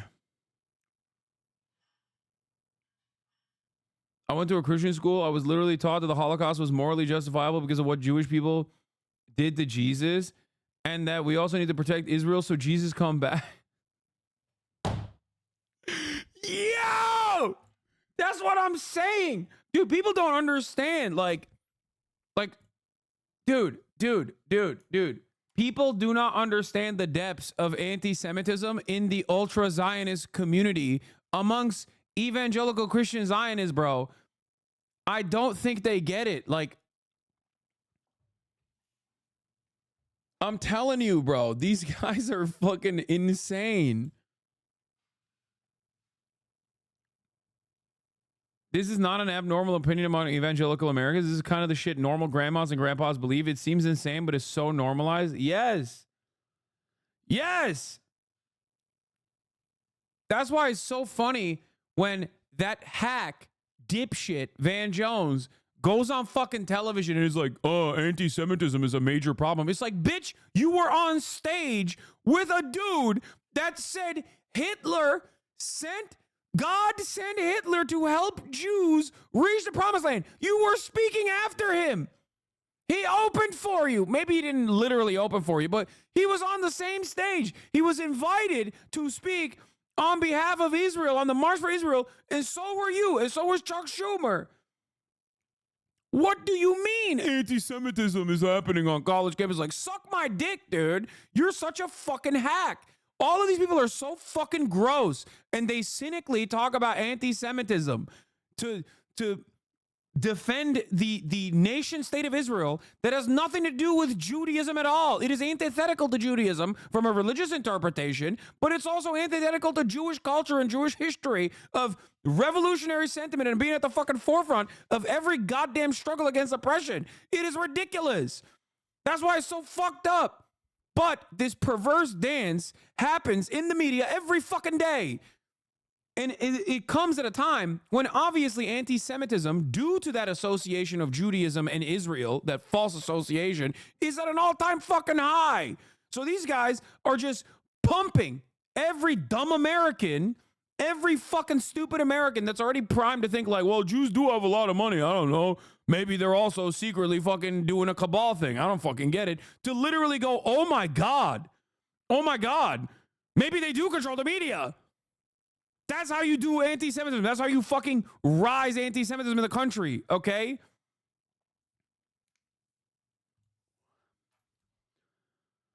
Oh. Sorry for the rant. It just blows my mind. That was, of course, a rant for me. Anti-Semite of the Week, according to StopAntisemitism.org in the month of April. Oh.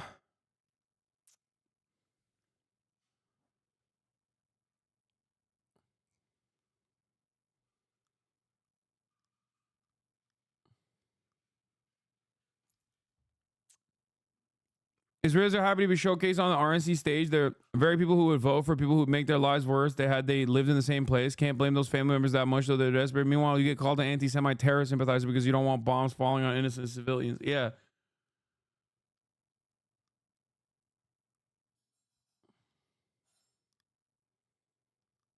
Yeah, I was Mr. April.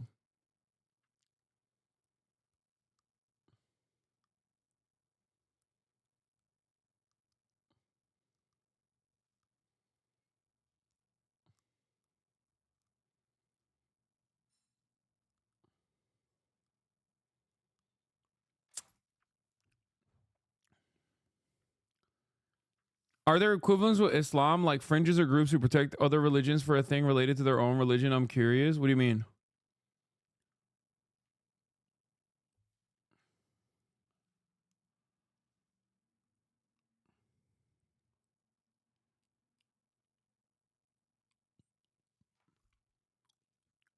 The other aspect of this is that, like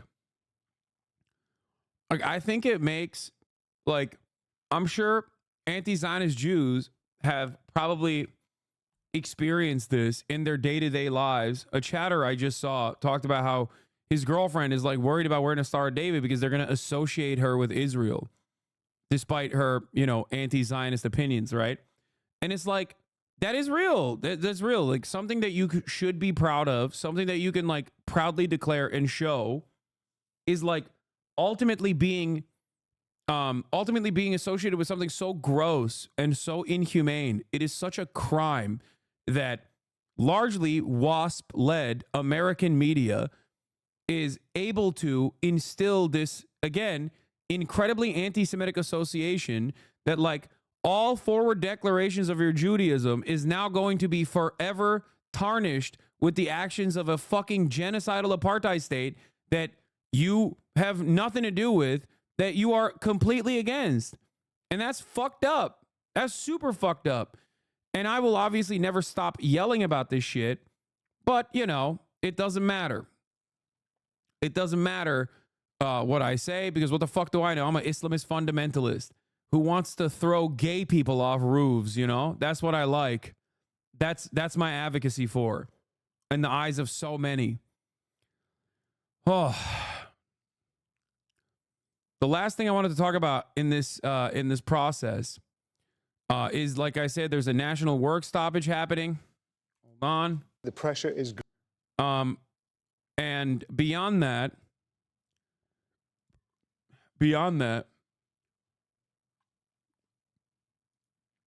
where the fuck is the goddamn, where is the Kamala Harris statement? Yeah. The head of Israel's workers' unions has decided to order a general strike on Monday to protest against the Netanyahu government and call for a hostage deal. Okay?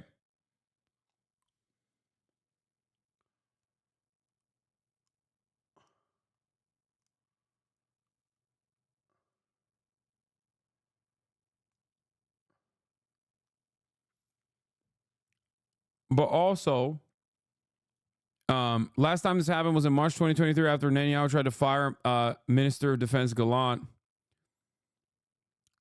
Here is the striking contrast between the Israeli and the United States response to the killing of the hostages. Israeli press contains significant condemnations of Netanyahu for not taking a hostage deal when it could have saved their lives.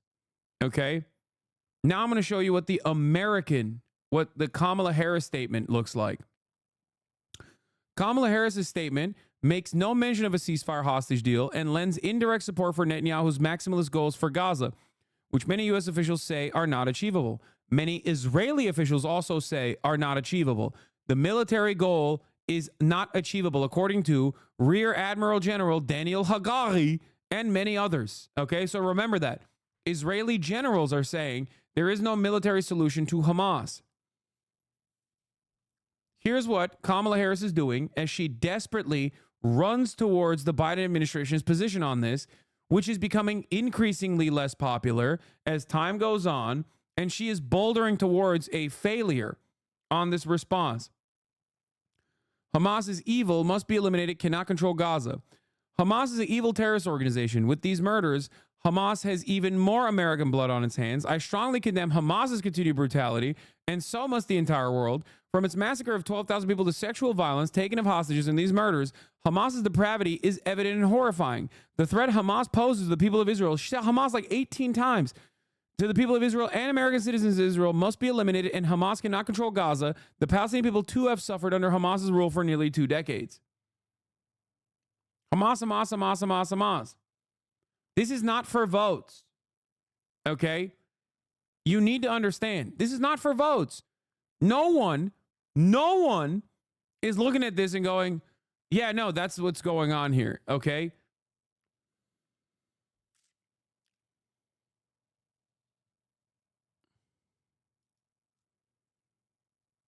I'm completely shocked at the horrific and senseless killing of 6 hostages in Gaza by Hamas. My thoughts are with their loved ones at this awful time.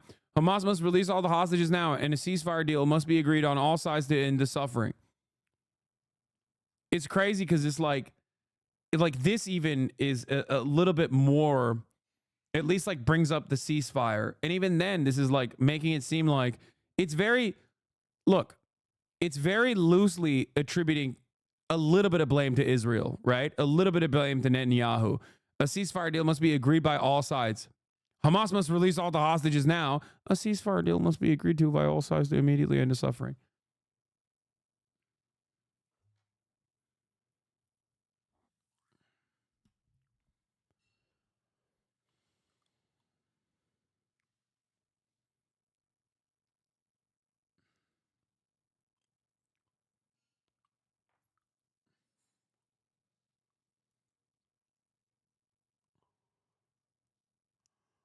The DC bubble is so brain dead, she might be stupid enough to believe it's a vote maximizing play.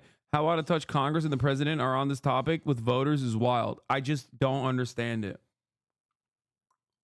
Ex-friends harassing me on Insta to vote for Killer Kamala anyways because she said the word ceasefire.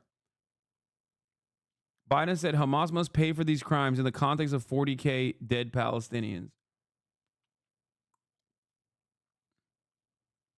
I was going to say this earlier, but you were not talking about her statement at the time. I'm pretty certain this statement and Biden's came from the State Department so they can make it as generic as possible to not influence what they're doing in Israel to try to get Bibi out. Yeah, no, that's bullshit. That's bullshit. Because they already actively tried to get Bibi out. They tried to present Benny Gantz as their guy in the room. Benny Gantz failed spectacularly. Okay? That's number one. Number two, their other strategy has been bear hugging Benjamin Netanyahu, and that has been a demonstrable failure as well. It's fucking bullshit. The time to openly condemn Benjamin Netanyahu is now when you have hundreds of thousands of Israelis condemning Benjamin Netanyahu for not fucking getting together and facilitating a ceasefire agreement. It's objectively ridiculous to think like, oh yeah, no, there's some secret deal at play here. Okay?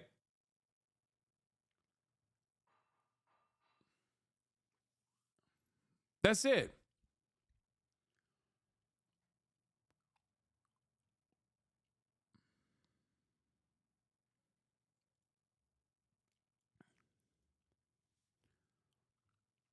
I worked tirelessly to bring Hirsch home, and Jill and I could not be more heartbroken by the news of his death. It's tragic and reprehensible. Hamas leaders will pay for these crimes and will continue working towards a deal to secure the release of the remaining hostages. Like, the fucking family members of the slain hostages literally said, not just that Benjamin Netanyahu's responsible, they singled out the ways in which Benjamin Netanyahu is trying to lie about the hostage negotiation. They mentioned the Philadelphia corridor by fucking name in their statement. At this point, you're just not listening to the very same Jewish people that you are claiming to represent here when you say this. You are directly sidestepping the fucking family members of the slain hostage in this situation. Okay? It's crazy. This is why I keep repeating the point that I keep repeating, which is that this is not about what American Jews want. This is not about what Israeli Jews want. This is about what America wants, specifically a couple key Americans in positions of power in terms of their allegiance with the Israeli leadership and what their immediate short-sighted goals are in continuing this bloodshed.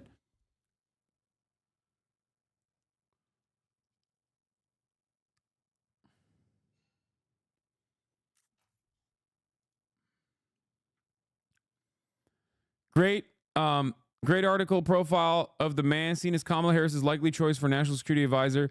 Harris' private comments and concerns as the war has unfolded suggest she's open to challenging Israel more directly. Yeah, I don't believe that. Yeah, until I hear it, I don't believe it. Okay? That's it. I don't give a fuck what she says behind closed doors. How is that any different than Biden being like, actually, I've decided I'm going to tell Benjamin Netanyahu, fuck you.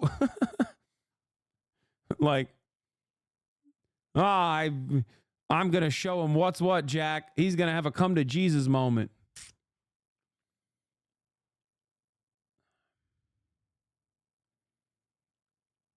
Yeah, here's the other side of this equation. Once again, Chief Gaza Officer, the new Brigadier General, which symbolizes the occupation of the Gaza Strip for years to come. The IDF estimates that in any scenario of occupation of Gaza, an Israeli responsibility will increase, and appointed for the first time a general who will include humanitarian aid and coordination of civilian issues on the Strip for the long term. On the agenda, a possible controlled return of refugees to Gaza City, reconstruction projects, and preparation for winter. Senior official, this is not a projector, but a role for years to come. The lack of setting strategic goals by cabinet for the future of Gaza does not cause the problem to be solved soon, and the IDF accepts the fact that Israeli responsibility for life in the Gaza Strip will continue and even expand in coming years. This is basically openly fucking saying that the plans for the Gaza Strip are permanent. Like an occupation, a military occupation of Gaza is permanent, okay? For the foreseeable future. Oh.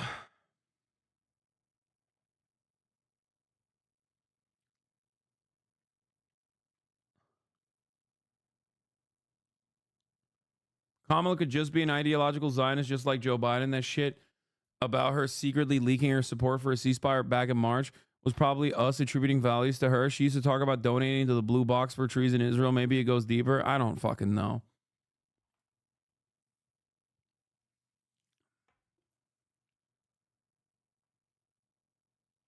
The group representing the famous Israeli hostages is calling for Prime Minister to address the nation and take responsibility for abandoning the hostages. The recovery of the bodies of Ori Danino is a direct result of failing to sign a deal. They were all murdered in the last few days after surviving 11 months of abuse, torture, and starvation in Hamas captivity. The delay in signing the deal has led to their deaths and those of many other hostages. No, I already saw. I saw the Biden statement. He said, like, Hamas are savage massacres. He planned to travel the world. I got to know his parents, John and Rachel. They've been courageous, wise, and steadfast as they endured the unimaginable.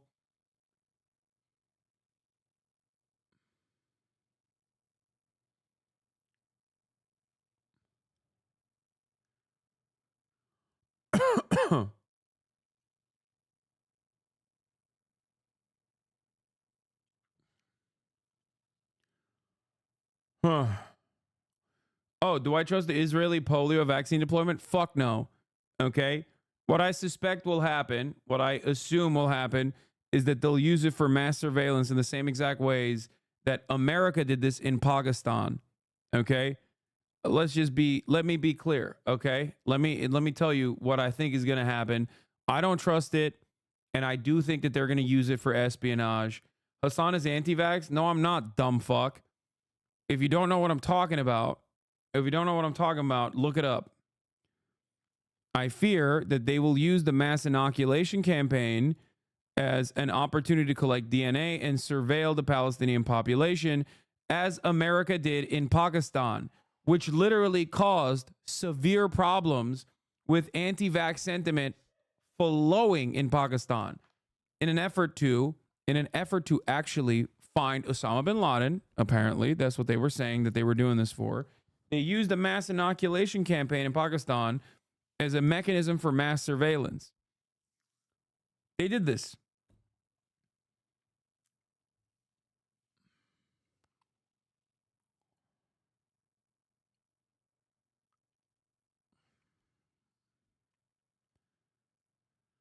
Yeah, here. CIA's fake vaccine campaign to find Osama bin Laden in Pakistan led to a drop in child inoculations. And this is what will inevitably happen.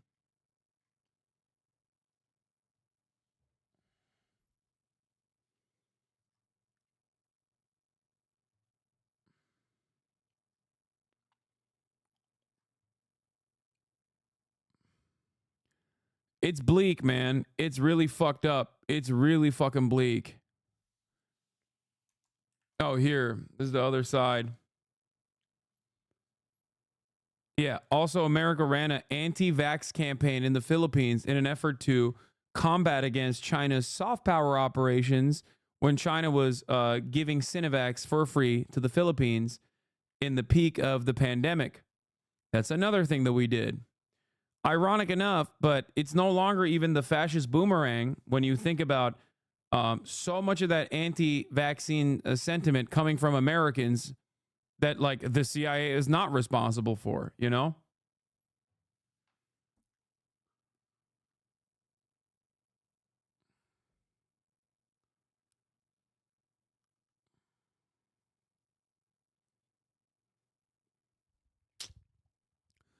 Here's another scoop. Internal ceasefire documents show the talks ought to have effectively revolved on July 2nd when Hamas accepted the ceasefire hostage framework put forward by Israel and the U.S. on June 24th.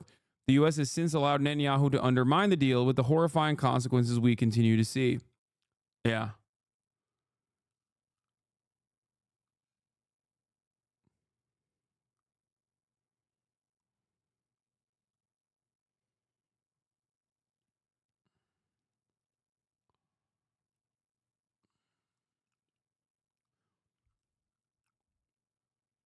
That's where we're at. All right, now let's get back after all of that to American politics. Here you see them, 52% for Harris, 46% for Trump. Now, keep in mind, that is just barely outside the margin of error, Whit. And as you well remember, in 2016, Hillary Clinton won the national vote but lost the White House. So that really shows you a race that is very close to statistically tied. And John, are we seeing any shift in the battleground states? Same story there in the battleground states. If you look at the 7 states that will really determine who gets elected, you look at there, you see Harris has a slight lead in 6 of the 7 states. But I say slight lead in virtually all of those. This is the 538 polling average. In virtually all of those, it is statistically tied within the margin of error. So again, this race is about as close as it can be, but Democrats are in considerably stronger position than they were when Biden was the nominee. And that's why I'm writing in Biden, because he's the only one who will truly protect Israel. So, John, also, what are voters saying about the personal attributes of the candidates and the handling on the big issues? Well, this really tells the story. If you look in our new poll, you see that Donald Trump has a significant advantage on some of the most important issues for voters. You see immigration and the economy consistently ranking at the top. He has a lead. Harris has eliminated the Republican advantage, at least in our poll, in crime and safety. And of course, Harris has a big advantage on the issue of abortion. But look at personal attributes. On this, a different story. Harris has a significant advantage over Trump on who people think is physically healthy enough to be president, is honest and trustworthy, understands problems of people like me, and is the mental sharpness to be president. So that tells the story of this essentially statistically tied race. Republicans, Donald Trump has an advantage on some of the key issues. Harris has an advantage on who people actually like personally. And that's where the race is, essentially tied. Essentially tied, and leading up to that pivotal debate in less than a week and a half from now, right here on ABC. John, we know you'll be there, and we'll chat with you in just a bit. And remember to tune into This Week later this morning for more details on that ABC News Ipsos poll. John also speaks with Trump ally Senator Lindsey Graham, plus Colorado Governor Jared Polis about Vice President Kamala Harris's campaign. So right now, the U.S. Army is in a recruitment crisis. And since our last video, they've been spending even more money on YouTubers like us. So we're here to show them to Hasan to get him drafted.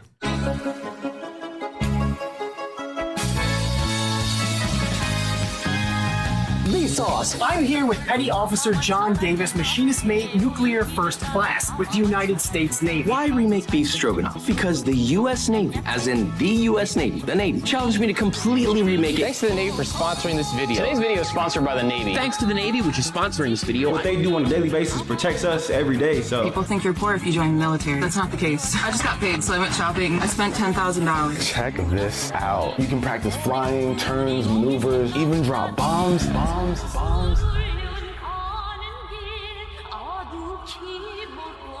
I attempted the U.S. Army Best Squad competition. Good morning, you guys. It is 2:40, bright and early this morning, and I keep saying bright and early, but it is clearly still dark out. Today we are partnering with Go Army. That's so weird that they're doing a Go Army ad. How much money do you think they got from that? At least 50, right? 50. What? 50,000. 50K. 50,000 is probably more. You think it's more? Bro, they got like Raytheon contracts and shit. Like they got money. That's true. And they're in like a recruitment crisis. Like Yeah. if they're going to spend money anywhere, it'd be here. They need, I've been saying this for a while, they need another 9/11. That was incredible for recruitment numbers. JD Vance just announced as Trump's vice president, actually joined the Marines after 9/11. Oh, wow. What about this Trump shooting? That could do great things. Nah, it's not. No way. We are here with Go Army, and they're giving us a chance to get an inside look at how the Army does the Best Squad competition. You guys have seen me do the ruck run on this channel before. You've seen me attempt the U.S. Army fitness test. Oh, so he's just like purely an Army guy. He just does different Army fitness tests. I feel like when you're a fitness guy, there's only so much fitness you can do until you like have to inevitably run out of ideas. So you're just like, I'll just do the Army stuff. I'll just kill someone. Yeah. Here we have the torturing a 14-year-old boy challenge. I've seen this guy before, though. Really? He did a boxing match. against an Afghani child. Yeah, exactly. A child. No, against Salt Pappy. Oh, he's a guy who got knocked out. He got immediately. knocked out by him. Wait, Salt Pappy beat his ass? Yeah, yeah. Bro, the army is down so No. abysmal, bro. What the fuck? Isn't Salt Pappy like a meme? Yeah. And today we are doing the real deal on the base. Let's get it. Let's check it out.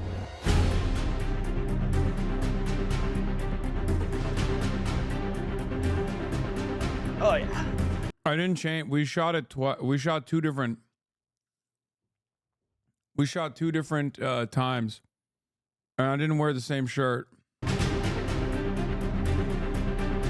They put a lot of work into it, and it still makes the army look boring. Yeah, it's like these people are jogging. You think that would make this more fun though, where they're like, the point of this is to recruit people. Yeah. Just lie. Show a bunch of other cool stuff that you can do instead of being like, no, you have to wake up at 2:40 and just run in the dark. This sounds awful, bro. I mean, maybe it's good for his fitness audience. Like the kind of people watching these videos, like, fuck yeah, I can't wait to like put a backpack on and run in another place. I can't even imagine doing that shit voluntarily. That's so whack. Like, if it was a draft, it'd be different. You know what I mean? Draft would be fun because you'd be doing it with like all sorts of people. Like, yeah, with normal fat people. guys and thin guys. And Ain't no fat guys completing a 12-mile ruck run. I'm here with Specialist Baker. He's gonna give you guys a quick rundown on the ruck run. So for our job, we like to carry heavy stuff and walk really far. It's just the line of work we're in. We have a lot to carry and far way to go in order to close with and You kill. look small between them. Yeah, I think my upper body is like not that tall. The enemy. This war shit is whack as fuck, dude. It's like you would have expected this to be advanced by now. This is not all that different from like Roman legionnaires. No. Like how the fuck are we still doing this in 2024? Where they're just like, oh yeah, I gotta carry heavy stuff to this other location. how much would they have to pay you to do a military sponsorship? 12-mile. Oh No, like no amount of money. Yeah, I but would what never if do it was such a large amount of money that you're like, I could do terrorism?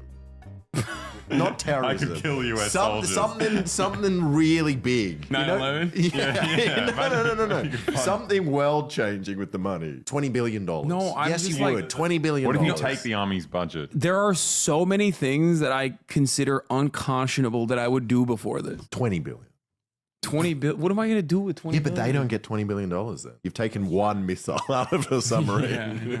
Yeah, I'd do it for 10,000. The BoyBoy sponsorships are so. I mean, not the sponsor of this video because that's actually great and they're really nice and good. But like, What's this video sponsored by? Odoo. We're 6 miles in, we're halfway there. Just hit the turnaround point, so we're gonna go 6 miles back. Apparently we have a long day ahead of us. I don't really know what I'm getting myself into. They're telling me this is the easy part and not to push too hard. The goal is 3 hours. Does he have a gun? Just under 3 hours. Oh, he does. Dude, America's so crazy. They just give anybody a gun. They're like, hey, here you go. This is like your gear. Here's your fucking military weapon. Well, I think it's funny how understated it is as well. Like everyone's so used to guns, and you can just have it off camera and no one really cares. Yeah. It's just like that's not the most interesting thing. They It's just like got- guns are normal. The walking. We gotta watch the walking. Man, I love America. We did it, 12 miles. Now we're gonna go straight into a stress shoot. Main point of a stress shoot is kind of focus on those skills that you might lose once you're tired. Big part of it is like being able to like engage and kill the enemy when you're tired and worn out or after you've done something similar to like a 12-mile ruck. Keyword, stress shoot. I feel like this is like the idea of stress training though. You just like, if you're tired and stressed, you shouldn't be shooting anyone. Like you need to make a decision that that's the right person to kill. I don't think you can. What kind of war you reckon is happening? You're like, guys, hold on. You're sleeping. I'm anxious. Yeah, exactly. This is the them Are army. you making the right decision? I have anxiety disorder. I need to calm down real quick. We'll see how it goes, honestly. It's been a while since I shot a gun. Hey, my name's First Sergeant Jones with Bravo Company 27 Infantry, and I am a dog-faced soldier. Today's course of... It's a bit rude. Wait, what? Is that what you guys say in America? I'm a dog-faced soldier? You've never heard that? We presume that's a you thing. No. I thought like they just internalize all the like abuse that you get in like training, and they're like, I am just a shit person. I'm a lowly maggot. I'm a piece of shit. I don't know why he said that. That was weird. He's just tired. Yeah, he's stressed. It's called stress talking. Yeah, I'm a fucking real piece of shit. I'm a monster, dude.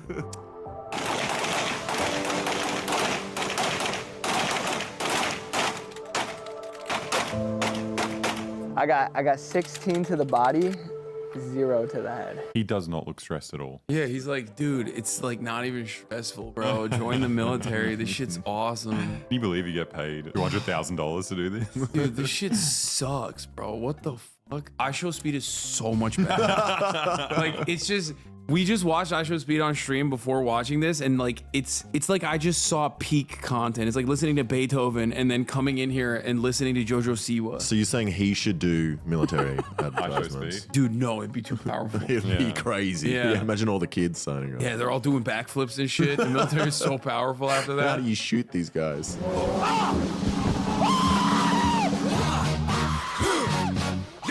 That's what I thought this was gonna be. It is not that at all. He just walks and does 2 interviews. Okay, but that's how boring the military actually is, which is why it's like weirdly real, and they fucked up. Not good marketing. For years and years now, I've been saying the next place that I want to go to is Korea. I can only imagine how amazing Korea would be. That's exactly what we were saying in 2015. Like, the next place I want to go is Korea.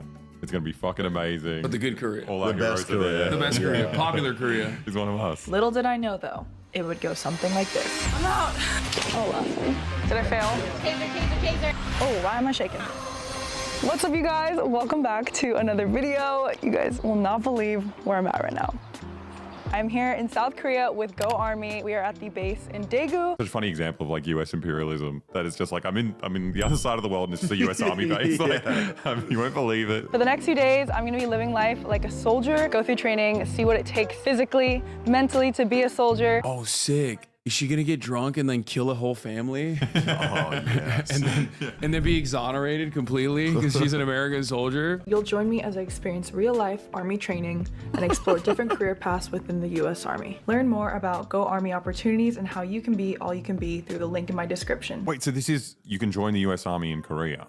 Yeah, she's not Is that what's happening? Why didn't she How does that address work? that at all? She's like, K-pop. It's, you like K-pop? You wanna go to Korea? Join the army. It's pretty impressive that they've come like full circle. The Korean War was like, you know, pretty unpopular. And it just takes another 60 years and it's like, you guys want to go to Korea? And everyone's like, fuck yeah.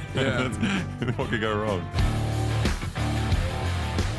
Day one, we arrived at Camp Carroll. Right away, got geared up for Humvee Egress Assistance Training. The Humvee is the vehicle that you see here. It is a high mobility, multi-purpose wheeled vehicle that is used in combat. I want to see a fucking Russian influencer be like, join me in Angola where we're training with our Russian That would be friends. sick. I would rather watch that. It's so weird. It's just like, why? Why are you here? It is set up in a way where you can turn it 25 degrees, 30 degrees to a full 360 spin. I made my way into that driver's seat. I do find it really funny that like they didn't put her in full fatigue. Yeah, like yeah. she's still looking cutie pie. You got to show some skin. Yeah, what the fuck is going on? Why isn't she in full fatigue? Like the other dude fucking geared up. I think this is the female army uniform. I think girls have to wear this. All right. There you go.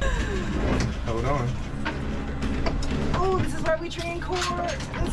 They're teaching this to the Korean soldiers, the American soldiers in Korea, because they're inevitably going to get to a DUI accident.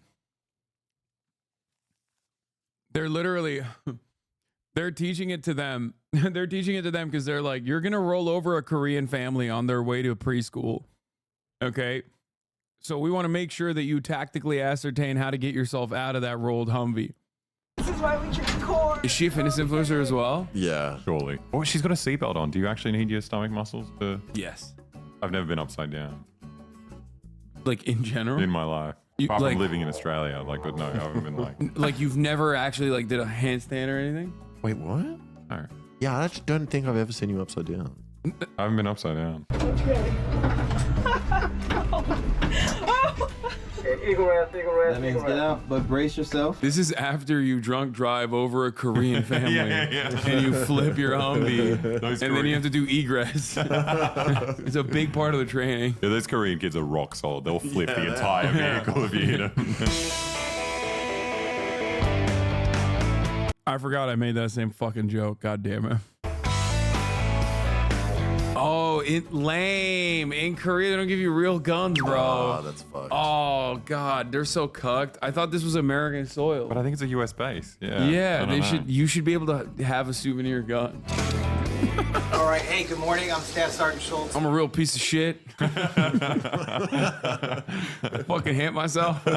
This is the EST room, so it's really just a virtual range. This virtual range provides training for different scenarios using different weapons. Today we are doing zeroing and qualifying. Why is everyone else wearing pants? I don't understand. Wait. Because they're... Yeah, no, I do understand. Can you see through this into that? No, I'm like on the complete left side of it. Are you? Yeah. You gotta use this eye. Use your right eye. Oh. There you go. I've done that. It's a rookie mistake. But you went like this. Didn't like that. How do you look into microscopes? You just like close this one. I don't know why I'm making fun of you in Australia. No, I know nothing about guns. No. This is the exact type of person that would join the military. So this is important. We have a giant food court, so we're here now.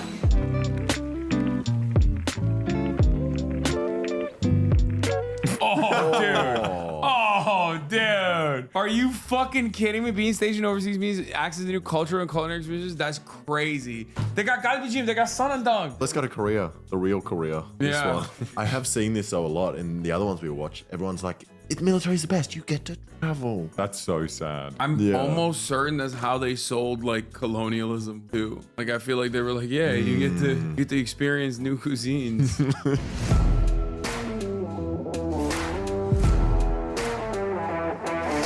It was time to let the dogs out. Camp Walker is home to the Canine Unit. From the military dogs who live and work here today to those who have passed after dedicating their lives to this mission, their work doesn't go unnoticed. Wait, what combat situations are they in Korea right now? These dogs don't live that long. They didn't die in the Korean War. These dogs died in the past 10 years. Who are they fighting? They didn't die on the line of duty. That's what she was saying. No, So they make a little fucking picture for every single dead, like every single old dog. They just worked and then they retired. I don't even like why this much training. Like what is happening in Korea, dog? Like what's going on? This is such a waste of resources. I fucking hate the military so much. Like what the fuck? Why are they operating this base? No, it's nuts. The kids in America have like fucking lunch debts. You can go over there and have sanandang every day. The unimaginable amounts of money being spent to like the upkeep of this fucking base alone. It's so stupid. Huge thank you to Go Army for this amazing experience. It was such an honor to come all the way out here to South Korea to meet soldiers of the US Army who every day live that mindset. Whether you're pursuing a career or simply trying to make a positive impact on this world, remember that every day is a new opportunity to grow, to learn, and to be all you can be. Bro, what are you talking about? It's joining the fucking military. You're a part of an occupation in a foreign country. What the fuck do you mean? No, it's a career. It's like you want to be an accountant or something. That's one of those same It's things. just like, I don't understand. Like she's hyping it up like, oh yeah, you can be your best version by joining the fucking military. That is, well, that's how they do it in Australia. Yeah, I think it's that's like a always general Western thing where it's just like being in the military is like self-actualization. It's like becoming your real self and being the best you can. They literally use an example of like an accountant. Don't be a normal accountant. Join the military and be an accountant. Be an accountant who runs around. Now, you can listen to the military sponsors of these videos and, sign up for the army and die invading a foreign country. Or you could listen to the sponsor of our video, Odoo, and get the best done all-in-one management software there is. Odoo provides entrepreneurs with a range of tools to simplify for life. She's a race. This one. Try out Odoo for free today.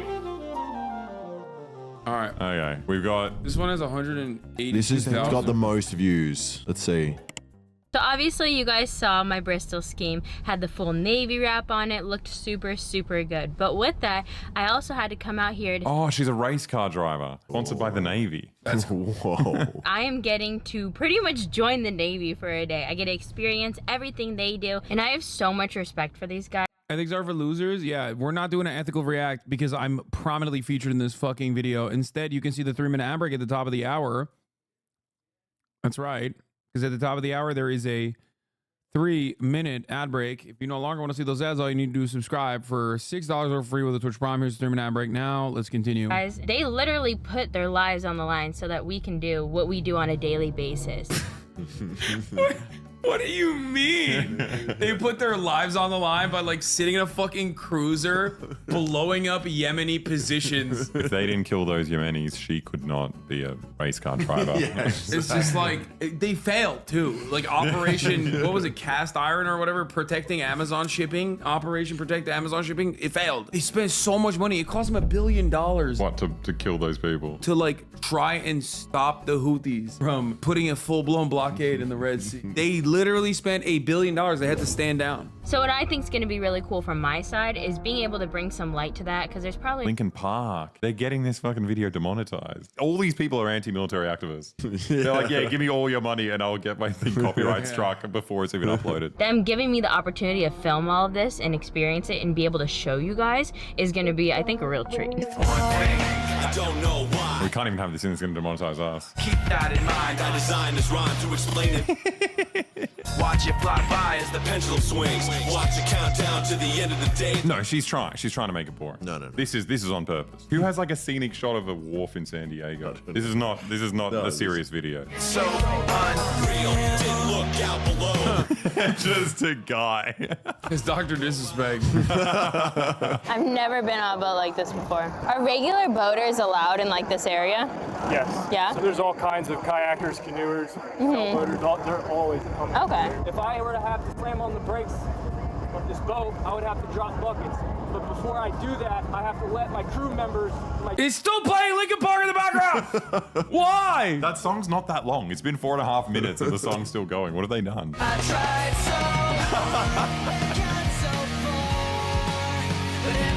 so Wait, they're the same guy. He's got two of the same guy. It was the same guy. Oh, she gets to fire the gun at least. Oh, that's cool. Wait, the whole Wait, video's Linkin how? Park. Wait, they get to fire it? Like, that's San Diego. San Diego. What the fuck? I was waiting for this. Bro, this is one of the most insane parts about this. Why is that allowed? There's no way that they're just like shooting at the land, right? Like I'm missing something. I know there's a fucking Navy motherfucker who was stationed in San Diego. Explain to me what we just watched. Because that is crazy. Wait, is she actually firing? Yeah. Wait, San Diego. This is so confusing. It went from like the tamest thing to something mowing down Taking over America. real civilians. A military coup. What the fuck? There's like children in the water. Keep going. You almost killed him. Wait, the boat? Wait, what's...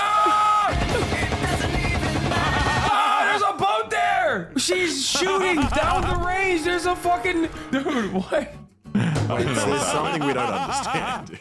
It's just clips of them cruising around and suddenly she's just bragging all her friends.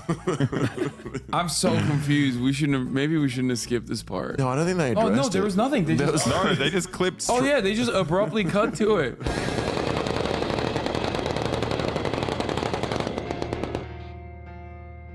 I haven't actually been to the beach in America. Is this what it's like? You just go there and there's just like an influencer shooting at you. You know how we have between the flags? They have in between the machine guns. Just safe in between those. It's crazy because like that's so bad for the environment.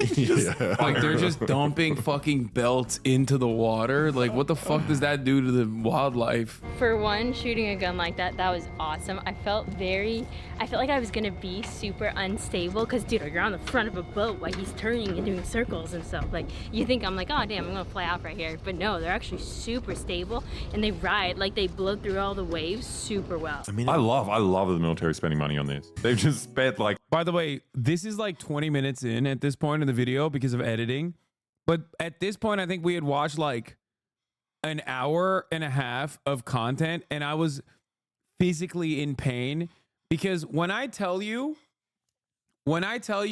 how fucking boring these videos are, like it's actually shocking how funny the boys are and how good Austinox is at editing to like really make this into like a fun dynamic react video.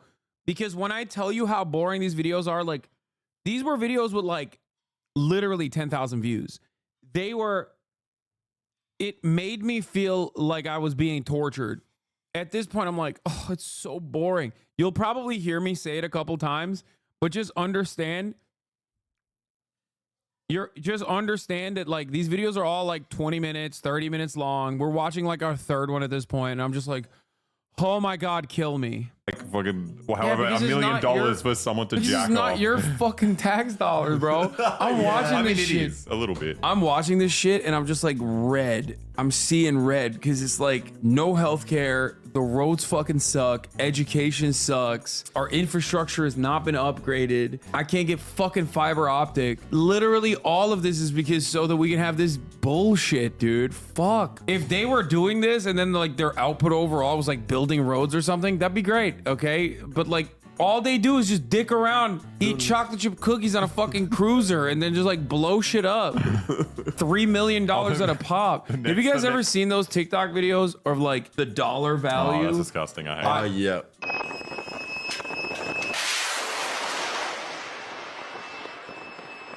That makes me so mad. Okay, we're moving on to TikToks. Oh, dude, I know what this is. Okay. I think this was the first video that sparked this TikTok trend. Military footage, playing Franz Ferdinand, basically to say, like, if you're lonely, you know, join the military. Everyone who's on this app is lonely. This is great marketing.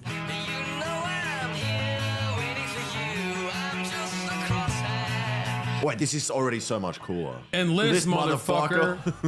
How much do you get paid for that? That is like the lowest. I don't think this is an ad that was like. They're just having fun. Anyone thinking about it? Watch All Quiet on the Western Front. Okay, nice. thank God. People are doing counter propaganda. Yeah, it's a Chinese app. War has no music. It's shots, screaming, death, friends dying. Even one the first mission you could die. I think TikTok is overall pretty good in terms of like people are more leftist on TikTok. It's because you love China. This is Chinese propaganda. Yeah. You said recruiting the worst people possible. Dog, what do you think the military is? Who the fuck that's like, I have a bright future ahead is like, let me go fuck my life up in the military. Okay? Ain't nobody, unless they're going through the officer program and those are like the real demons, like those are way worse than like the fucking poverty draft people that they predate on. Okay? Yeah, dude, it's the fucking last resort. It's just like poor people, bored people, people addicted to fucking drugs and shit. And they're like, oh, you want to fix your life? Come on, join the fucking military. Obviously, not a single one is as bad as a motherfucker in the officer program, okay? Holy shit. That is like peak sociopathic behavior, okay? That's like the peak. That's the peak of sociopathy. Yeah, Pete Buttigieg, perfect demonstration. But like I said, you know, they're not fucking they're not exactly looking for the best and the brightest, okay? And you're just eating it up. Nice try, recruiter.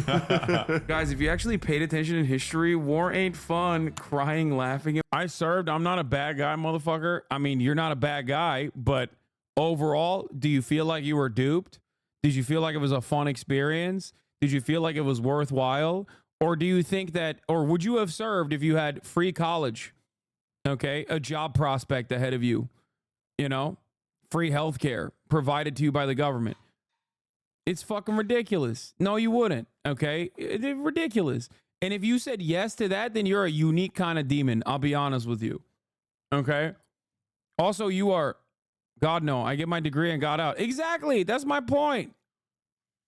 Like, that's the point. None of this shit would work if there was like upward social mobility for everyday Americans unconditionally. You know what I mean? It would just completely fall apart. It's a jobs program. It's a jobs program that fucks you up. Like, you're definitely disabled. You're maybe disabled before you join, and then you're definitely disabled after you join. Okay? Even during fucking training. Like, it sucks. Emoji. Okay, that's like a 12-year-old. Yeah. Whoa. Are they going to outside lands? Like they're just going to a festival? What's happening? What is happening here? You're acting like the average 18 and 21-year-old is well educated on America's horrible history. What? No, you don't have to be educated on American like imperialism to recognize. Dude, why do you think nobody that comes from like a fucking wealthy enough family ever even thinks about it? Why did Donald Trump why did Donald Trump escape the Vietnam draft? You don't have to literally be a rugged anti-imperialist to understand that you don't want to get your shit blown off, okay? You don't want to like carry around heavy things for 12 hours a day, like just from as a starting position. Yeah. Wealthy people become officers in the military. I know. That's what I'm saying. This is what I'm talking about. That's why I said this is the peak. Before my last deployment, we loaded our entire amphibious assault ships with bombs, slung them under helicopters, flown over 5 freeway down by the ocean side.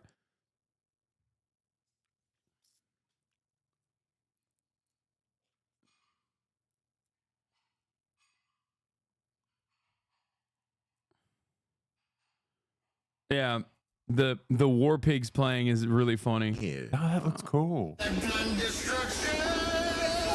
Whoa! They even got a dead guy? They got everything.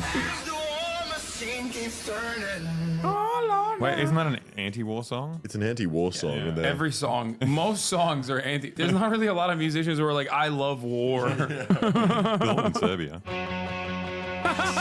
He said, yeah, you haven't listened to Serbian music.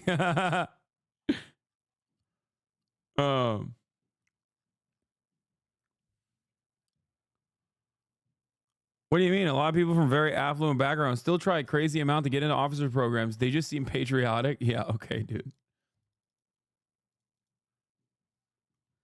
There's 3 types of people that join the military, okay, in the United States of America. Are you ready for this?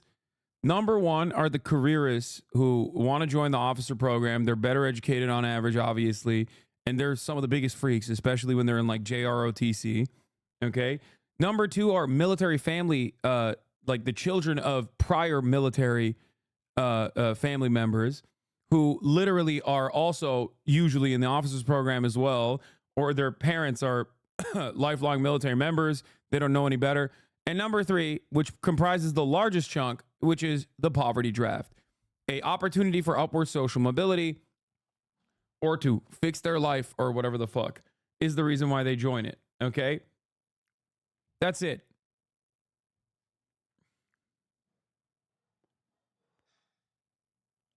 Every single person that enlisted that I've met has always come from a struggling background, have gotten out of the military as soon as they get a degree in a stable pocket. Yeah.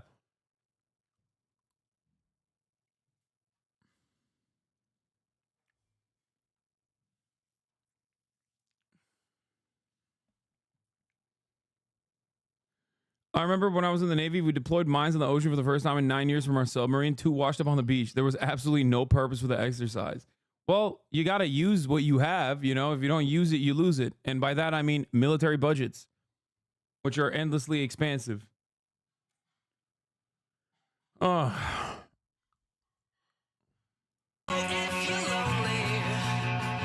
There's a 4th that just wants to legally kill. I mean...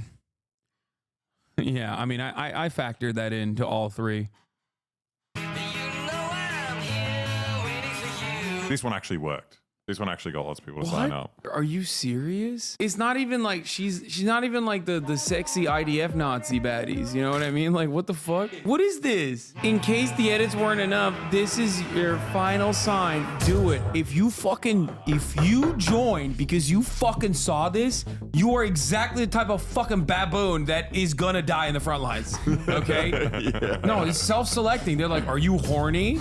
Are you stupid? You should die. Yeah, here, go fucking die so the Raytheon can turn profit. No, dude, no. Gooners need to be sent to the front lines, dude. What? That's what they're doing. Oh, it's the same song.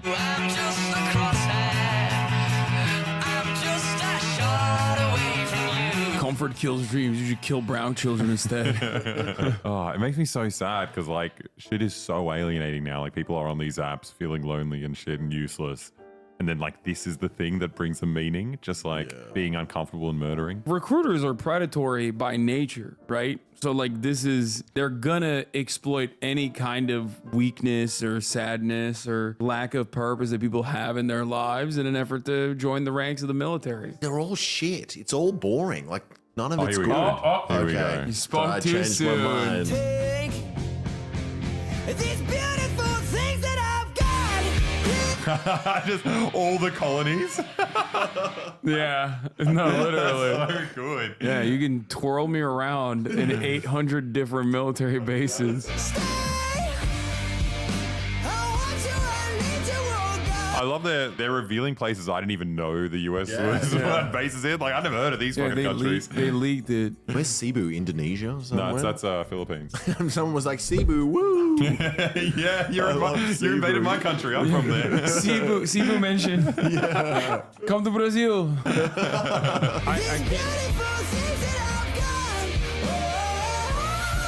Oslo, but no, these are the US has run out of places to invade. They're just making up places to invade now. Like, yeah, we're stationed in Oslo. Micronesia. Now. We're stationed in Siam. But also, I don't think the commenters understand that these are military bases. They're like, wow, she gets to travel. Yeah. Yeah. That is the pitch, though. It's just like, join us if you get to travel. If you're too poor to How travel. are you affording this on a salary? E4 salary. She's so likable. She's a little bit likable. No, I don't agree with you. I can change her. You are so. Okay, you are gonna join now. Like, this is what I mean. It's I'm gonna like go there to rescue her from the army. it's not making me as angry as the other videos, but like it's still because like this is probably the best way to try and recruit dumbasses. This one was missing the like ironic or critical comments. Everyone here was either like, I am already joining, or like, I wish I could be in the army. I'm trying to find you. Which base are you at? You keep moving between different fucking outposts in the Why empire. are you stationed in the Philippines? I can't find you. One last video. Hopefully this one's better than the others. Today we challenge the U.S. Navy to make us say, I quit. That's it. That's literally the entire script. He sounds like Mr. Beast. Yeah. Yeah, that's the whole script. Let's go! Oh, geez, let's do it! This video is sponsored by the U.S. Navy. Our goal is to survive 2 search and rescue tests that every helicopter... Is this Mr. Beast? Are they using an AI Mr. Beast voice? No, but or is this just... It's just a very similar format. It's like they're this No, one but he is, also sounds like Mr. Beast. Yeah. I think, do you reckon creators are like slowly Mr. Beastifying their voices? Yeah, 100%. Yeah. They have to be ready for anything, even jumping off a helicopter into the ocean to save lives. If we pass both Navy SAR tests, we get to go on a simulator. If we pass both military Navy SAR tests, like that's literally Mr. Beast. Yeah, that's how he speaks. I can't get over it. This is it's gonna fuck me up the entire video. I'm gonna be like, what if Mr. Beast did a military propaganda? All right, we're gonna start out with SAR PT to test their endurance. If you can't make it through this, you boys are walking home. I'm not quitting. I refuse to quit. Oh, that guy sucks. He's losing immediately. Why does every military trainer look exactly the same? The same mustache. Are they going to the same fucking base or what's happening here? Push ups, get there. Down! SAR! Down! SAR! Woo! Side note, I didn't realize that I look like an absolute goober with my shirt tucked in. Oh well, not quitting. I got the I memes. love the memes. This makes me want to join the military. Yeah. The thing is, this one is obviously targeted more towards children, but I find this easier to watch. Because you've got a child's brain. I think so. I think this one is like definitely better edited, but Yeah. but also there's something really devious about having a military recruitment ad directed at children. Yeah.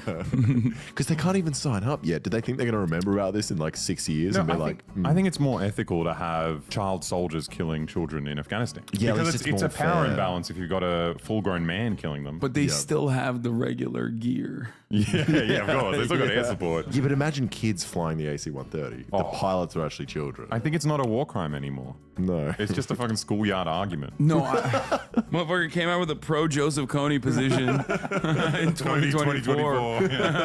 Are you quitting, Chris? Not yet. I mean, no. He said not yet! All right, pull up bars, get there. We're running now. I like this one because they're like obviously out of shape. Yeah. As opposed to like the fitness influencers who are in like better shape than the military guys usually. Like this actually creates tension, which is what you need for cinema. Up! SAR! SAR 1. Up! SAR 2! SAR 2. Together! Up! Dismount! PT formation, get there! They're making him do 3 pull-ups? No way. Yeah. It's a real recruitment crisis. They're not sending their best and brightest. All the best ones got killed in Afghanistan. the best 13 of soldiers. our best soldiers. So stupid. Okay. No one's going to get that reference. No.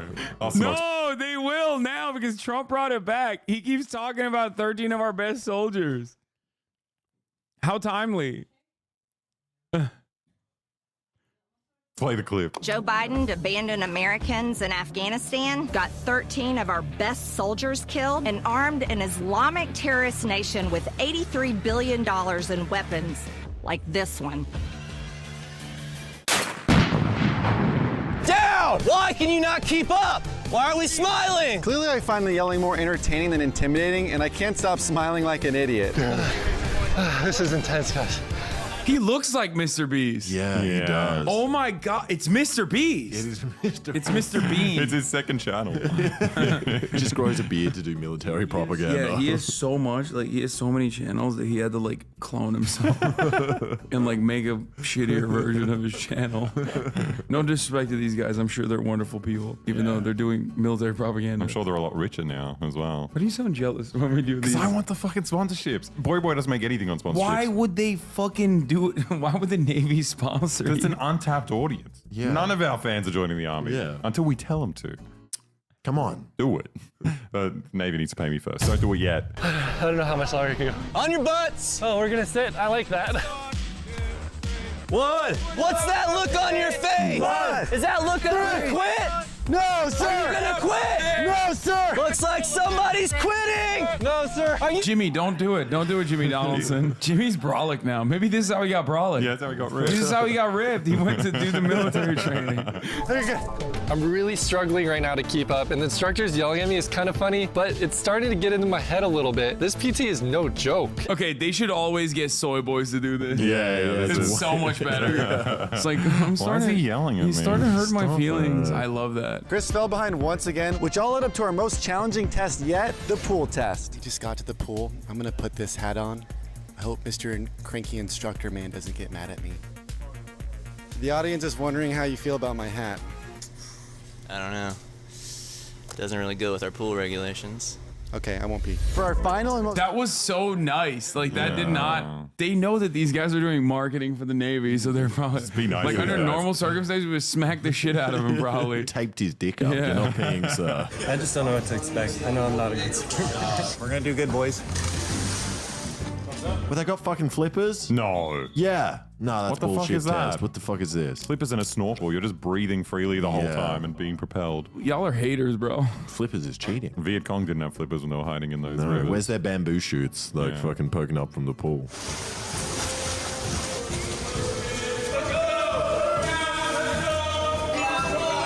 This is by far the hardest test today, and we're only a few laps in. This is just, they're not making him do buds training, Chatter's like, this is not a real Navy SEAL training. Yeah, no shit, dude. Imagine putting these guys through buds training. Dude, they just die. They just kill them. they literally they waterboard them. They're dead.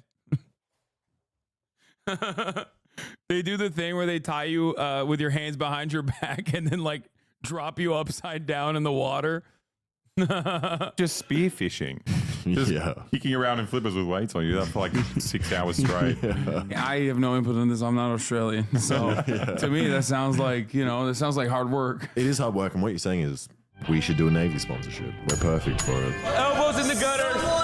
Elbows in the gutters, huh? So we're just gonna chill with our elbows in the gutter? So you can't hear it over the instructors yelling right now, but I'm literally choking on water here, and every time that I come up, I'm just so exhausted. Okay, he is kind of bitch made. That's This like is insane. That's nothing. He And didn't. also, He did nothing. What are the consequences of this video? Like, if we quit, we lose, but you've quit a million times. Yeah. I don't really If the understand. PLA offered you a recruitment, collab for recruitment, would you do it? Oh, dude, not even a question. But what are they giving me?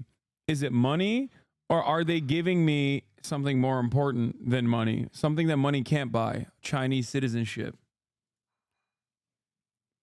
Because if they're giving me Chinese citizenship, like I'm in there like swimwear, baby. You already know. Don't even test me on that.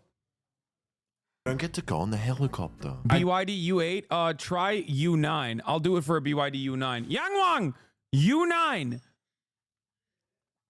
Turns out those motherfuckers can jump, apparently. I was looking it up the other day. They can jump.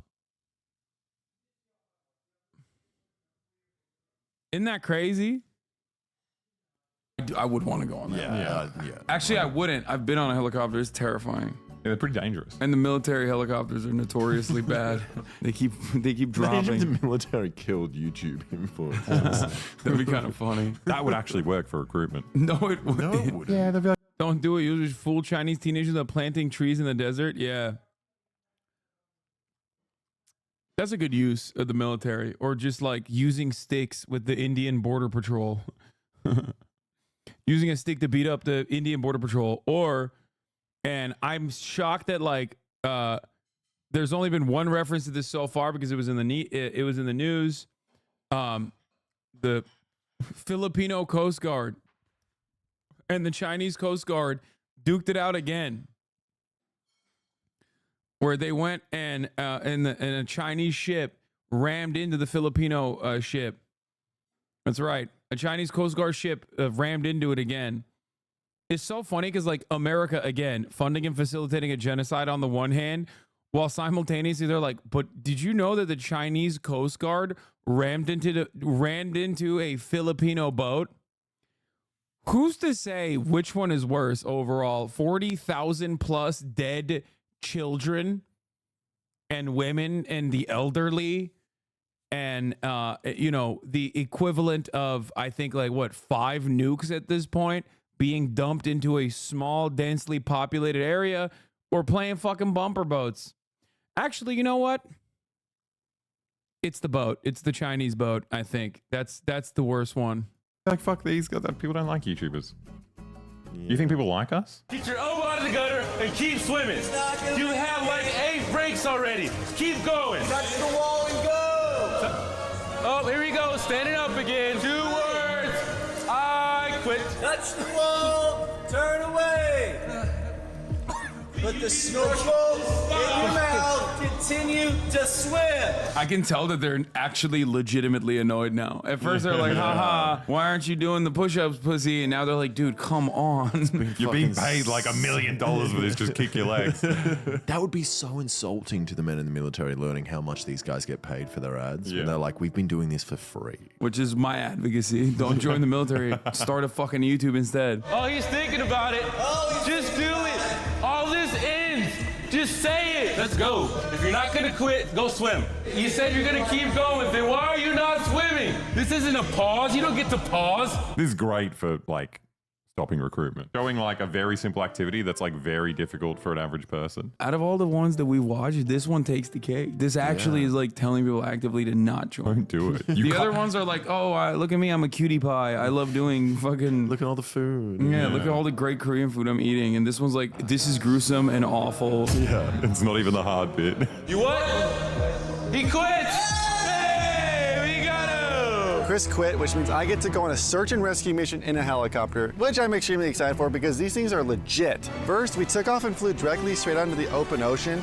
Then, they instructed me to keep an eye out for anyone that might be in the water. They put me in charge for looking for the stranded survivor and directing the pilot where to go. They really put a guy on the water that we'd have to find and rescue. After a few minutes, we found him.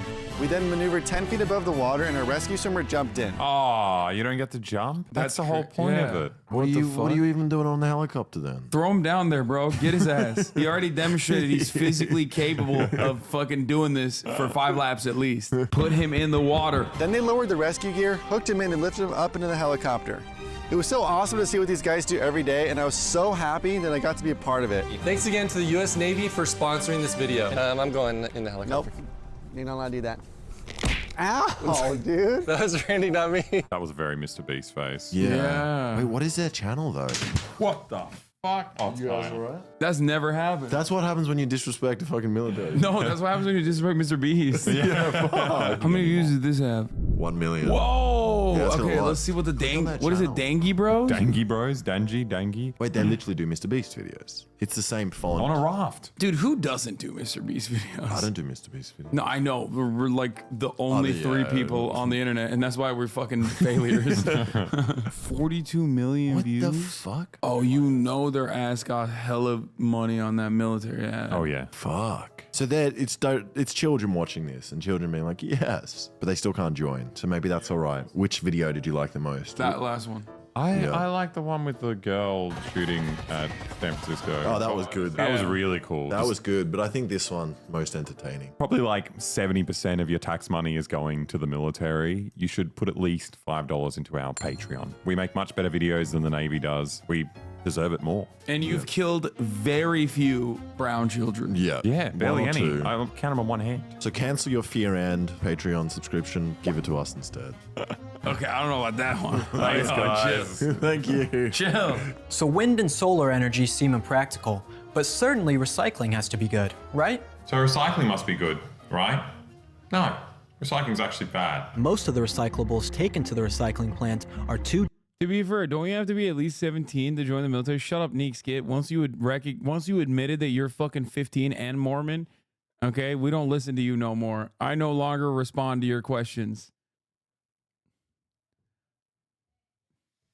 Should have never told me you're 15, dog. About to stuff you in a goddamn locker, okay? This is so cool. Hard. Damn, isn't this why the Philippines needs more U.S. military bases so American ships can protect them from bullying? Yeah. You're fucking grounded, dude. Go study for calc or whatever the fuck they teach in American high school. To be fair, don't you have to be at least 17 to join the military? This video might be to just inspire people to prepare. No, dude, no one should join the military. Don't join the military. Please. Do not join the military. I will say this every day of the week, okay? Do not join the motherfucking military. Do not join, okay? Don't be a fucking idiot. Do not join. I promise you there are better opportunities out there, especially because if you do join the military, yeah, sure, you'll get your fucking shitty college degree paid for, okay? But also, beyond your shitty college degree, you now are 5 years behind everybody else in the same exact ass cheeks job market with a fucking shitty communication degree. What the fuck are you gonna do? And on top of that, you're disabled. Why the fuck would you do that? Don't fucking do that. They lie to you all the goddamn time. So dumb. What is wrong with you? Being an officer is worse. What's wrong with you? Yeah, he's just... Recruiters lie? What is this? The military is an amazing career with amazing benefits and pension. I have tons of family and friends in military, bro. Average anarchy. Average anarchist. I don't get it. The military is awesome. I'm an anarchist, by the way.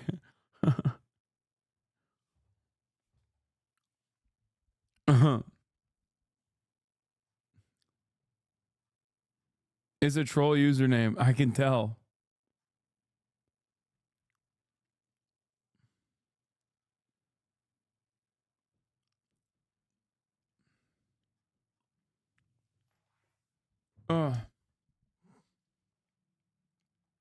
Military was great. My wife made so many friends while I was on service. Oh, that's funny. Have you seen the new thumbnail for your gaming channel's new video? I mean, it's perfect.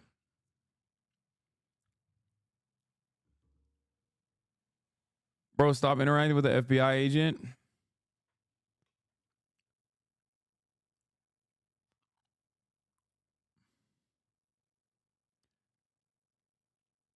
If you join the military, you got to stay for 20 years. So you retire at 38 with full benefits. Got to pray you don't die, though. Yeah, there's that side effect. It's just not a good idea. Being an officer is worse because you already have a degree, which means you should be smart enough to know not to join the goddamn military. Also, ask the veterans in this chat how they feel about officers in general.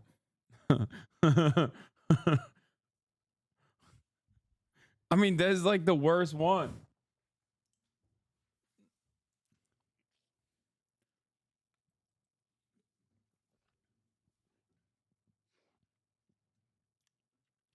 It's not just wrong because you'll die. It is wrong because you'll kill. I mean, not everyone that joins the military actually ends up killing.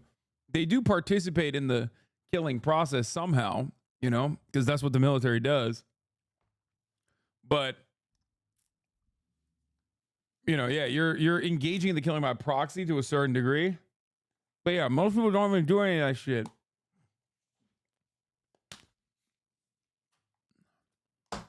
You just sit around, dude. You just sit around in like the most expensive equipment ever known to man that is upmarked by like literally 10x because the government has unlimited funds for you. Okay. And you sit around probably thinking, I wonder why we're spending all this money on this dumb shit, like unloading munitions that are old into the fucking sea, instead of, I don't know, paying for better benefits for me or paying me a better salary. Doing literally anything but what you're doing in that moment. It is at its best, at its like least violent and least awful moments, still a money sink for 8 corporations and the 80,000 executives and higher level people involved in said 8 corporations to make millions of fucking dollars. That's the entire process. It's to improve shareholder value for the military industrial complex shareholders. It's fucking the dumbest thing, okay? God, I hate it. I hate it so much. It's so frustrating. It's also just like one of the worst bloated private-public partnerships of all time. Yeah, because Chinese boats are ramming our allies' boats. Big danger.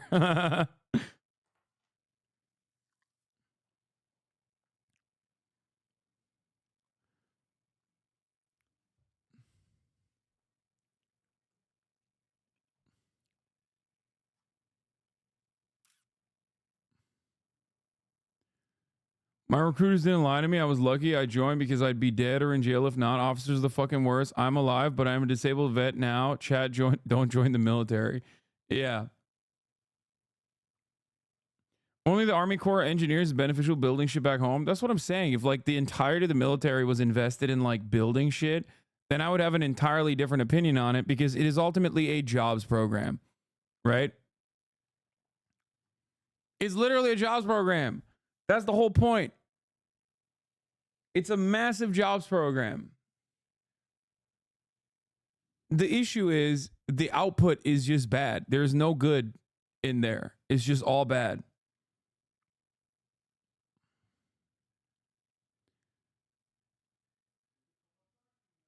I had to cut a master lock in the motor pool because I left my key in the room. They tried to charge me $82. It cost $4 at the hardware store.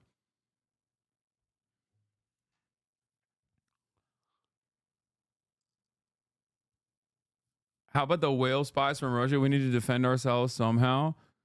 What about if a draft happened? Bro, I'm fucking out of here, dude. Okay.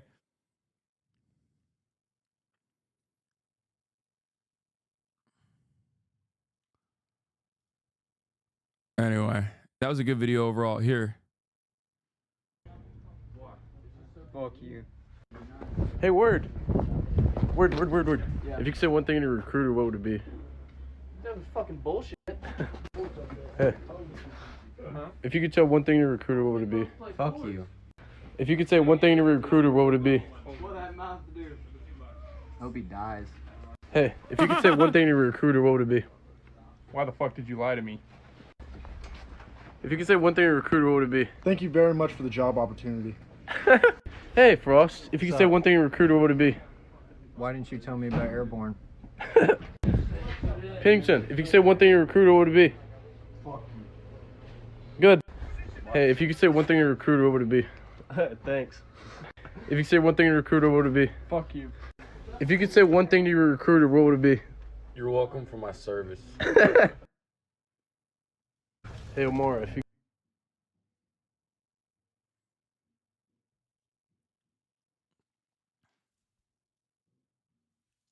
Oh, is this for the chapter 3 no death run searching for Kaya relic? Okay. That's a good one.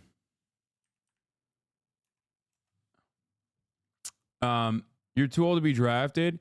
Yeah, you never know how bad situations get though. This is the real white genocide.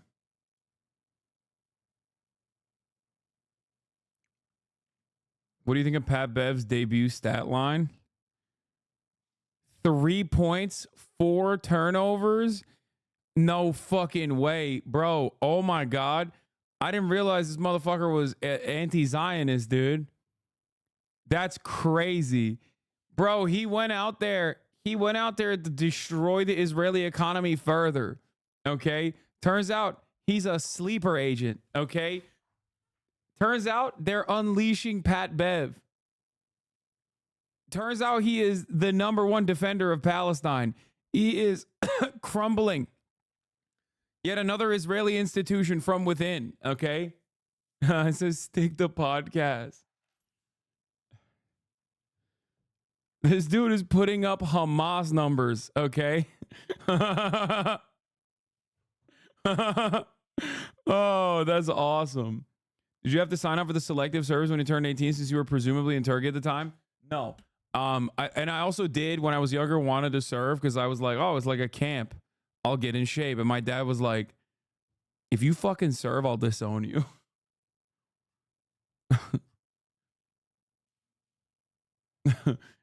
He straight up was like, no, he straight up, because in Turkey, we don't have this like reverence to veterans type shit. Okay. There's a lot of respect for the military, but like everyone's a veteran. When you have when there's mandatory service, everyone's technically a veteran. There is no like, oh, thank you for your service type shit. Okay. Like my dad was in the military. You know what I mean? Like every family member of mine before me was in the military. You know what I mean? It's not like a thing. It's not like in America. And the Turkish chatters in here are probably stressing out, being reminded that they're gonna have to serve sooner or had to serve.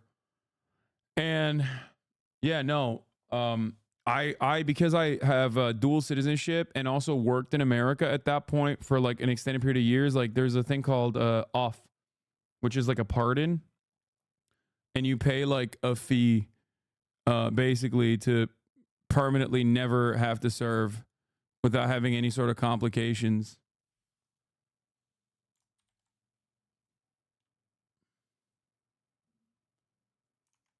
But I wanted to, which was so dumb of me, actually. So fucking dumb. Can you imagine what my fucking haters would say, that I'm a spy?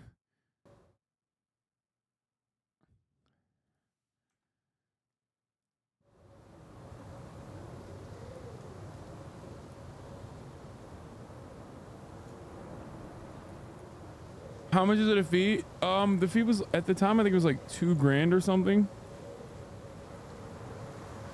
But yeah, it is mostly for rich kids to not be, well, not even rich kids, but it's like if you're a dual citizen.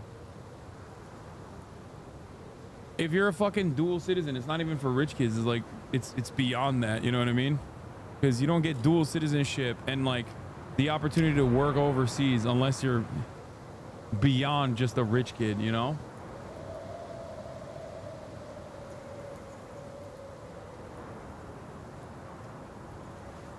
Use transformation during the red nuke. It only takes 25% of red tide HP. Thank you.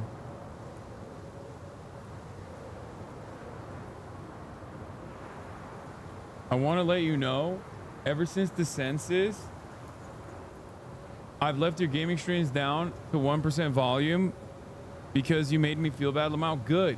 If you're leaving, instead of leaving, just keep the fucking tab open and lower the volume, okay? Don't mute it entirely because then it won't register as a view.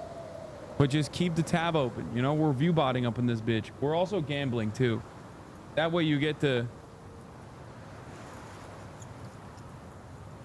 I think if you mute the tab outside of Twitch, then it's fine. Yeah, mute the tab, not the media player. Oh, I'm fucking locked in, all right. I really want to beat this boss because, like, it opens up an entire, this entire rest of the realm that I'm locked into now because I couldn't pass it. Like, I went around and I traveled the entire fucking region, but apparently the rest of the region is, like, the actual region is behind this boss. There's no, like, secret bosses, I don't think.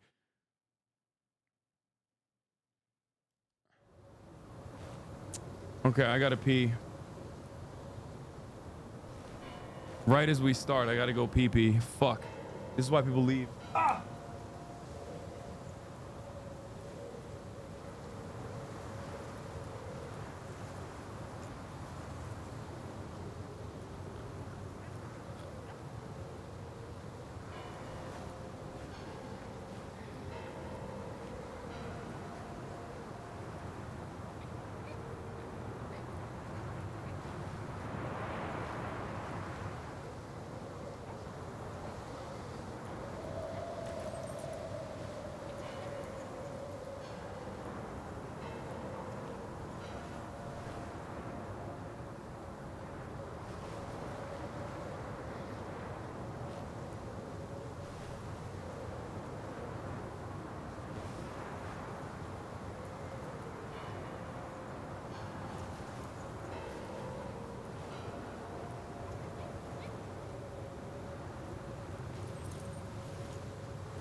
All right. I should also blast off real quick as well.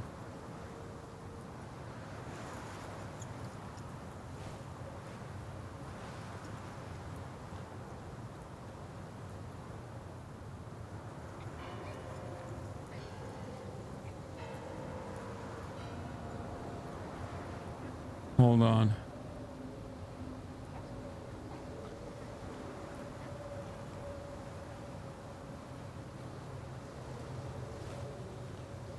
Okay, Wukong Chapter 3, one tap run. I don't know how to beat this boss. This is like the first time I've encountered a boss that's like kind of annoying and is cooking my ass. So we'll see. I'm a little worried.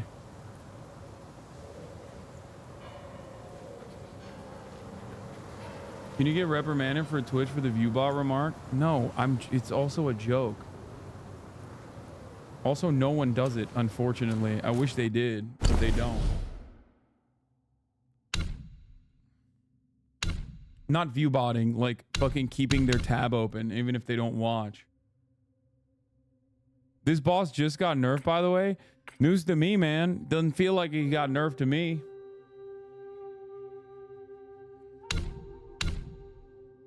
Oh, also, I used the temporarily increased attack after perfect dodge for my second one, for my second relic.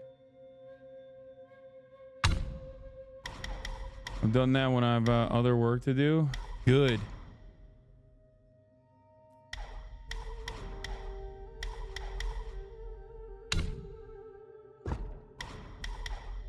I could also pillar him, but I don't know. After I left my tab, unknowingly viewbotting, what?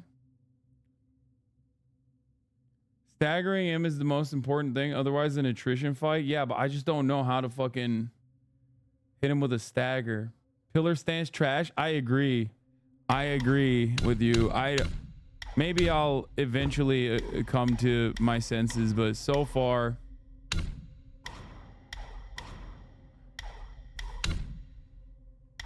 Each talent level moderately increases the damage of the next attack after a perfect dodge.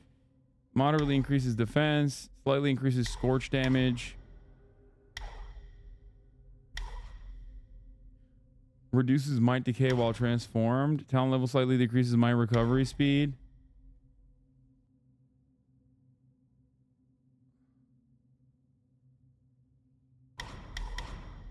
What should I do here?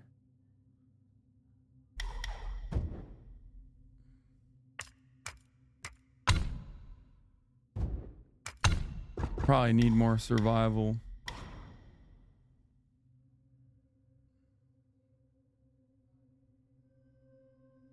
Did you farm the things to upgrade the best slot? Pilgrim? No.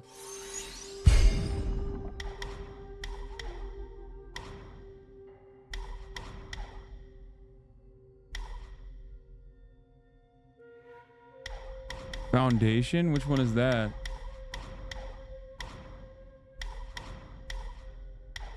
Surging momentum.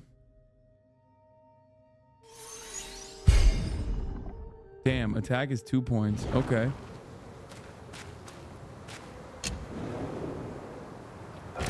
Get on with it. I have to go to a meeting. Okay, calm down. I'm getting there. Oh, here we go. Oh, I lost it all, so I can only believe in spirit. Oh, Jesus.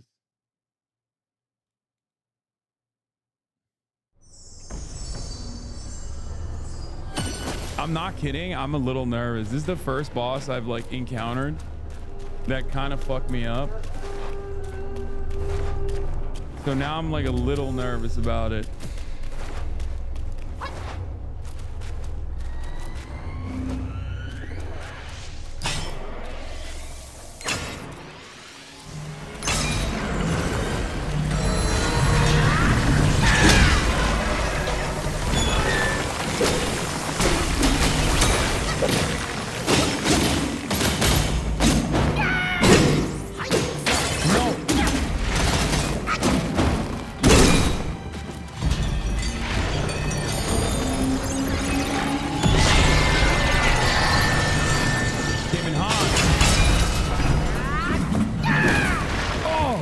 the fuck? I think like not focusing on this.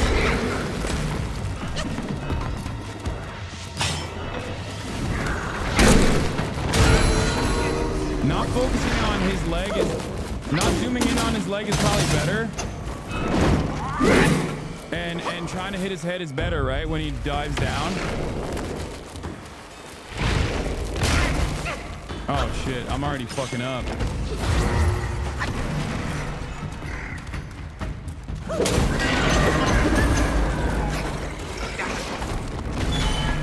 Wait, what the fuck? Wait, did it not hit him?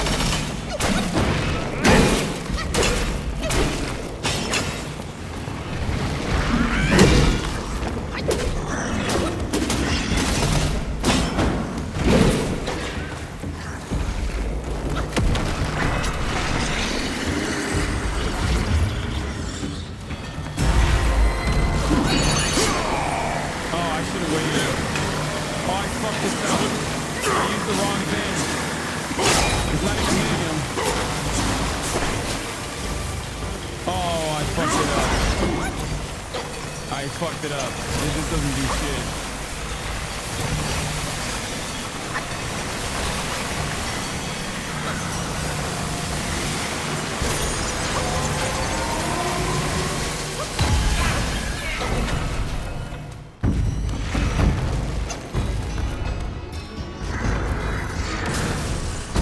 Oh, I forgot that he does that now.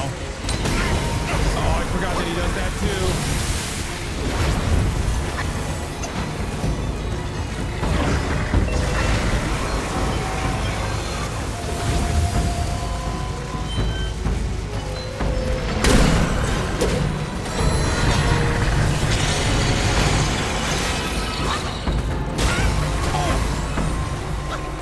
Too.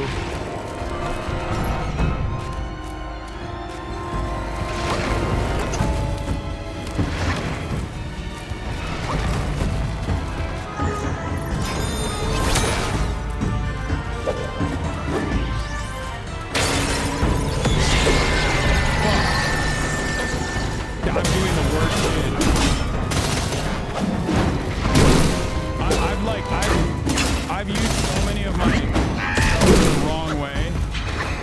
I kind of deserve to die a little bit. I'm not gonna lie.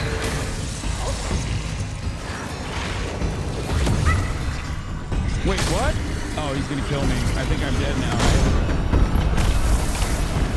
He's got this killed me, right? He must have.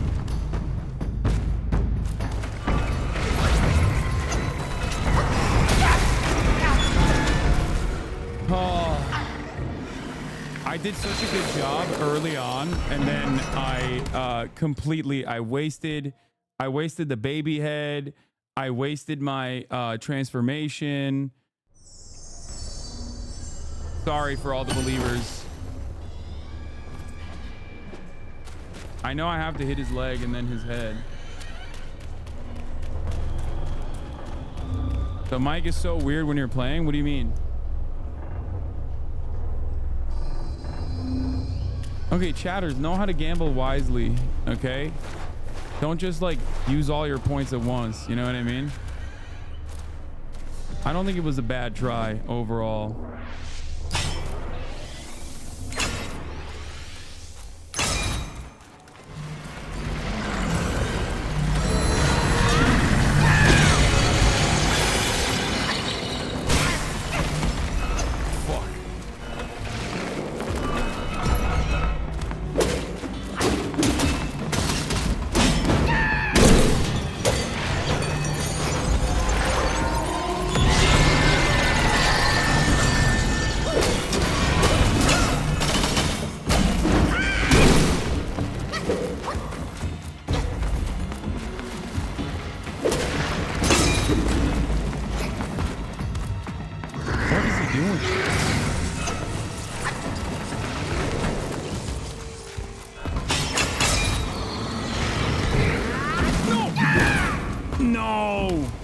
Wasted that big one too.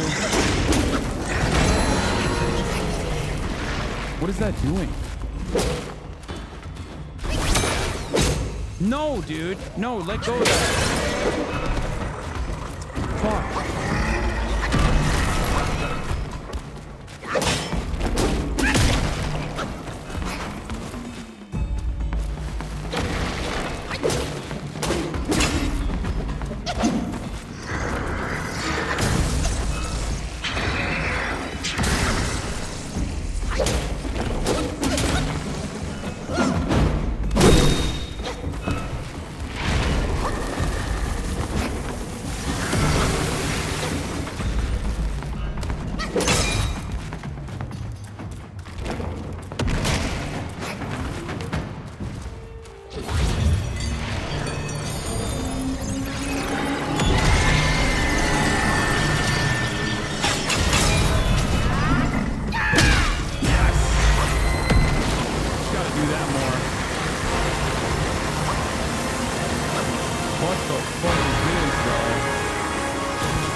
Let's go.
He's getting fucking bolder, dude, and wiser.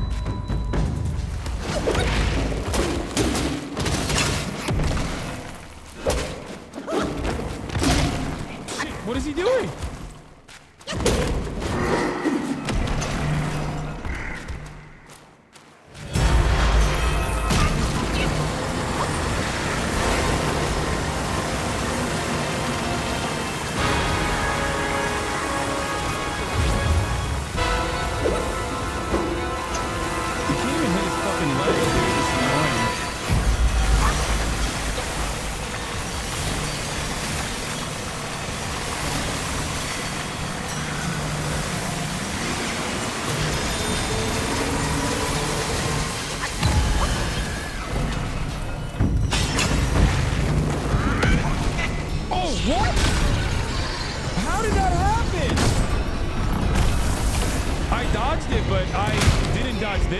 Is annoying.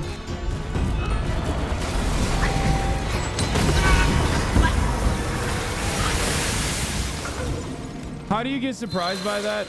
Why don't you stay under him while he's doing that? It doesn't matter. You also can't hit him when he's like gearing up, powering up like that. Oh man. The one tap is a lie, dude. It's been 2 taps now. It took me 34 tries to beat this guy. He's tough. Gave me problems too. Apparently they nerfed him too, which is crazy. Not crazier than the top of the hour ad break coming right now for those of you who are unsubscribed, but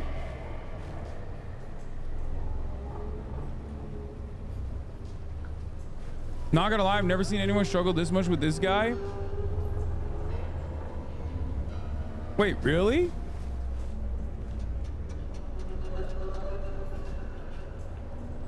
Wait, they nerfed him too. I think that chatter is lying. You ain't fighting the nerf version since you haven't updated the game?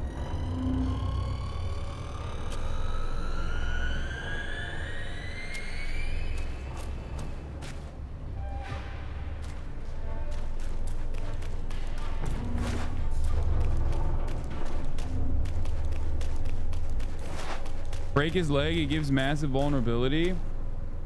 Nah, you are the only stance that doesn't have stuff to deal with his gimmick. Yeah, I think it's because I don't use thrust or pillar.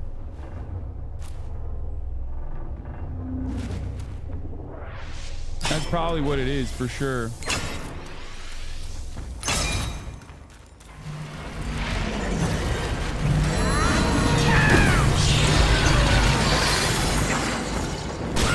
Oh. Still clap my fucking ass cheeks, dude.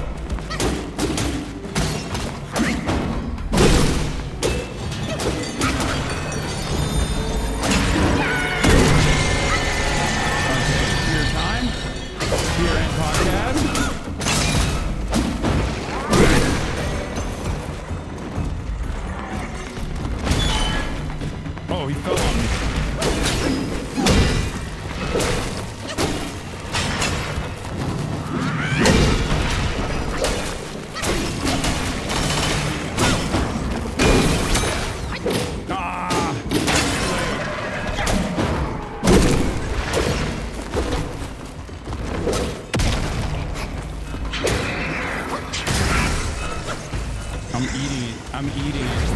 I'm eating his dick.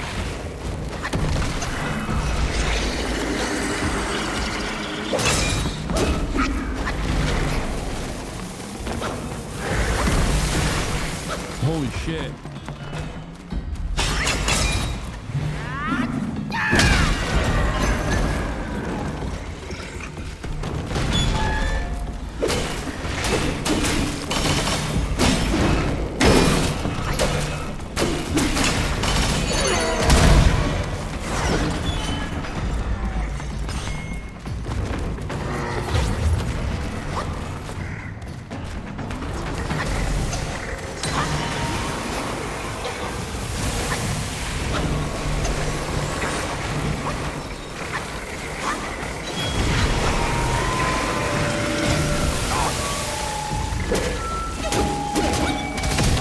Oh shit. Ah!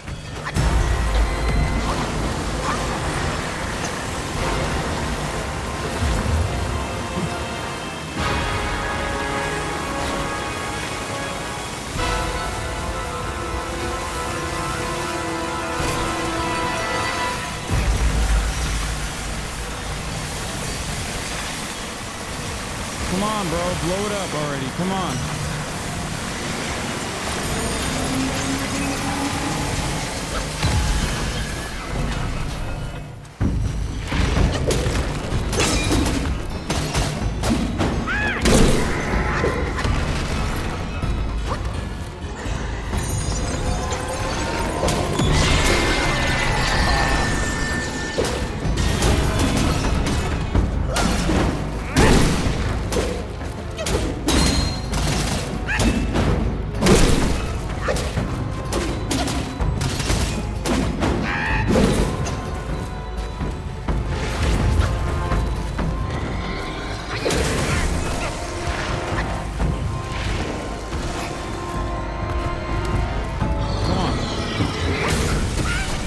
I thought I dodged that. Shit.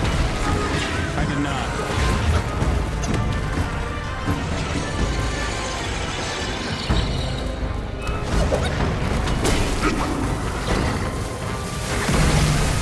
Whoa, what the fuck?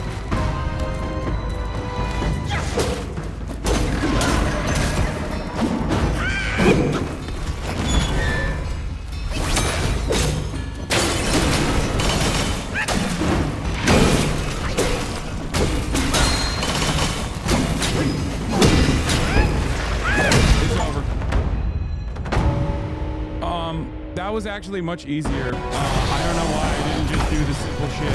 I tried like all the tips and tricks. Well, not tips and tricks, but I tried all the like snazzy made shit for no reason. I should have just unlocked Ultra Instinct and just went straight forward, beat the arm, and then beat the head, you know? That's how I beat him.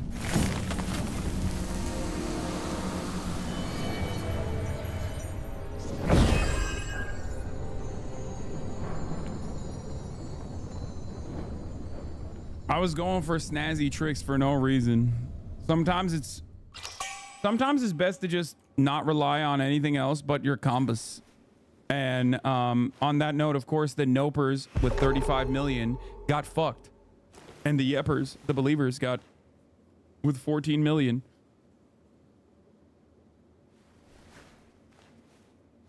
I tuned in right at the end. Obviously, it was a me buff. True. Yo, that doorway looked mad sussy. Yeah. Pause.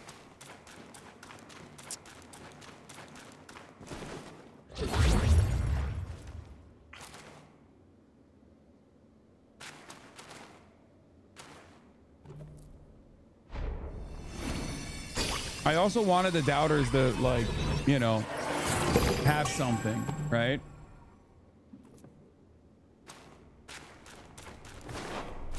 I wanted the doubters to at the very least have something to chew on, because they were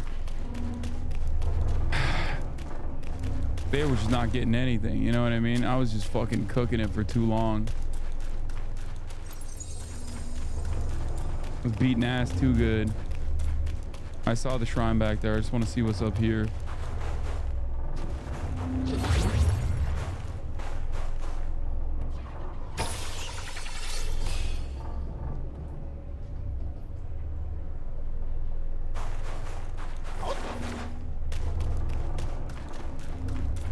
Now you've done this part, how do you like this area compared to the others before? I like this area less than the other areas. Like, the first jungle area was beautiful. Second area was not as beautiful as the first jungle area, but like it was still nicer than this. I like the snow areas. I didn't like the hell. I didn't like the hell dungeon. I did not like that at all.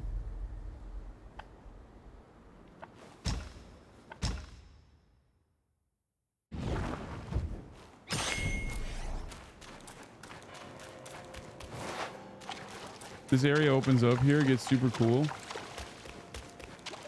Impel down was mad annoying. Yeah, I hated that fucking 3-minute thing. I understood the hell that is the 3-minute ad break at the top of the hour, where people are just like in ad break hell, you know. But of course, obviously, you can be in ad break heaven by subscribing, you know, where you don't get to experience the hellish nightmare that is 3 minutes long, where you're just like constantly losing health. I already ran the ad break. I'm just, you know, I'm just on autopilot at this point. Okay, this one's an enemy. Watch. Oh, damn. What's wrong? Shit. I should still absorb these even if I have full health, right? Because I think it gives you will, right?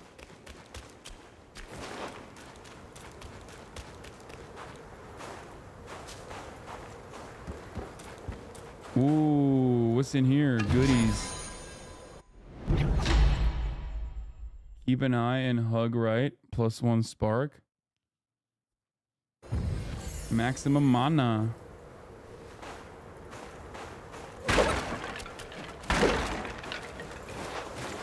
Go behind. There's a thing. Oh shit.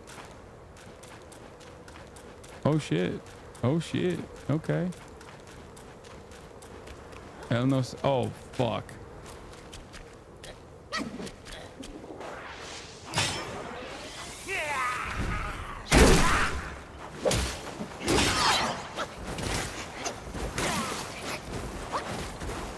Okay, fuck this.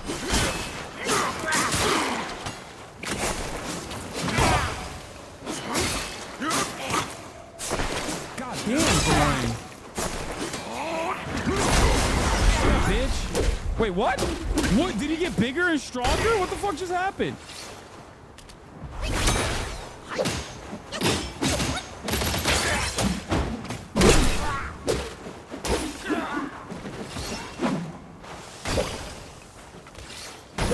That wasn't even like a mini bot. That was just a fucking thing. That wasn't even a lesser Yao Guai, I don't think. I love smashing these statues. It's actually kind of dark though. I feel like when you smash those statues, it's like kind of dark. It feels like you're killing like people who could, you know, maybe be melted down.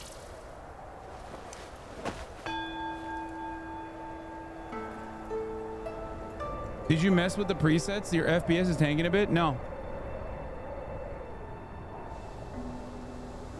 Is it?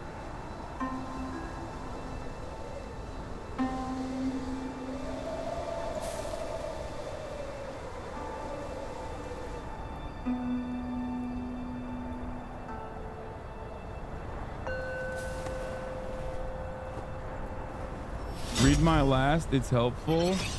So the thing you just killed is two of those three of those spears. The third one is dead. You just need to collect it. The third spear is you find in this chapter. Then you take those spears to the guy who was in the jail cell in the last chapter you talked to, and it'll give you a new spear you can craft. Oh, yeah. Yeah. If the FPS dropped when I first entered this new area, it could have been the shaders. That's probably what it was. New area, it's like loading.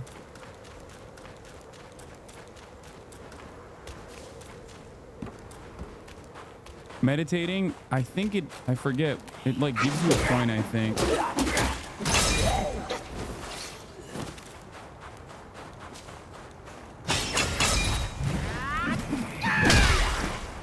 Fuck. The 1,000 hit point is crazy.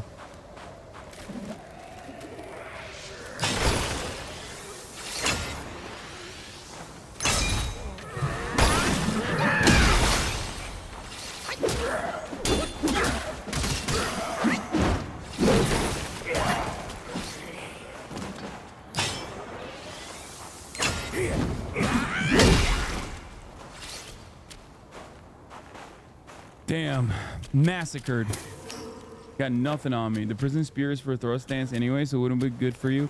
No, I would potentially experiment with a thrust stance after getting a spear, because I heard the spear is like an entirely different set of moves and shit, which I kind of like.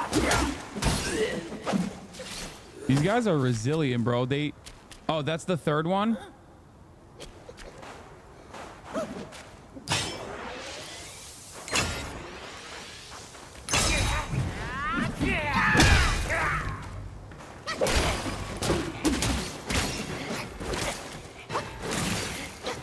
Holy shit.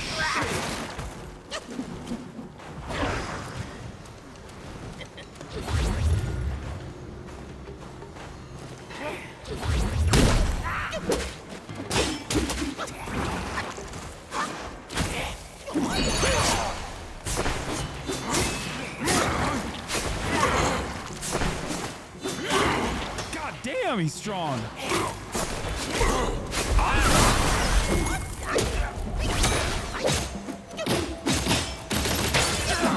Had to fucking immobilize him, bro. He's fast and he hits hard. It's crazy. You missed everything, lol. I know. The third spirit is in an open area. You haven't gotten to it yet.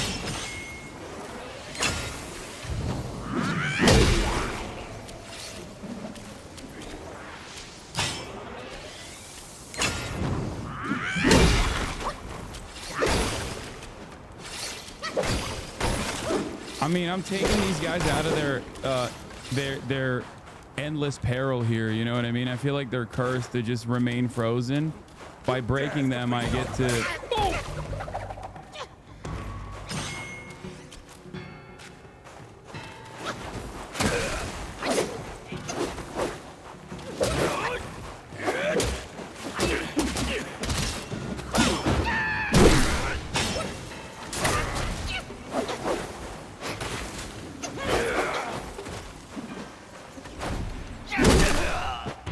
By taking them out.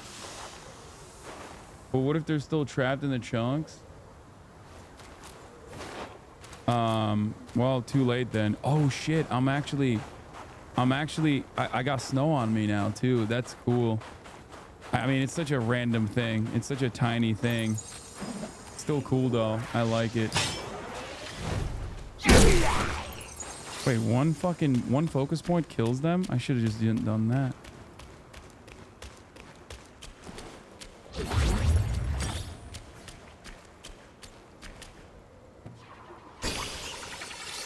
Tedious thing to make, I bet. Oh yeah. I mean, I love little details like that though. I think it's cool. It reminds, like Red Dead, you know?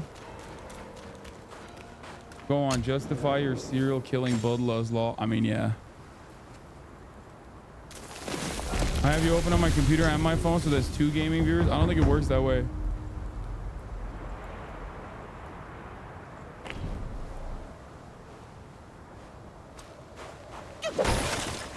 Does this game make you want to go to China and collab and stream it? Yeah, sure. This game makes me want to do that.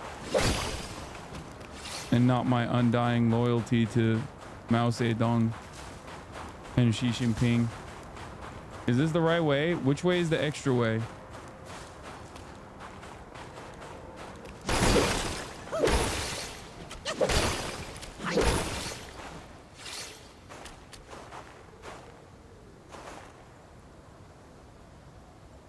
Nothing that way until last chapter. Hug right. Yeah, but what's the left for armor quest line? Yeah, I wanna go fight the fucking tiger that I heard is like one of the hardest bosses. Is he left? Is he this way?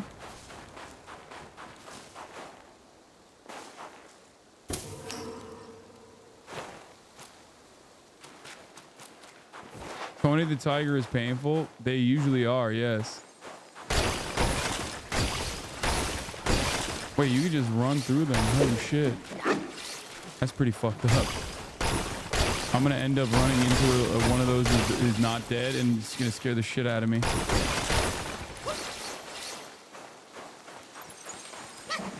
Like that one.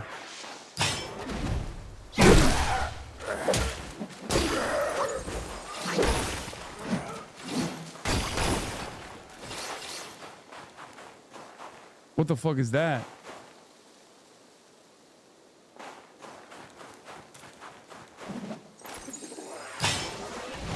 No, not Mad Tiger. I already did Mad Tiger. There's another tiger. There's a blacksmith tiger up in this mission, up in this chapter somewhere. I don't know where though.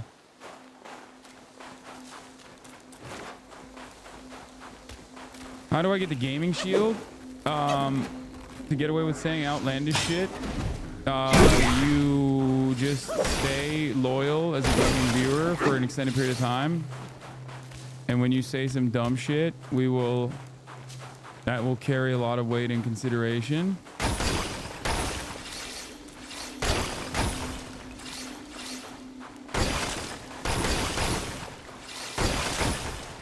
This is fun.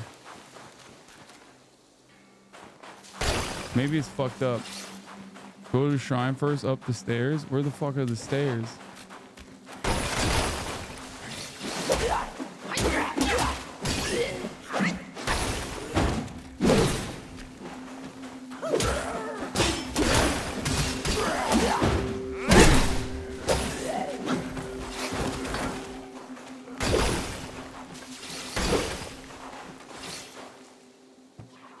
On that note, I was here for the Wukong gaming stream. No, you need to be like, dude, you can't fake it. You need to be like a productive chatter, productive gaming watcher. Okay? You can't fake it. Like, you need to give me good tips and tricks. You know what I mean? Like, it's not something you can fake. You have to live it. I'm sorry. I mean, being here is enough. Writing stuff in the chat is enough for me to log you as a gaming viewer when your day of judgment comes, and it will inevitably come. It comes for us all, right?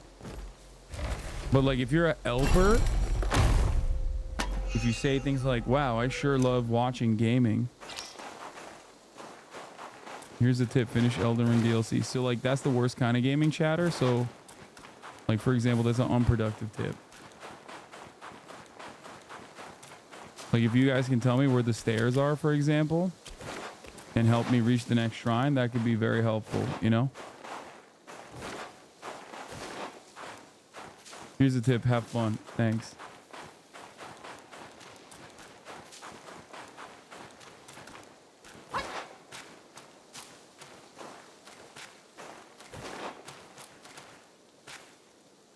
I'm stuck. I'm lost. I'm completely lost. The stairs are up your ass, pleb. Thanks.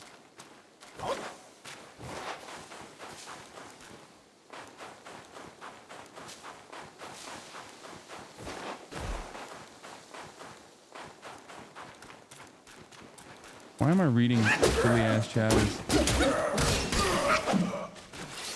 I should stop reading silly ass chatters to encourage good chatters like Oliver.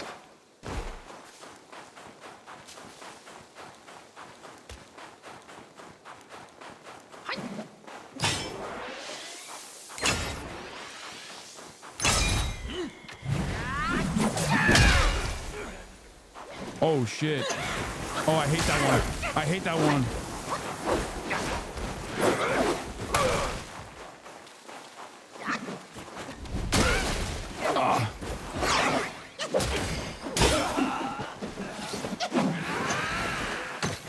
Wait, what? Where are they hitting me from? Oh!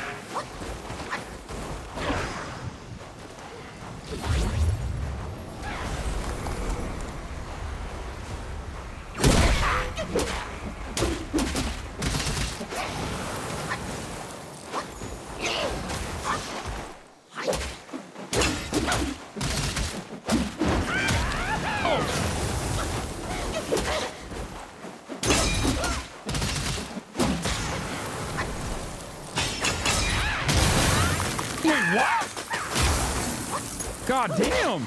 Can you do that?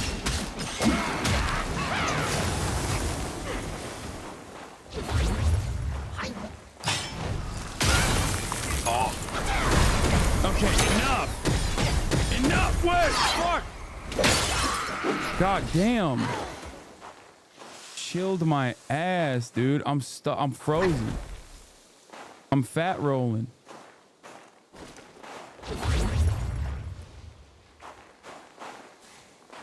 Oh, that's what that thing was. I was like, what is hitting me with like 80 attack points? Oh, shit. It's got hands too? God damn.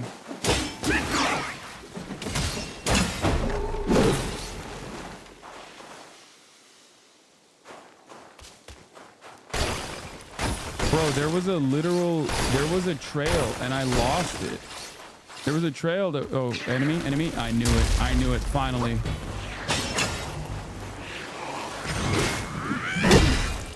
I knew it. One of these guys is going to be an enemy, bound to be, you know?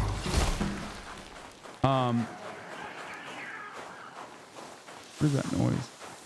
I swear I thought there was a trail here somewhere that was like leading me in the right direction. And it's gone.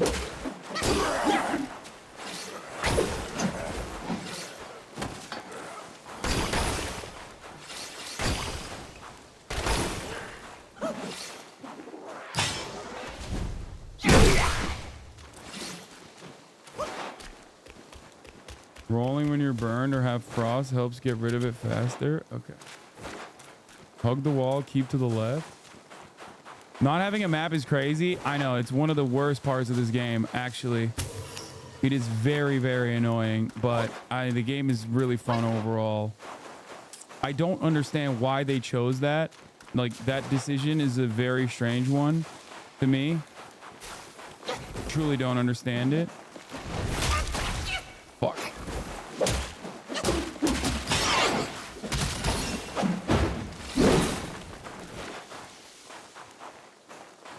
Watch what you say or no citizenship.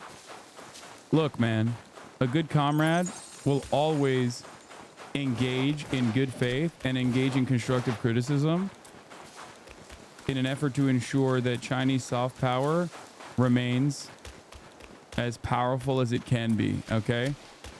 And in the interest of uplifting Xi Jinping thought, Marxist-Leninist Xi Jinping thought, I have to be truly honest with my Chinese comrades that made this game, my Chinese netizens that are enjoying this game, and say that they should have put a map in it somewhere.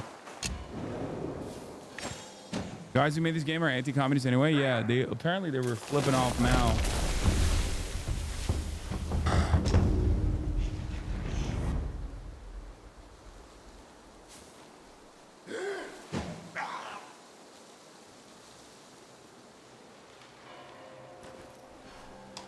There's a photo of the developers flipping off Mao or something, I heard. What is happening? Is there an enemy around me?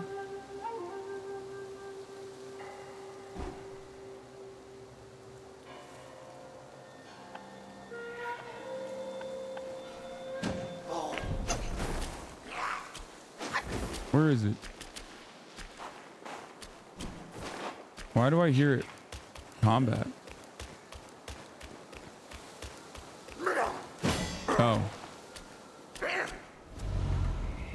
Well, harsh winds and an old friend. I couldn't be happier. Join me. Snow is the best soil for poetry.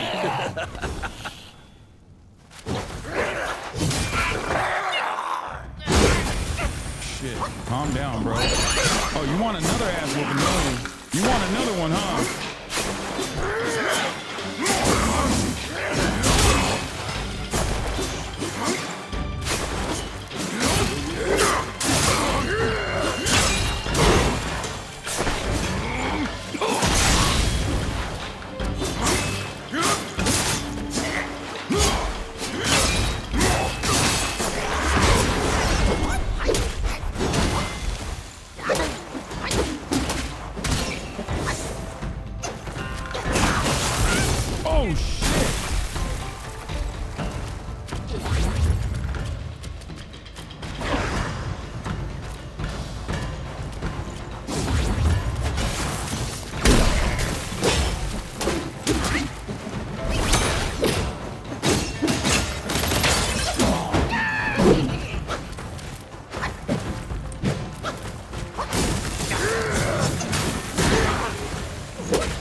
I always do the same thing where if I fucking fail, to trigger like a big move, I get demoralized and then I end up fucking up. Luckily this time it didn't matter, but like if I trigger like a big move and I fail, it's so much better if I just keep the combos. Did we even do a gamba on that, by the way? I whooped his ass so hard we didn't even gamba on it.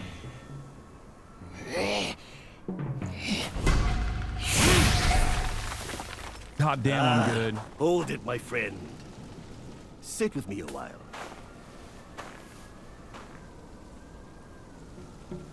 Dark-furred, devious-natured, hunting that Gwai is no simple task. You do have some skills, but this land bites with the cold. Lack of readiness could be your undoing. Our reunion is destined, and so is my role to teach you this little trick.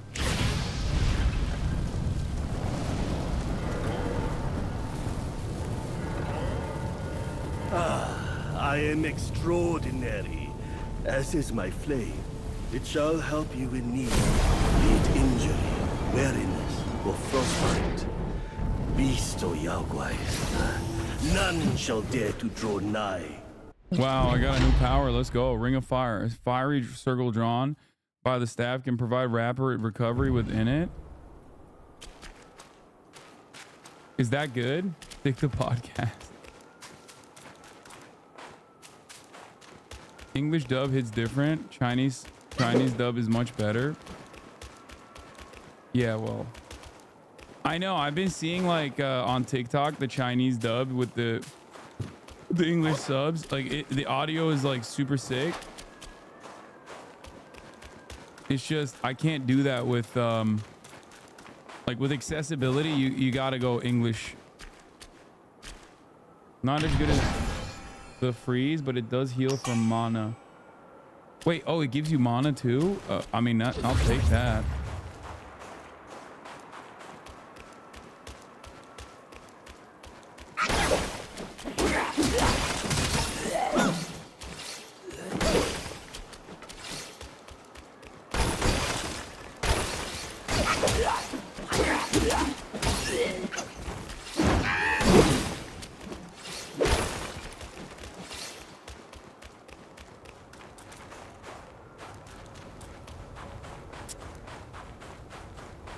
I thought you were able to stand on business. Yeah, there's a level of able. Listen, dude, I'm both ableist and also disabled. I got this ability to get this bread. You know what I'm saying?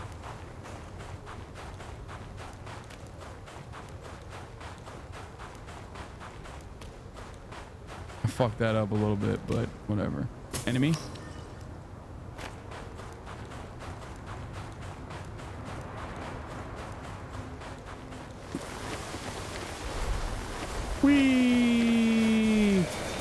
Wee.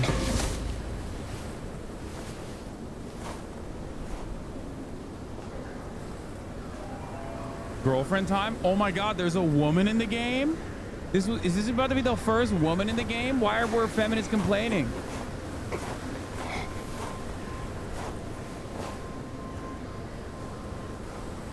Females, dude? This game is outright whoa, dude. How are you enjoying it so far? I love it. Admiral, You can tell. Why so stubborn? Keep at it.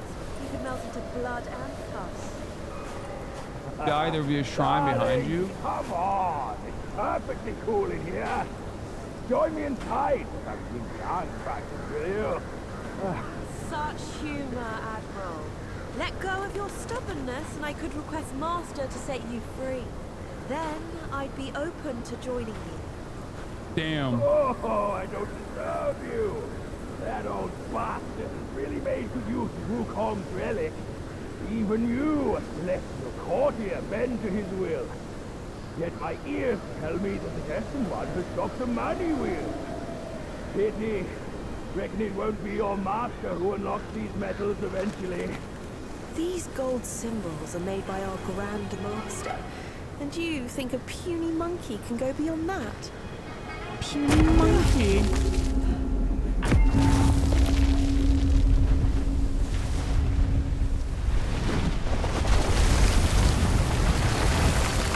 She's so bad on God.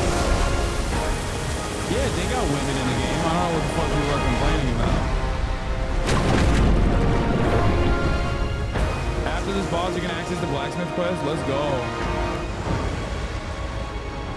What is this boss, bro? Hasan, you unlock. Wait, is that the boss? Ain't no fucking way, dog. Ain't no way I'm fighting that thing. Roused Turtle General. How could you know he's here below? Turtle? Snake? Who cares? I caught a whiff of monkey stench familiar enough for me to sound my welcome. Master valued your talents. He kept you alive beneath the pagoda for your own good. How ungrateful. Evidently, you just don't deserve the ecstasy of the New West. I'm doing equal opportunity ass whooping right now.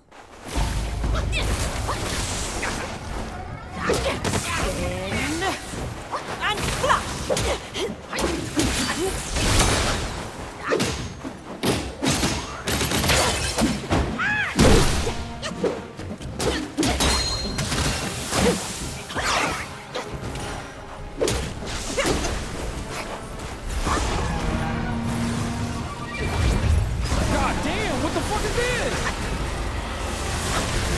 Bro, chill. Bro, chill. Hey, yo. Hey, yo. That shit hits hard as fuck, dude. Kneel to your true self.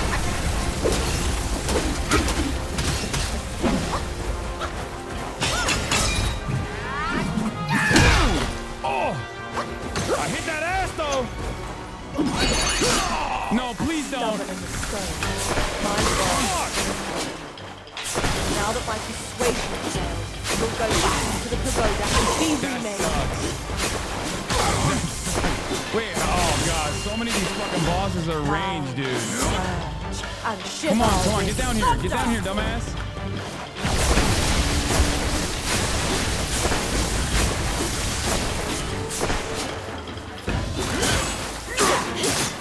Let's go.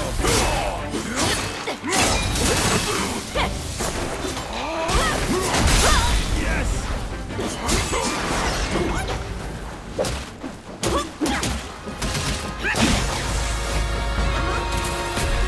Wait, what? The harder I'll make you kneel before the thunder comes. God damn. Wait, why is it dark now? Wait, did I still get hit?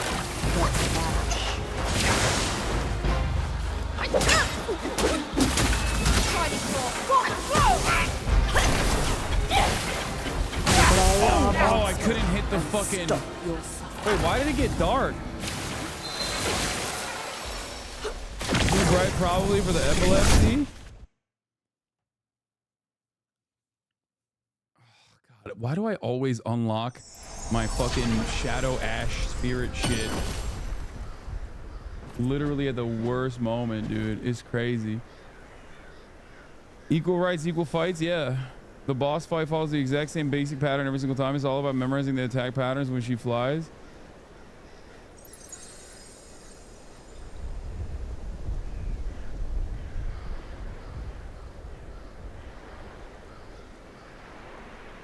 Right of you is another boss. You have anti-shock meds? I do not. Let me get this. Must his head be out? There's a shrine and a secret boss nearby. Okay, we'll do the secret boss later. Bro, let me just fucking lock in real quick with this shit. You didn't use Ring of Fire? Yeah, I mean, I didn't even set it. Which spell is it? I have Ashen Slumber now too, by the way, which I don't know if it's good or not. Doesn't seem like it's good.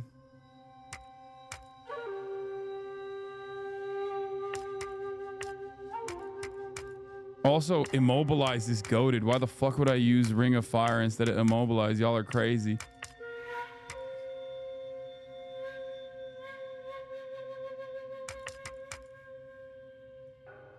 Is Ashen Slumber good?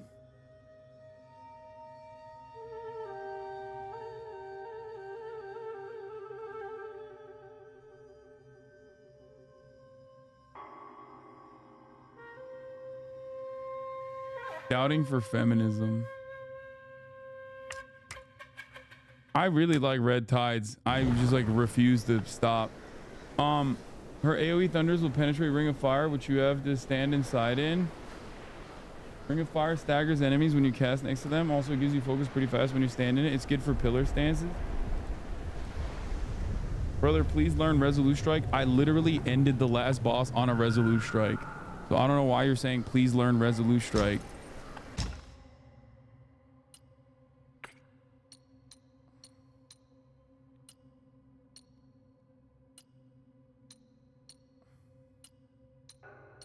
Oh, this has shock resistance. The Beast Maw armor.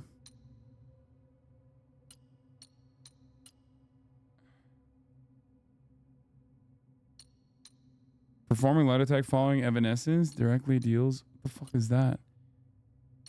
No. I have the Okra arm guard. Critical hit. After focus point. And on the legs I have the Gale Guard Greaves.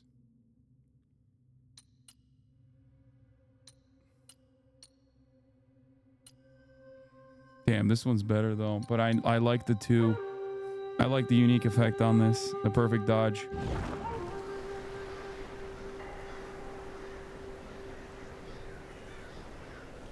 Here's a cool layout.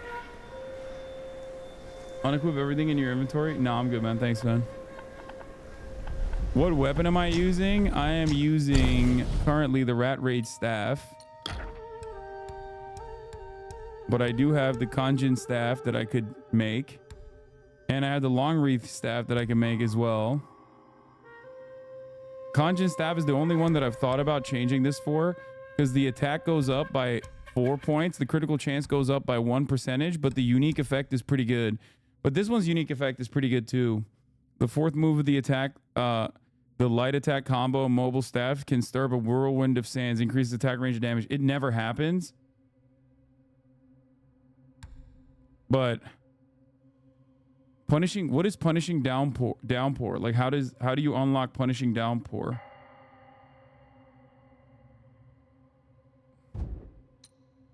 I have so much will to spend because I have not fucking upgraded anything because I've been waiting for the blacksmith.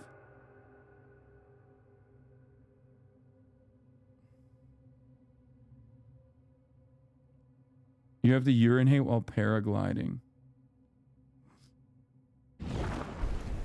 Oh, it's the complete 6th light attack. Well, I don't really need it right now anyway, but...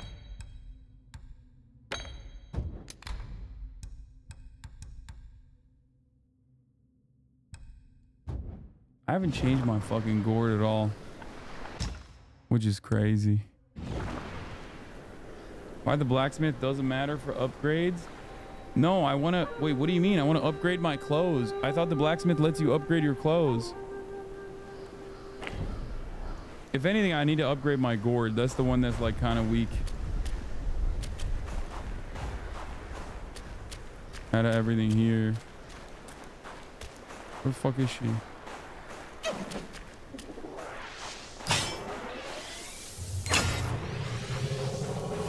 Died and come back. You're mine. In and flash. Tremors forge thunder. Classic spawn bolts.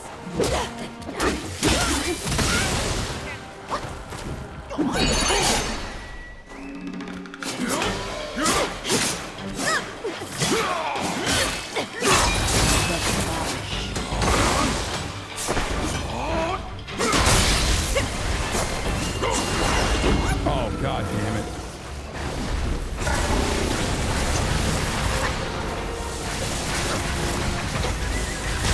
Oh shit. No. God damn it. Master asked to keep you. Otherwise, heal.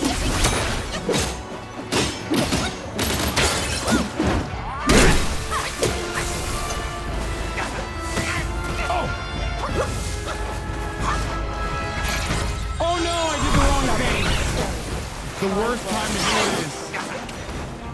Now that my persuasion's made, you'll go back to the pagoda and be unnamed.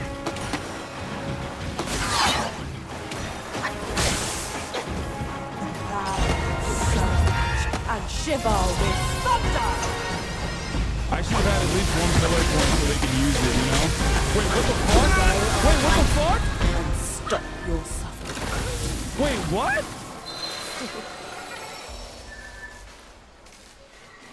Where do I go there?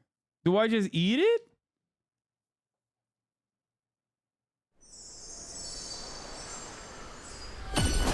Wait, what do I do there? I have no idea what to do there. What the fuck? Was there no way to... Oh, I dodged them.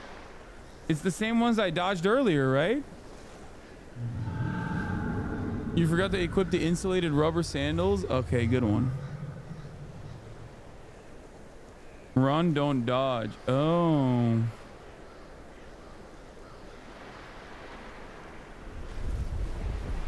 You suck at this, dude. You're gonna spend days.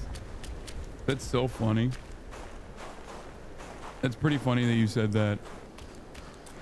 Like, sure, dude.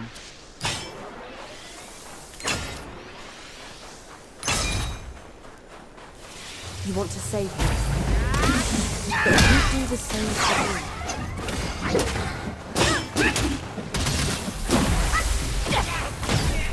Oh, fuck. Spin. And flash! Tremors forge thunder. Classic form fuck.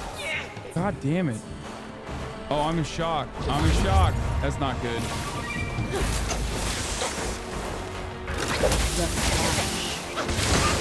Oh God, the shock thing really adds up. Wait, what? What the fuck was that?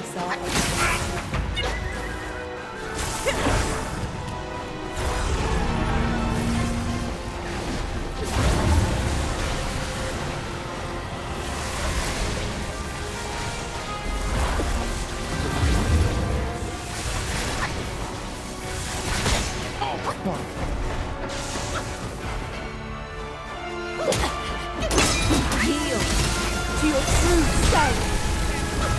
What the fuck?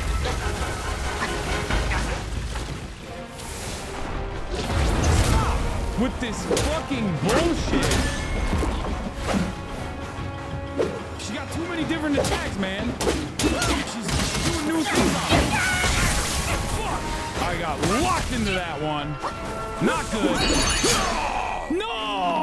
As stubborn as a stone, my God will take a hold.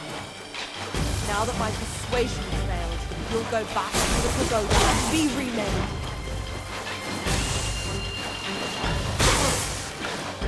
Come on, get down here, bitch. Surge and Get shiver down here. with thunder.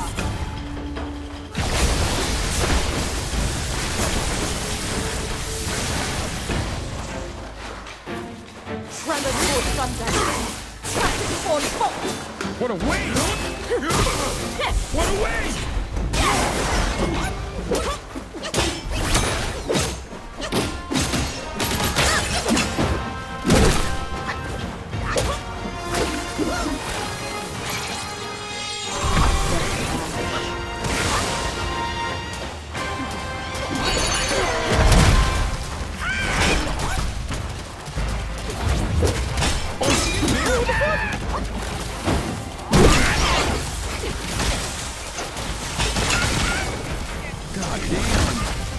God damn!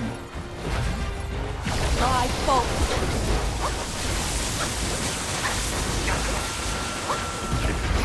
Sweet seers.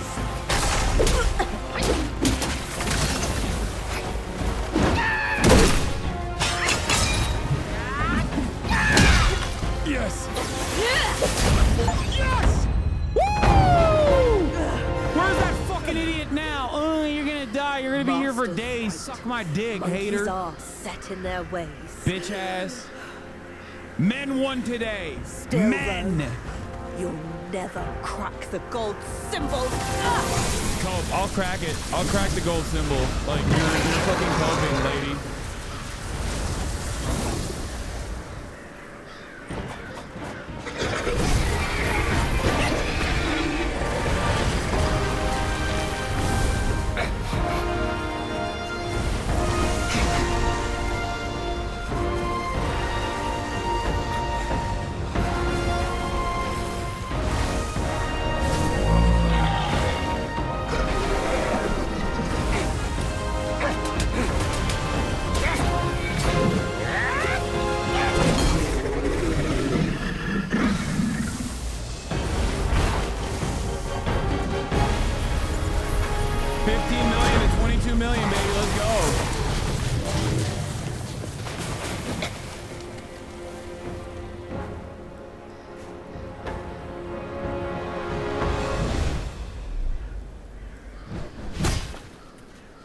He said, pick up a rake and get to work, dog.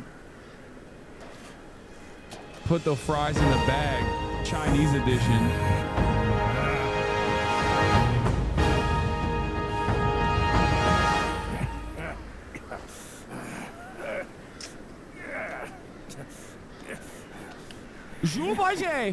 Wait, what? What does that mean?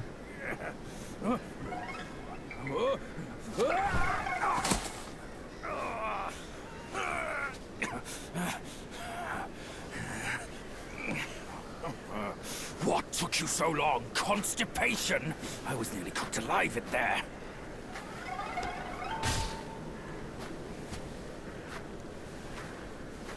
Move it.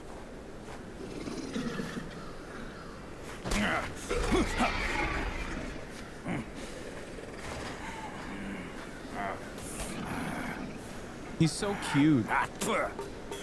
Blasted eyesore. Wasn't even worth my second glance back in the court. That same look again.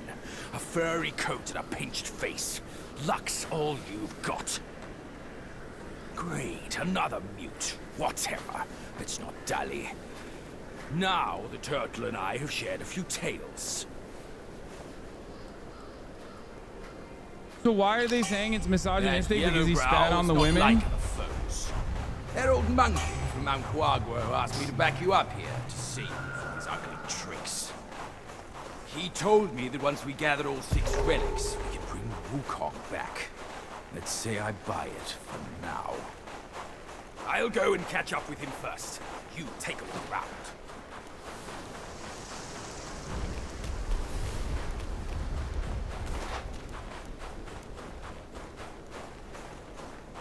Oh my god, am I on the back of the turtle?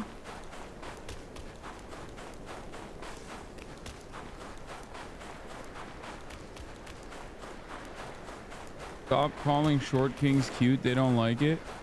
What if you're a cute short king though? There's a secret boss nearby. In the Chinese lore, the whole world was behind a turtle. Bro, I watched Avatar: The Last Airbender. Behind the shrine, there's another boss. Okay, I'll do it later, bro. Chill out. Let me have some fucking bosses to kill offline, dude. I want to advance the goddamn game. Turn around, you're gonna miss a shrine. I already hit that shrine. No more dawdling, boy. Bring it. My old friend. You must have had it rough all these years in this shithole. Rest easy. Once we're ashore, I'll take down that blasted temple to avenge you and Brother Snake.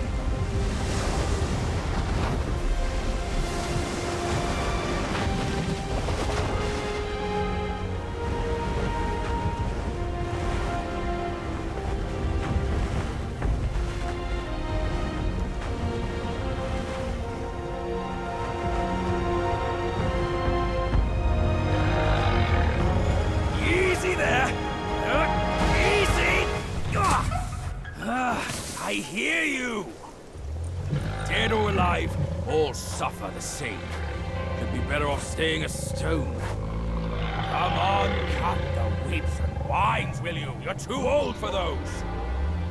Yes, stop the sobbing. Stay here and wait. I'll check on your snake, pal. To get to the tiger, go to the left dragon. What's up, big dog?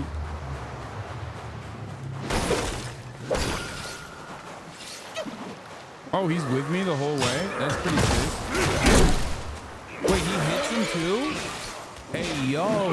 What the fuck? Let's go. You forgot to go up top? Wait, what do you mean? Okay, chatters are giving me mixed signals here. Some are saying go right, others are saying go left. Some are saying top of the hour ad break. And that's correct, because at the top of the hour there's a 3-minute ad break.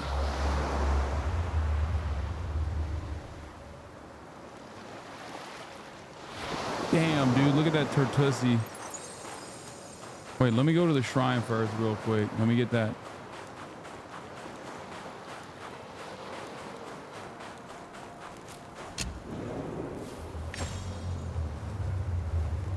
Sick ass red armor unlocked, I think.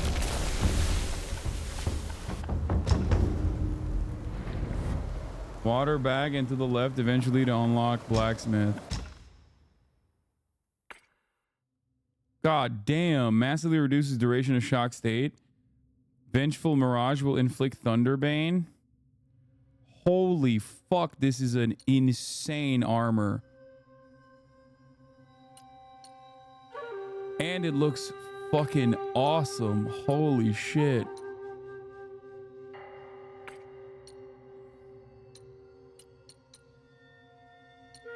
God damn, 53. I mean, I gotta do it. The drip alone is worth, yeah. This one's unique effect is pretty good. And this doesn't actually like improve your defenses that much, so I'm probably not gonna use it. I'm probably not gonna full set it. This does go up a lot though.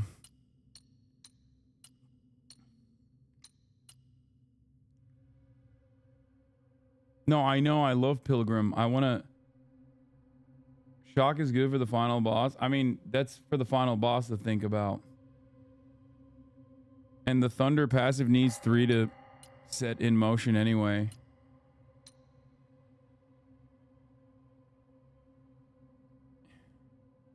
I only upgraded the robe because it's like, it's insane. It's like 53 versus 35. You know what I mean? So I lose my perfect dodge, considerable additional focus set bonus. I'm not getting any set bonuses when I use this, but honestly, it's worth right now. Just for the drip alone, and also for the defense it gives me. Okay. All right, where do we go now? This way? Go to the... Keep going straight to start the... And then there's a guy in the water, you said, and if I don't kill him now, there's a bug. This guy? More familiar face. All my good friends in Yellow Ralph's clutches now.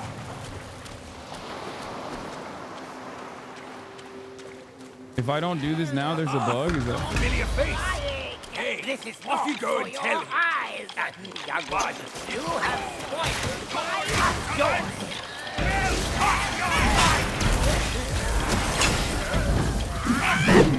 Oh.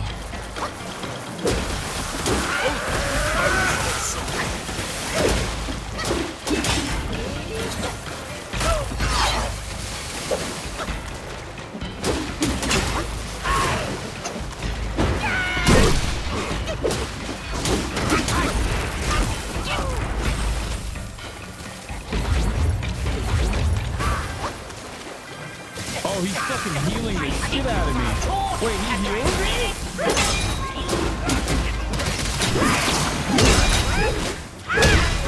There you go, chat. Are you happy? I did the resolution.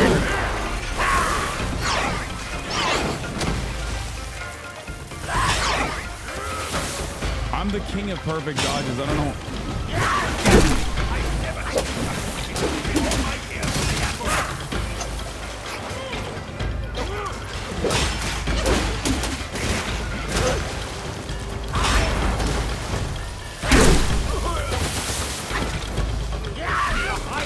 Oh shit.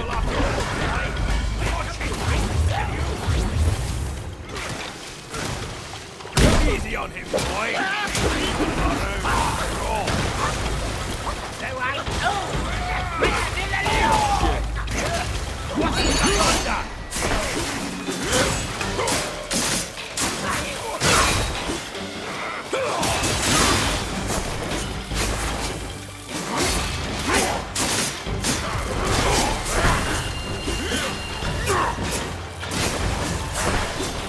Come on, bitch.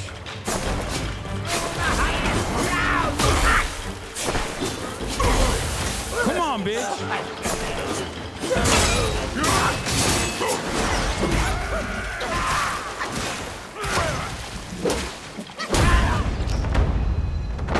What? I might as well die. Don't forget to put chance at immortality. pump the tires, please. What? Suffer Okay. your torment.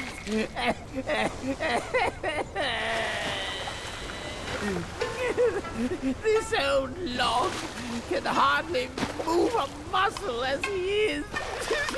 Poor Long, dude. Only one of Wukong's resurrection pills can save me now.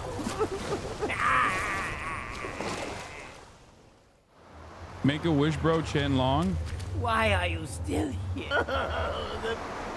So I just got to go back to the Zhu Dog and get a resurrection pill from him for him, right? Wukong loves his given his nation. He's surely. Why are you still here? This old Long living on borrowed time. So if I don't do that, I lose out on this quest. Is that what you guys said? Or was that a meme? I'm gonna get him some gas station dick pills, bro. All you like. It won't make a difference.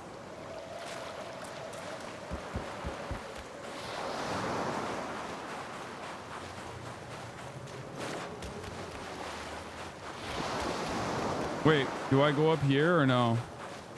It is a temple, no doubt. But hard to look inside. Oh, the frost is biting hard. Even my rump is frozen solid. My member's frozen solid.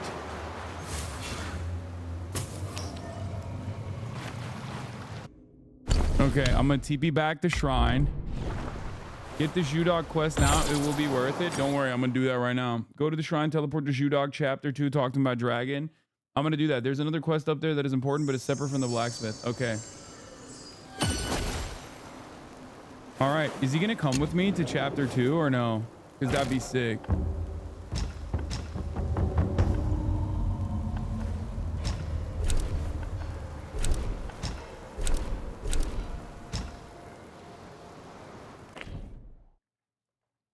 I made it up. I don't know. Can you pause while I put some cookies on the oven? No. A lot of the bosses flow from here on out. Having throw stance helps to poke them from afar. Really? Fuck. I'm gonna have to. Having throw stance helps provoke them from afar. When you build up 3 focus, you can always switch back to smash stance whenever. I'm gonna have to get that fucking. I'm gonna have to get that thrust. I'm gonna have to put shit into thrust, huh? Ooh, I can also upgrade my mind core too. Zhu-Dog, make medicine now. Self-refinement is the way to make golden pills. What say you, brave one? Your grim fate alone speaks for that old Long's bullying. Pray refrain from blaming him. His ill temper persists unaltered since the first day of our long acquaintance. Regret not, for his power endures. His desire be but one more pill, gladly bestowed by me. I have to make this, right? This is the one, right? Fortifying medicament or no? Or did he just give it to me? Oh, he gave it to me. All right, nice. Celestial medicine. I have 9 mind core. And I don't know what I should fucking hit. Should I still keep going defense? I make popcorn every time you play dead ass. I feel like I need stamina recovery.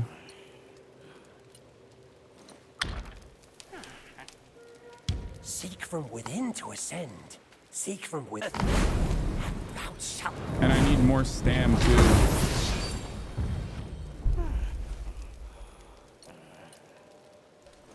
I need more mana and I need more stam. From yin and yang, 5 elements and seek from without to craft.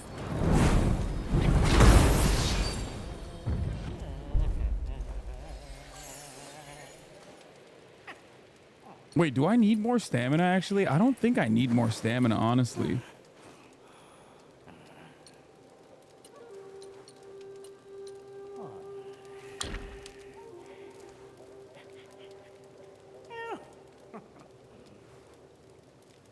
I think I need more mana. Dude, health is it's too expensive.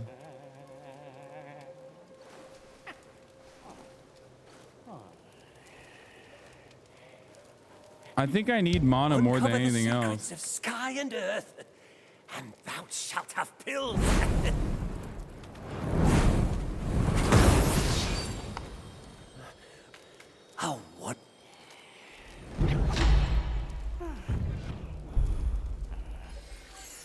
Chatter, I ran the top of the IR break already. Chill. What can I buy from you? Enhanced Tiger Subduing Tonifying Longevity Decoction. Mirage Pill. Yeah, I don't need that. Shoe Dog, buy my gold, please. I have so much money. I can't buy anymore. I already used up all my points.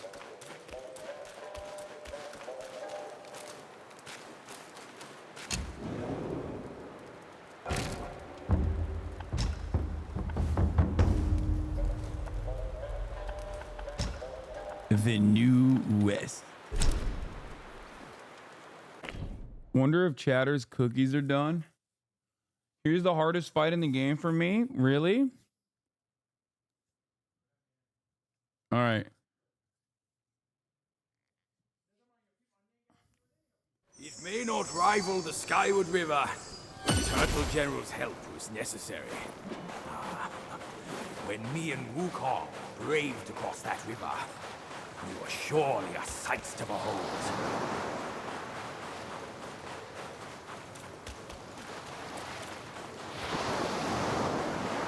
This motherfucker was like, I know Wukong from way back.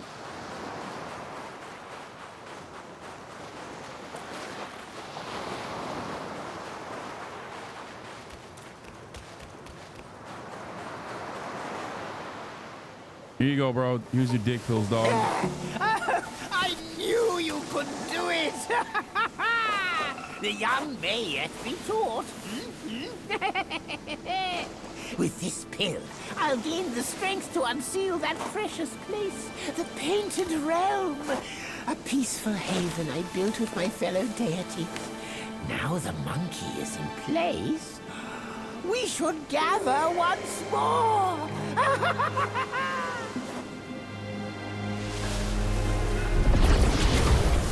Wait, what the fuck?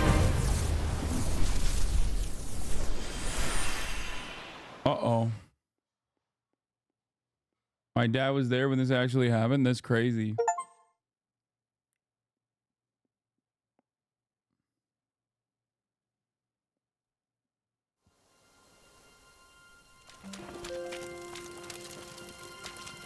Zelda-ass music. Guangzhou become Chinese? I wish.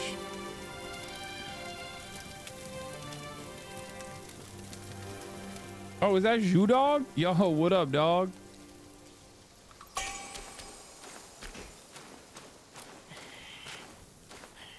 Hey, yo, what up, Zhu Dog? Mine eyes doth see the dell from the confine. Oh, many thanks for reunite. This is a perfect place for my art. I've long yearned to come back. Henceforth, brave one, come timely to fetch medicines. This is a token of my gratitude.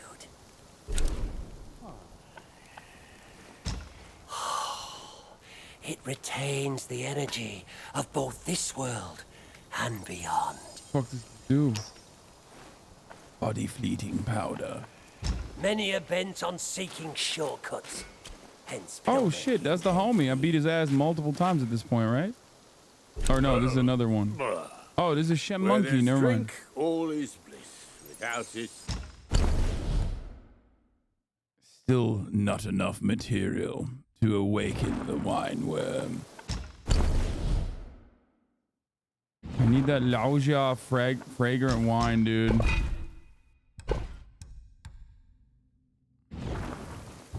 drink. Yeah, I was being racist. Success all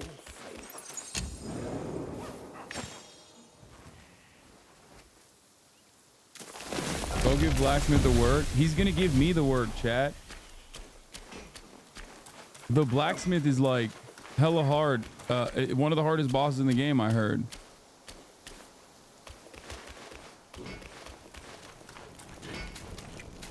How much Chinese can you speak? None. Unfortunately. It makes me very sad to be reminded of that too.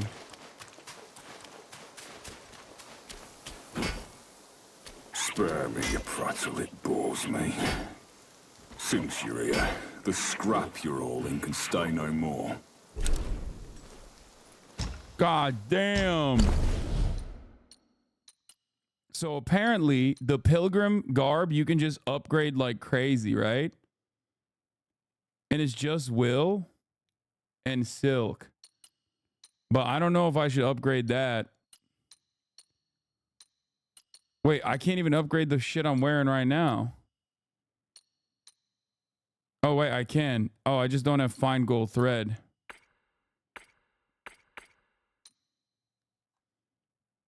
I don't know if I have enough to make it legendary. Helm and armor in place.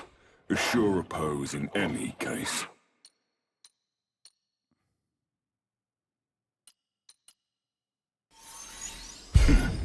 This can give you some edge.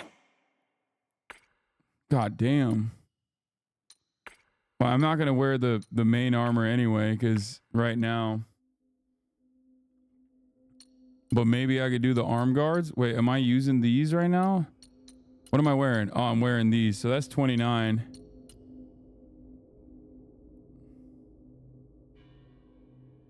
That's, would that upgrade enough?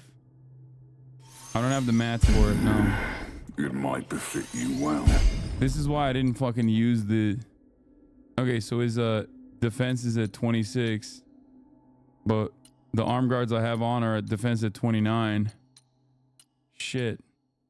Or no, defense is at 18. That's not good enough.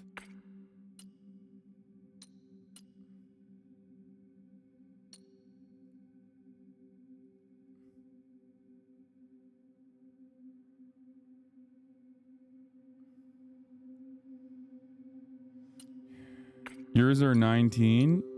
No, these are the ones I'm wearing, aren't I? Aren't I wearing these?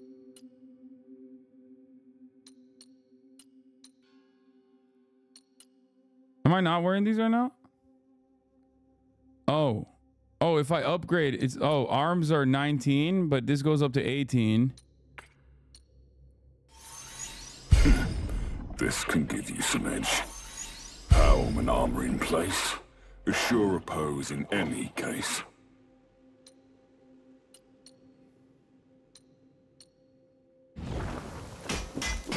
Wait, I can craft new shit too?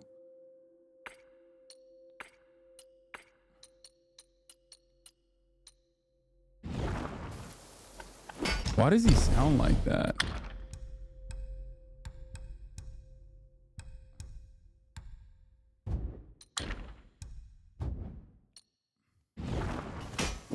Are you intimidated? I'm a little bit intimidated.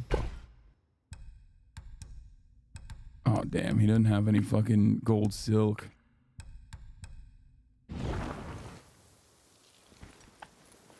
Should I fucking do it? If you need sharper blades, seek me. Okay. First, Pilgrim's garb. I didn't even upgrade that. So is a 19 focus point critical hit, right? But if I go with the double, 27, this is 11 or no. Wait, where the fuck are the... Oh, this is 27. 21 to 27 and moderately increases sprint speed, but I need the full gear. Pilgrim full gear is the best. And at least this allows me to use the gourd while sprinting.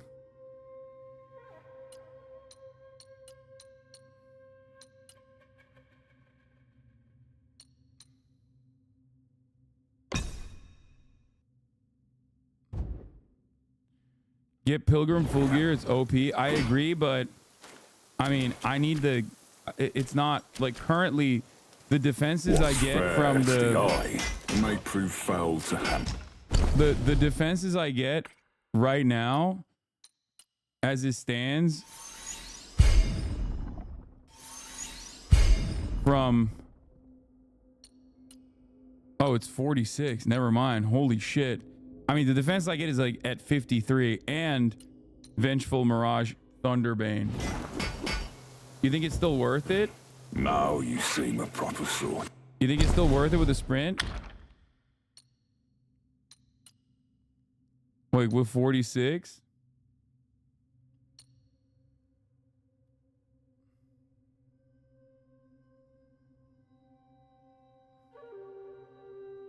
There's no way he can first try in Tiger, right? I don't think so.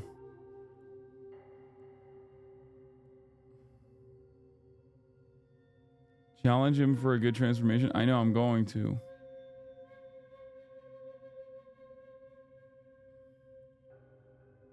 I mean, the defense like is, and the unique effect is pretty good. I'm gonna keep that. I don't know. Fuck it. Let's try it. Why not? I feel like he's gonna cook my ass, but my cookies are done, Hasan. Don't worry. I'm about to give you a show. Armor and arms. Just ask and they're yours.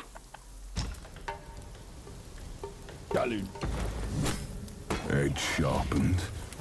Arm restless. I was looking for someone to test it.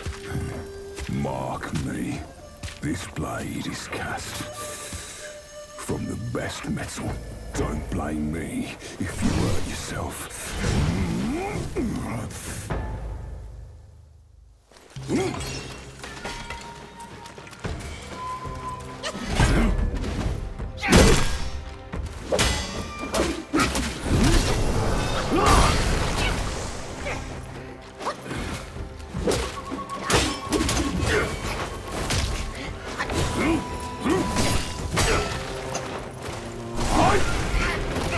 Wait, what the fuck?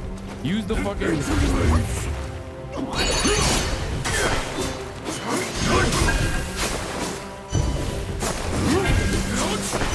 Oh god!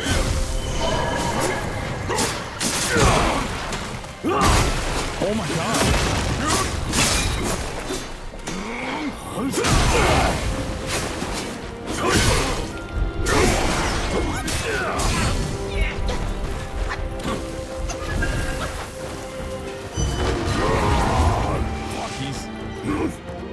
What is he doing to me?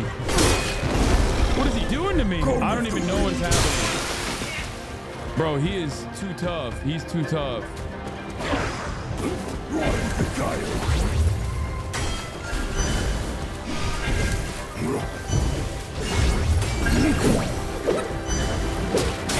Oh shit.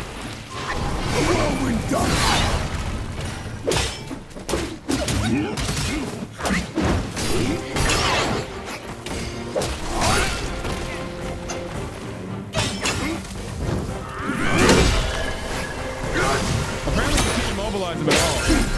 But the sort of a trick.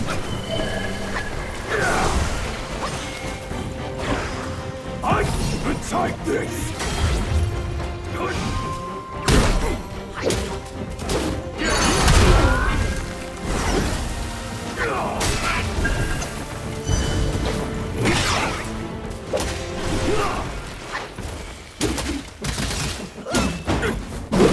Down with might. Oh.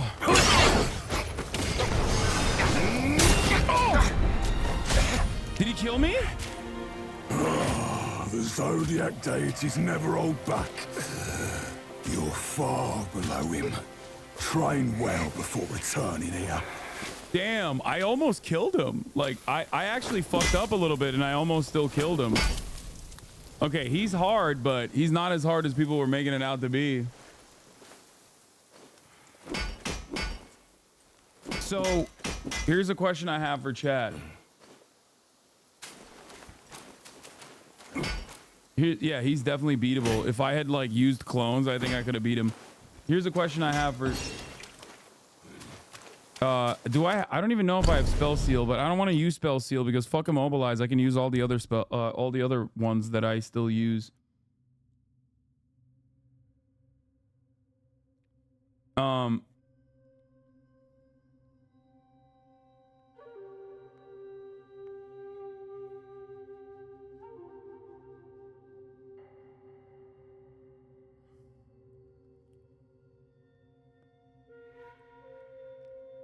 Spell seal's great with max mana.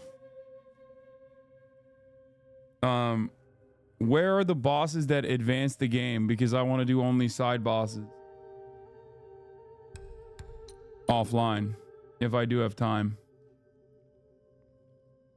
Use your blaster pistol at long range. Oh wait, that's Star Wars Outlaws. Available now on Ubisoft Plus.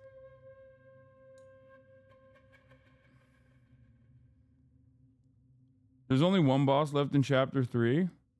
Wait, really? This boss is fun playing online.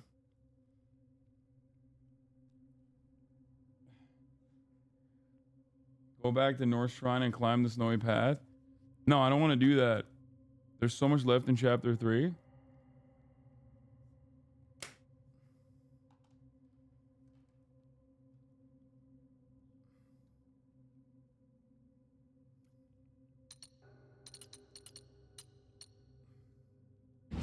All right, let's try this again. Fuck it.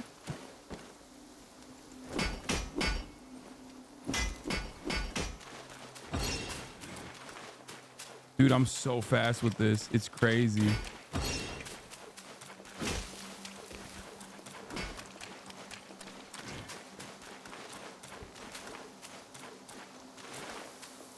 I love this outfit. I mean, the fit is like kind of ass. Does the fit change when you upgrade? What rags and tatters? No one. Yourself.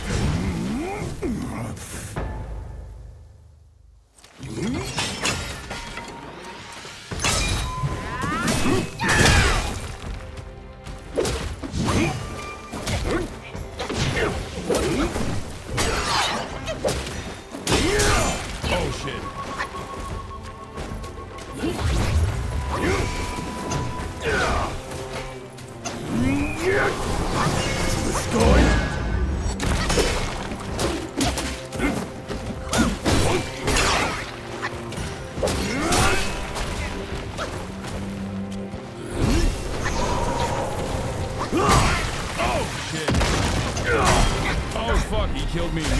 One-tap me. Holy shit. The Zodiac deities never hold back. Dude, I started off better this time, but he trained well before he hits fucking hard, dude. He's like a goddamn tank. Sorry, believers. You know what? Doubters, you won tonight. That's the last time I'm gonna try this for now. I might actually beat him offline. I'm sorry. I apologize for those who are. Fuck, you know what? No, one more. I don't want to beat him offline. I want to beat him on camera. We're gonna do it again. Fuck it. Ah, fuck. Back so soon. Give it it. This is a big boss, so. Edge sharpened. Arm restless. 24-hour stream? Yeah.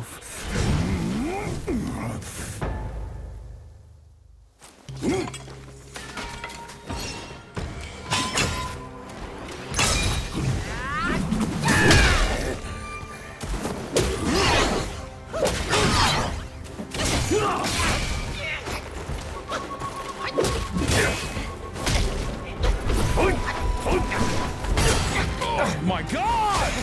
That doesn't even count. That doesn't count. That game would cancel it. The Zodiac deities never hold back. That doesn't count. That doesn't count. That fucking literally Gamba didn't even start. We're gonna do that. That Gamba is gonna be for this Gamba. Fuck. No, it doesn't, bro. Are you kidding me? People could still dump money into it while I was losing. That's not how this works. He refunded. That would have been a scam, chatters. Y'all are being crazy. I care about the fucking intellectual honesty and consistency in the gambling process on the HasanAbi broadcast. This is something I care about, okay? What is this, fucking kick?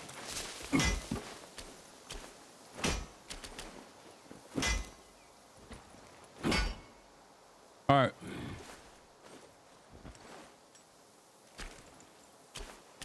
There's integrity in the process. Armor and arms. I'm getting worse, by the way. I've noticed. Like, the more I fight him, the better he's getting. Edge sharpened. Yourself.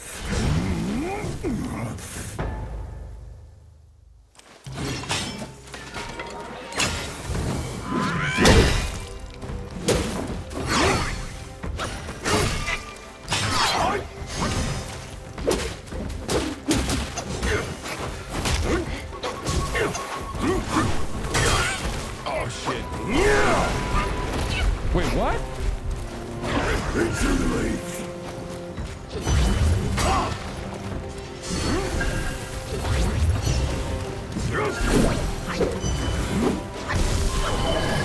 Split the shrouded sky.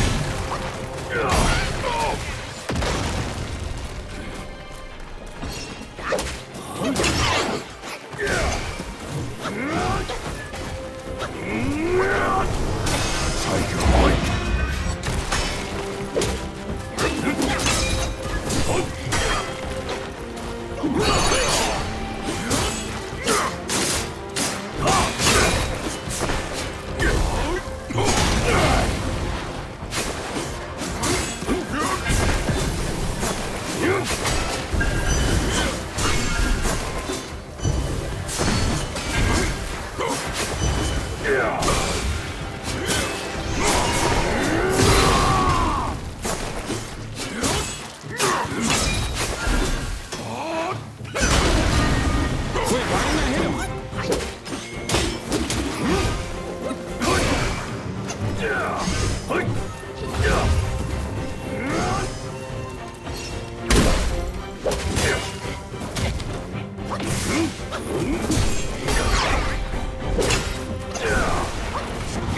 Wait, what?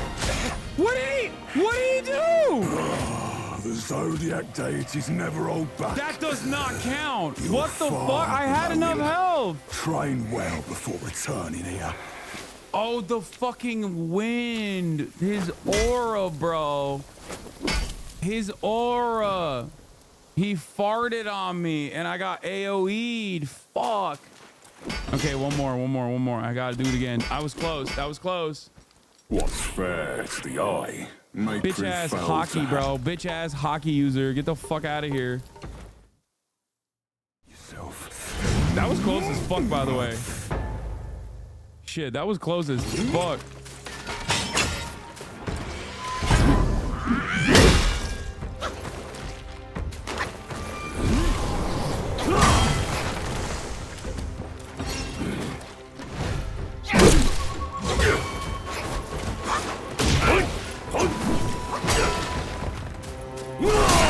Wait, oh shit. Wait, hold on. L.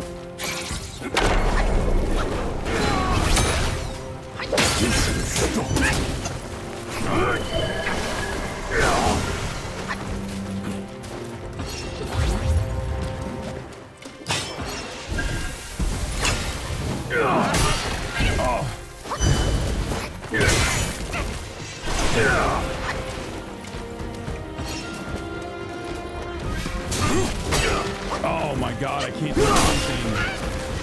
Wait, what?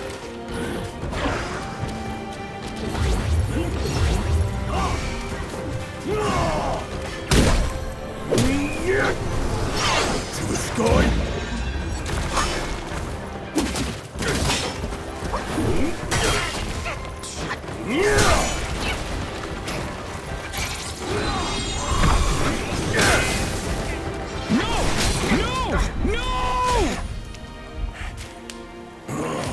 The Zodiac deities never hold back. That's the sound of my ass cheeks getting fucking clapped. Below him.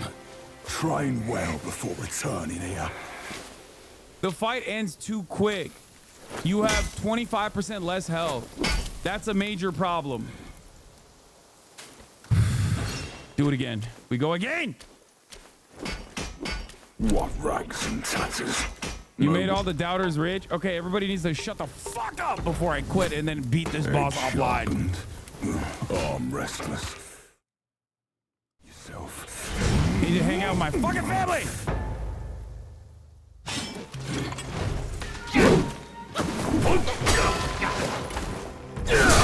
Oh my god. This doesn't count. This doesn't count. Fuck.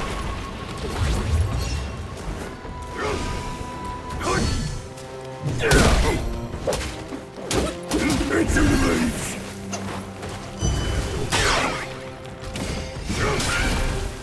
Fuck, I can't even hit him big dog. I can't even big dog him.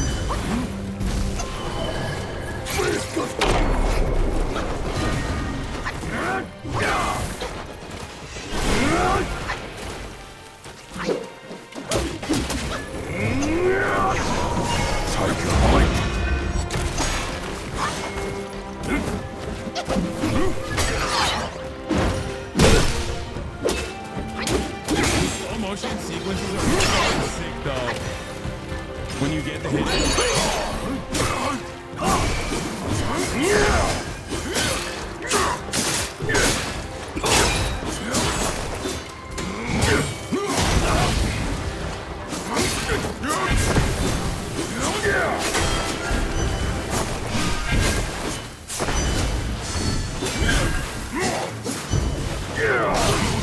Come on, bitch. Come on, bitch. One more. No!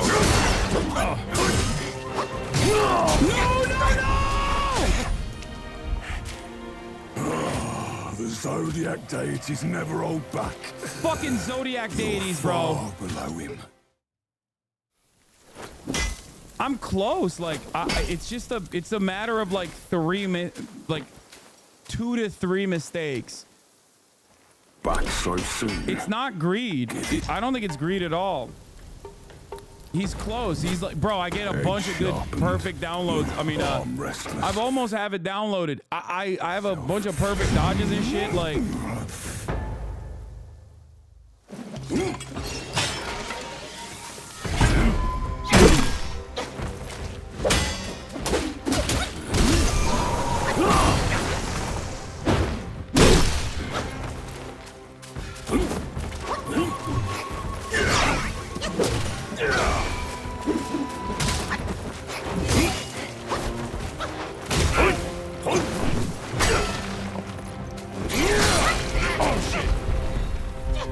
wait, what the fuck? Oh, I'm dead. I'm dead. I'm dead. I'm dead. I'm dead. Fuck!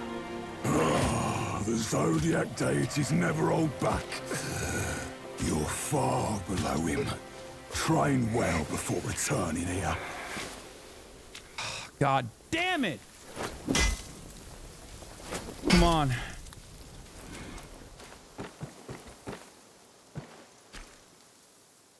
What rags and tatters. No wonder you're at my door.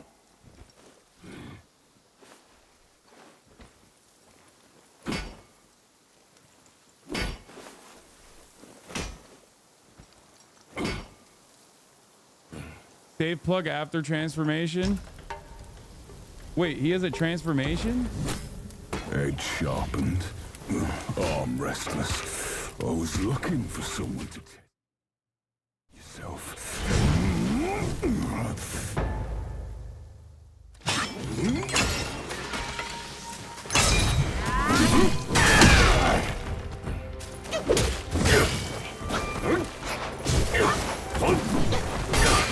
What the fuck? He's carrying me everywhere!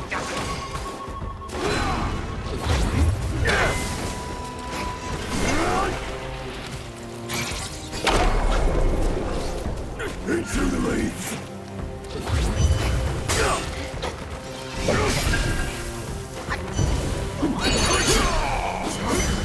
Come on.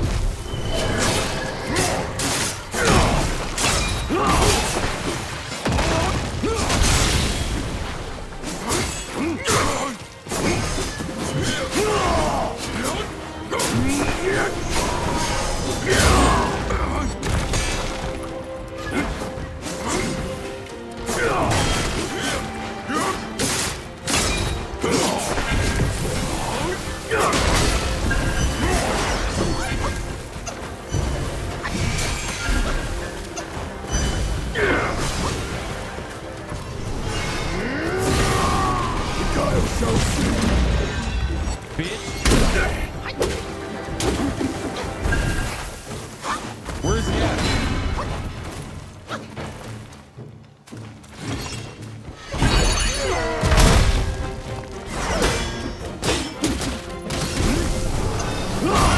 Oh shit!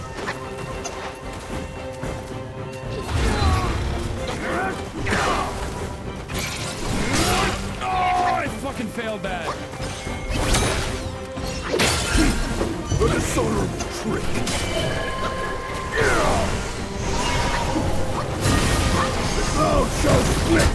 Wait, what? Dude, that is crazy. That is actually crazy. You're far I had below that. him.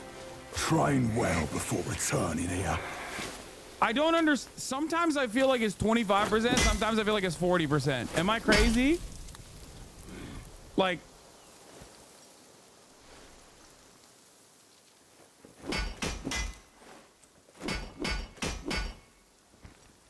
couldn't handle the hockey.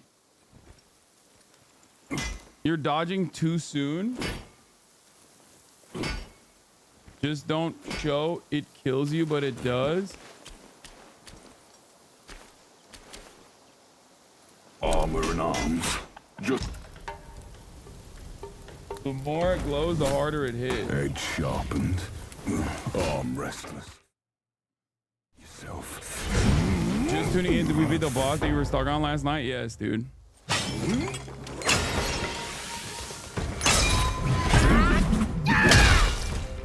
Dude, what the fuck?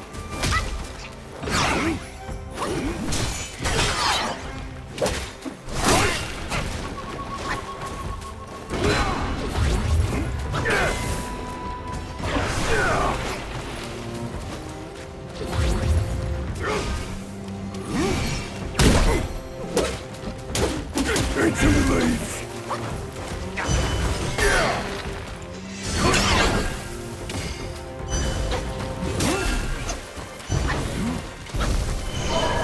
Split the shrouded sky.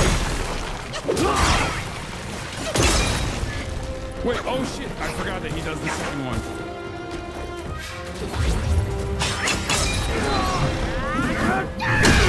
Wait, did I hit him? Oh, it did. Wait, what? What is he doing? What is he doing? What is he doing to me?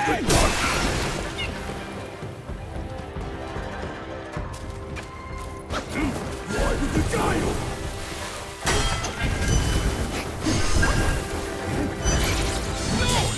No! Did I pluck it? No, I did not. I did not pluck it. I'm dead. I'm dead. I'm dead. I'm dead! Fuck! The Zodiac deities never hold back. You're far below him. Train He delivers well an ass before whooping in returning 8 here. different directions, dude.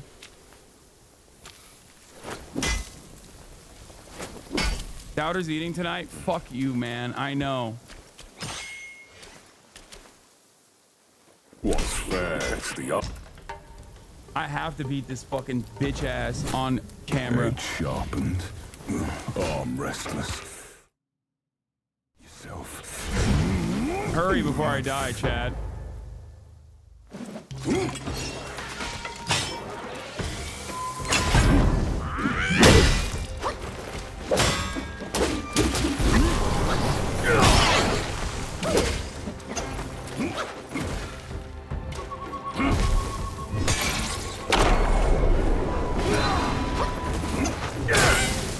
Wait, I didn't.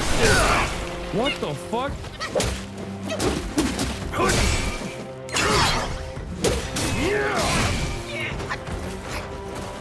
Into the leaves.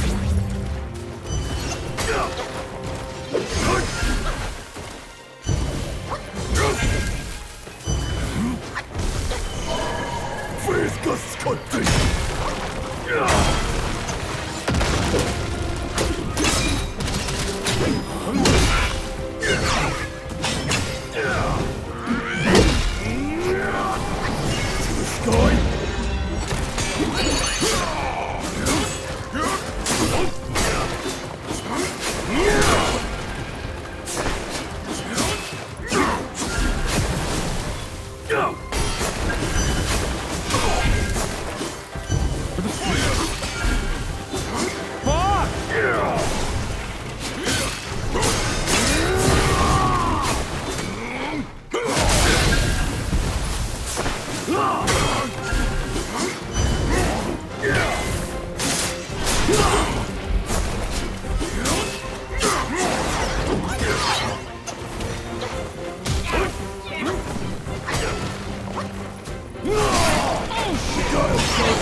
fuck? He's like useless teammates. What the fuck? He's exploding!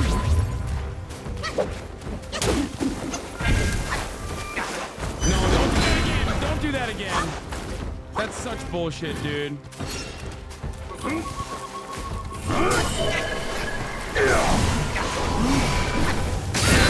Oh no! Oh, so slick! No!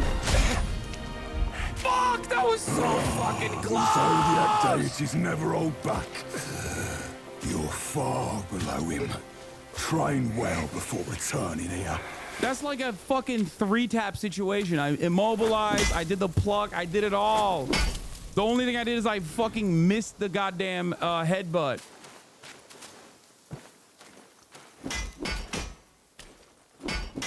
Back so soon. Give it. I downloaded his bitch ass too. It's like... Edge sharpened. Arm restless. I think my biggest problem is my heals. Like, I'm not healing enough. Mark me. This blade is cast from the best metal yourself. Infinite point glitch. Shut the fuck up, chatters. Don't say that.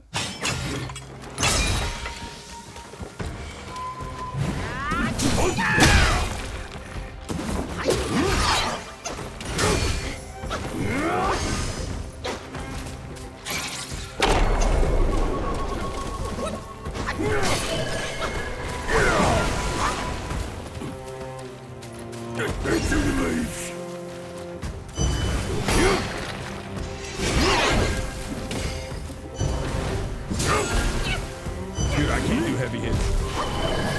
Split the solid sky. Oh shit, am I dead?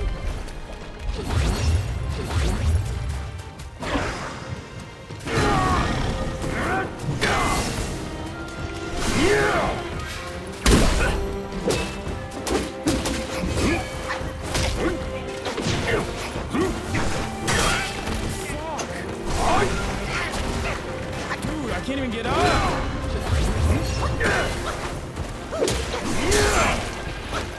He's got like...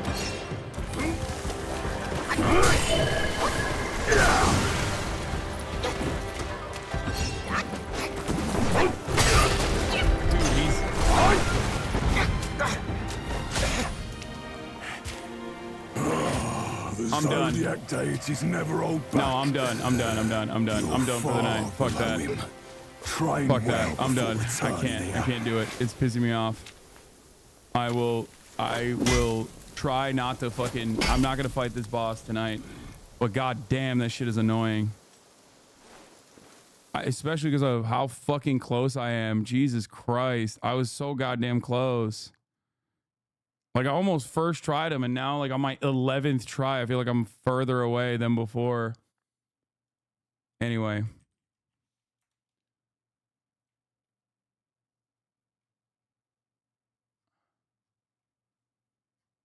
Don't play off stream. I'm gonna play off stream, but just not this boss. I'll save this boss. I already got my upgrade, so that was what mattered, right? I lost 1 million points. Why do I believe? I'm sorry, chatters. Sorry to all the believers. We got a lot to cover tomorrow. Love you all, and I will do that tomorrow. I'll see you tomorrow, okay? All right, bye. Peace. Sunny Los Angeles, California, says Hasan. The starlight to the starlight to the topic just begun. There he is again, Hasan is streaming. Hasan is streaming. There he is again, Hasan is streaming. Hasan is streaming. Reviewing the P.O. box, Uncle Uger's face. Sudden Discord agitprop, Great names take embrace. Tiny Bernie Sanders, LGBTQ Air Force. The whole left at your fingertips, on at your door. H3 crowded debate, the Young Turks online show. 3 full fucking years of this, plenty more to go. 90-day fiance, talks of champagne bourgeoisie. A Trump rally live reaction, a mass riot at DC. There he is again, Hasan is streaming. Hasan is streaming.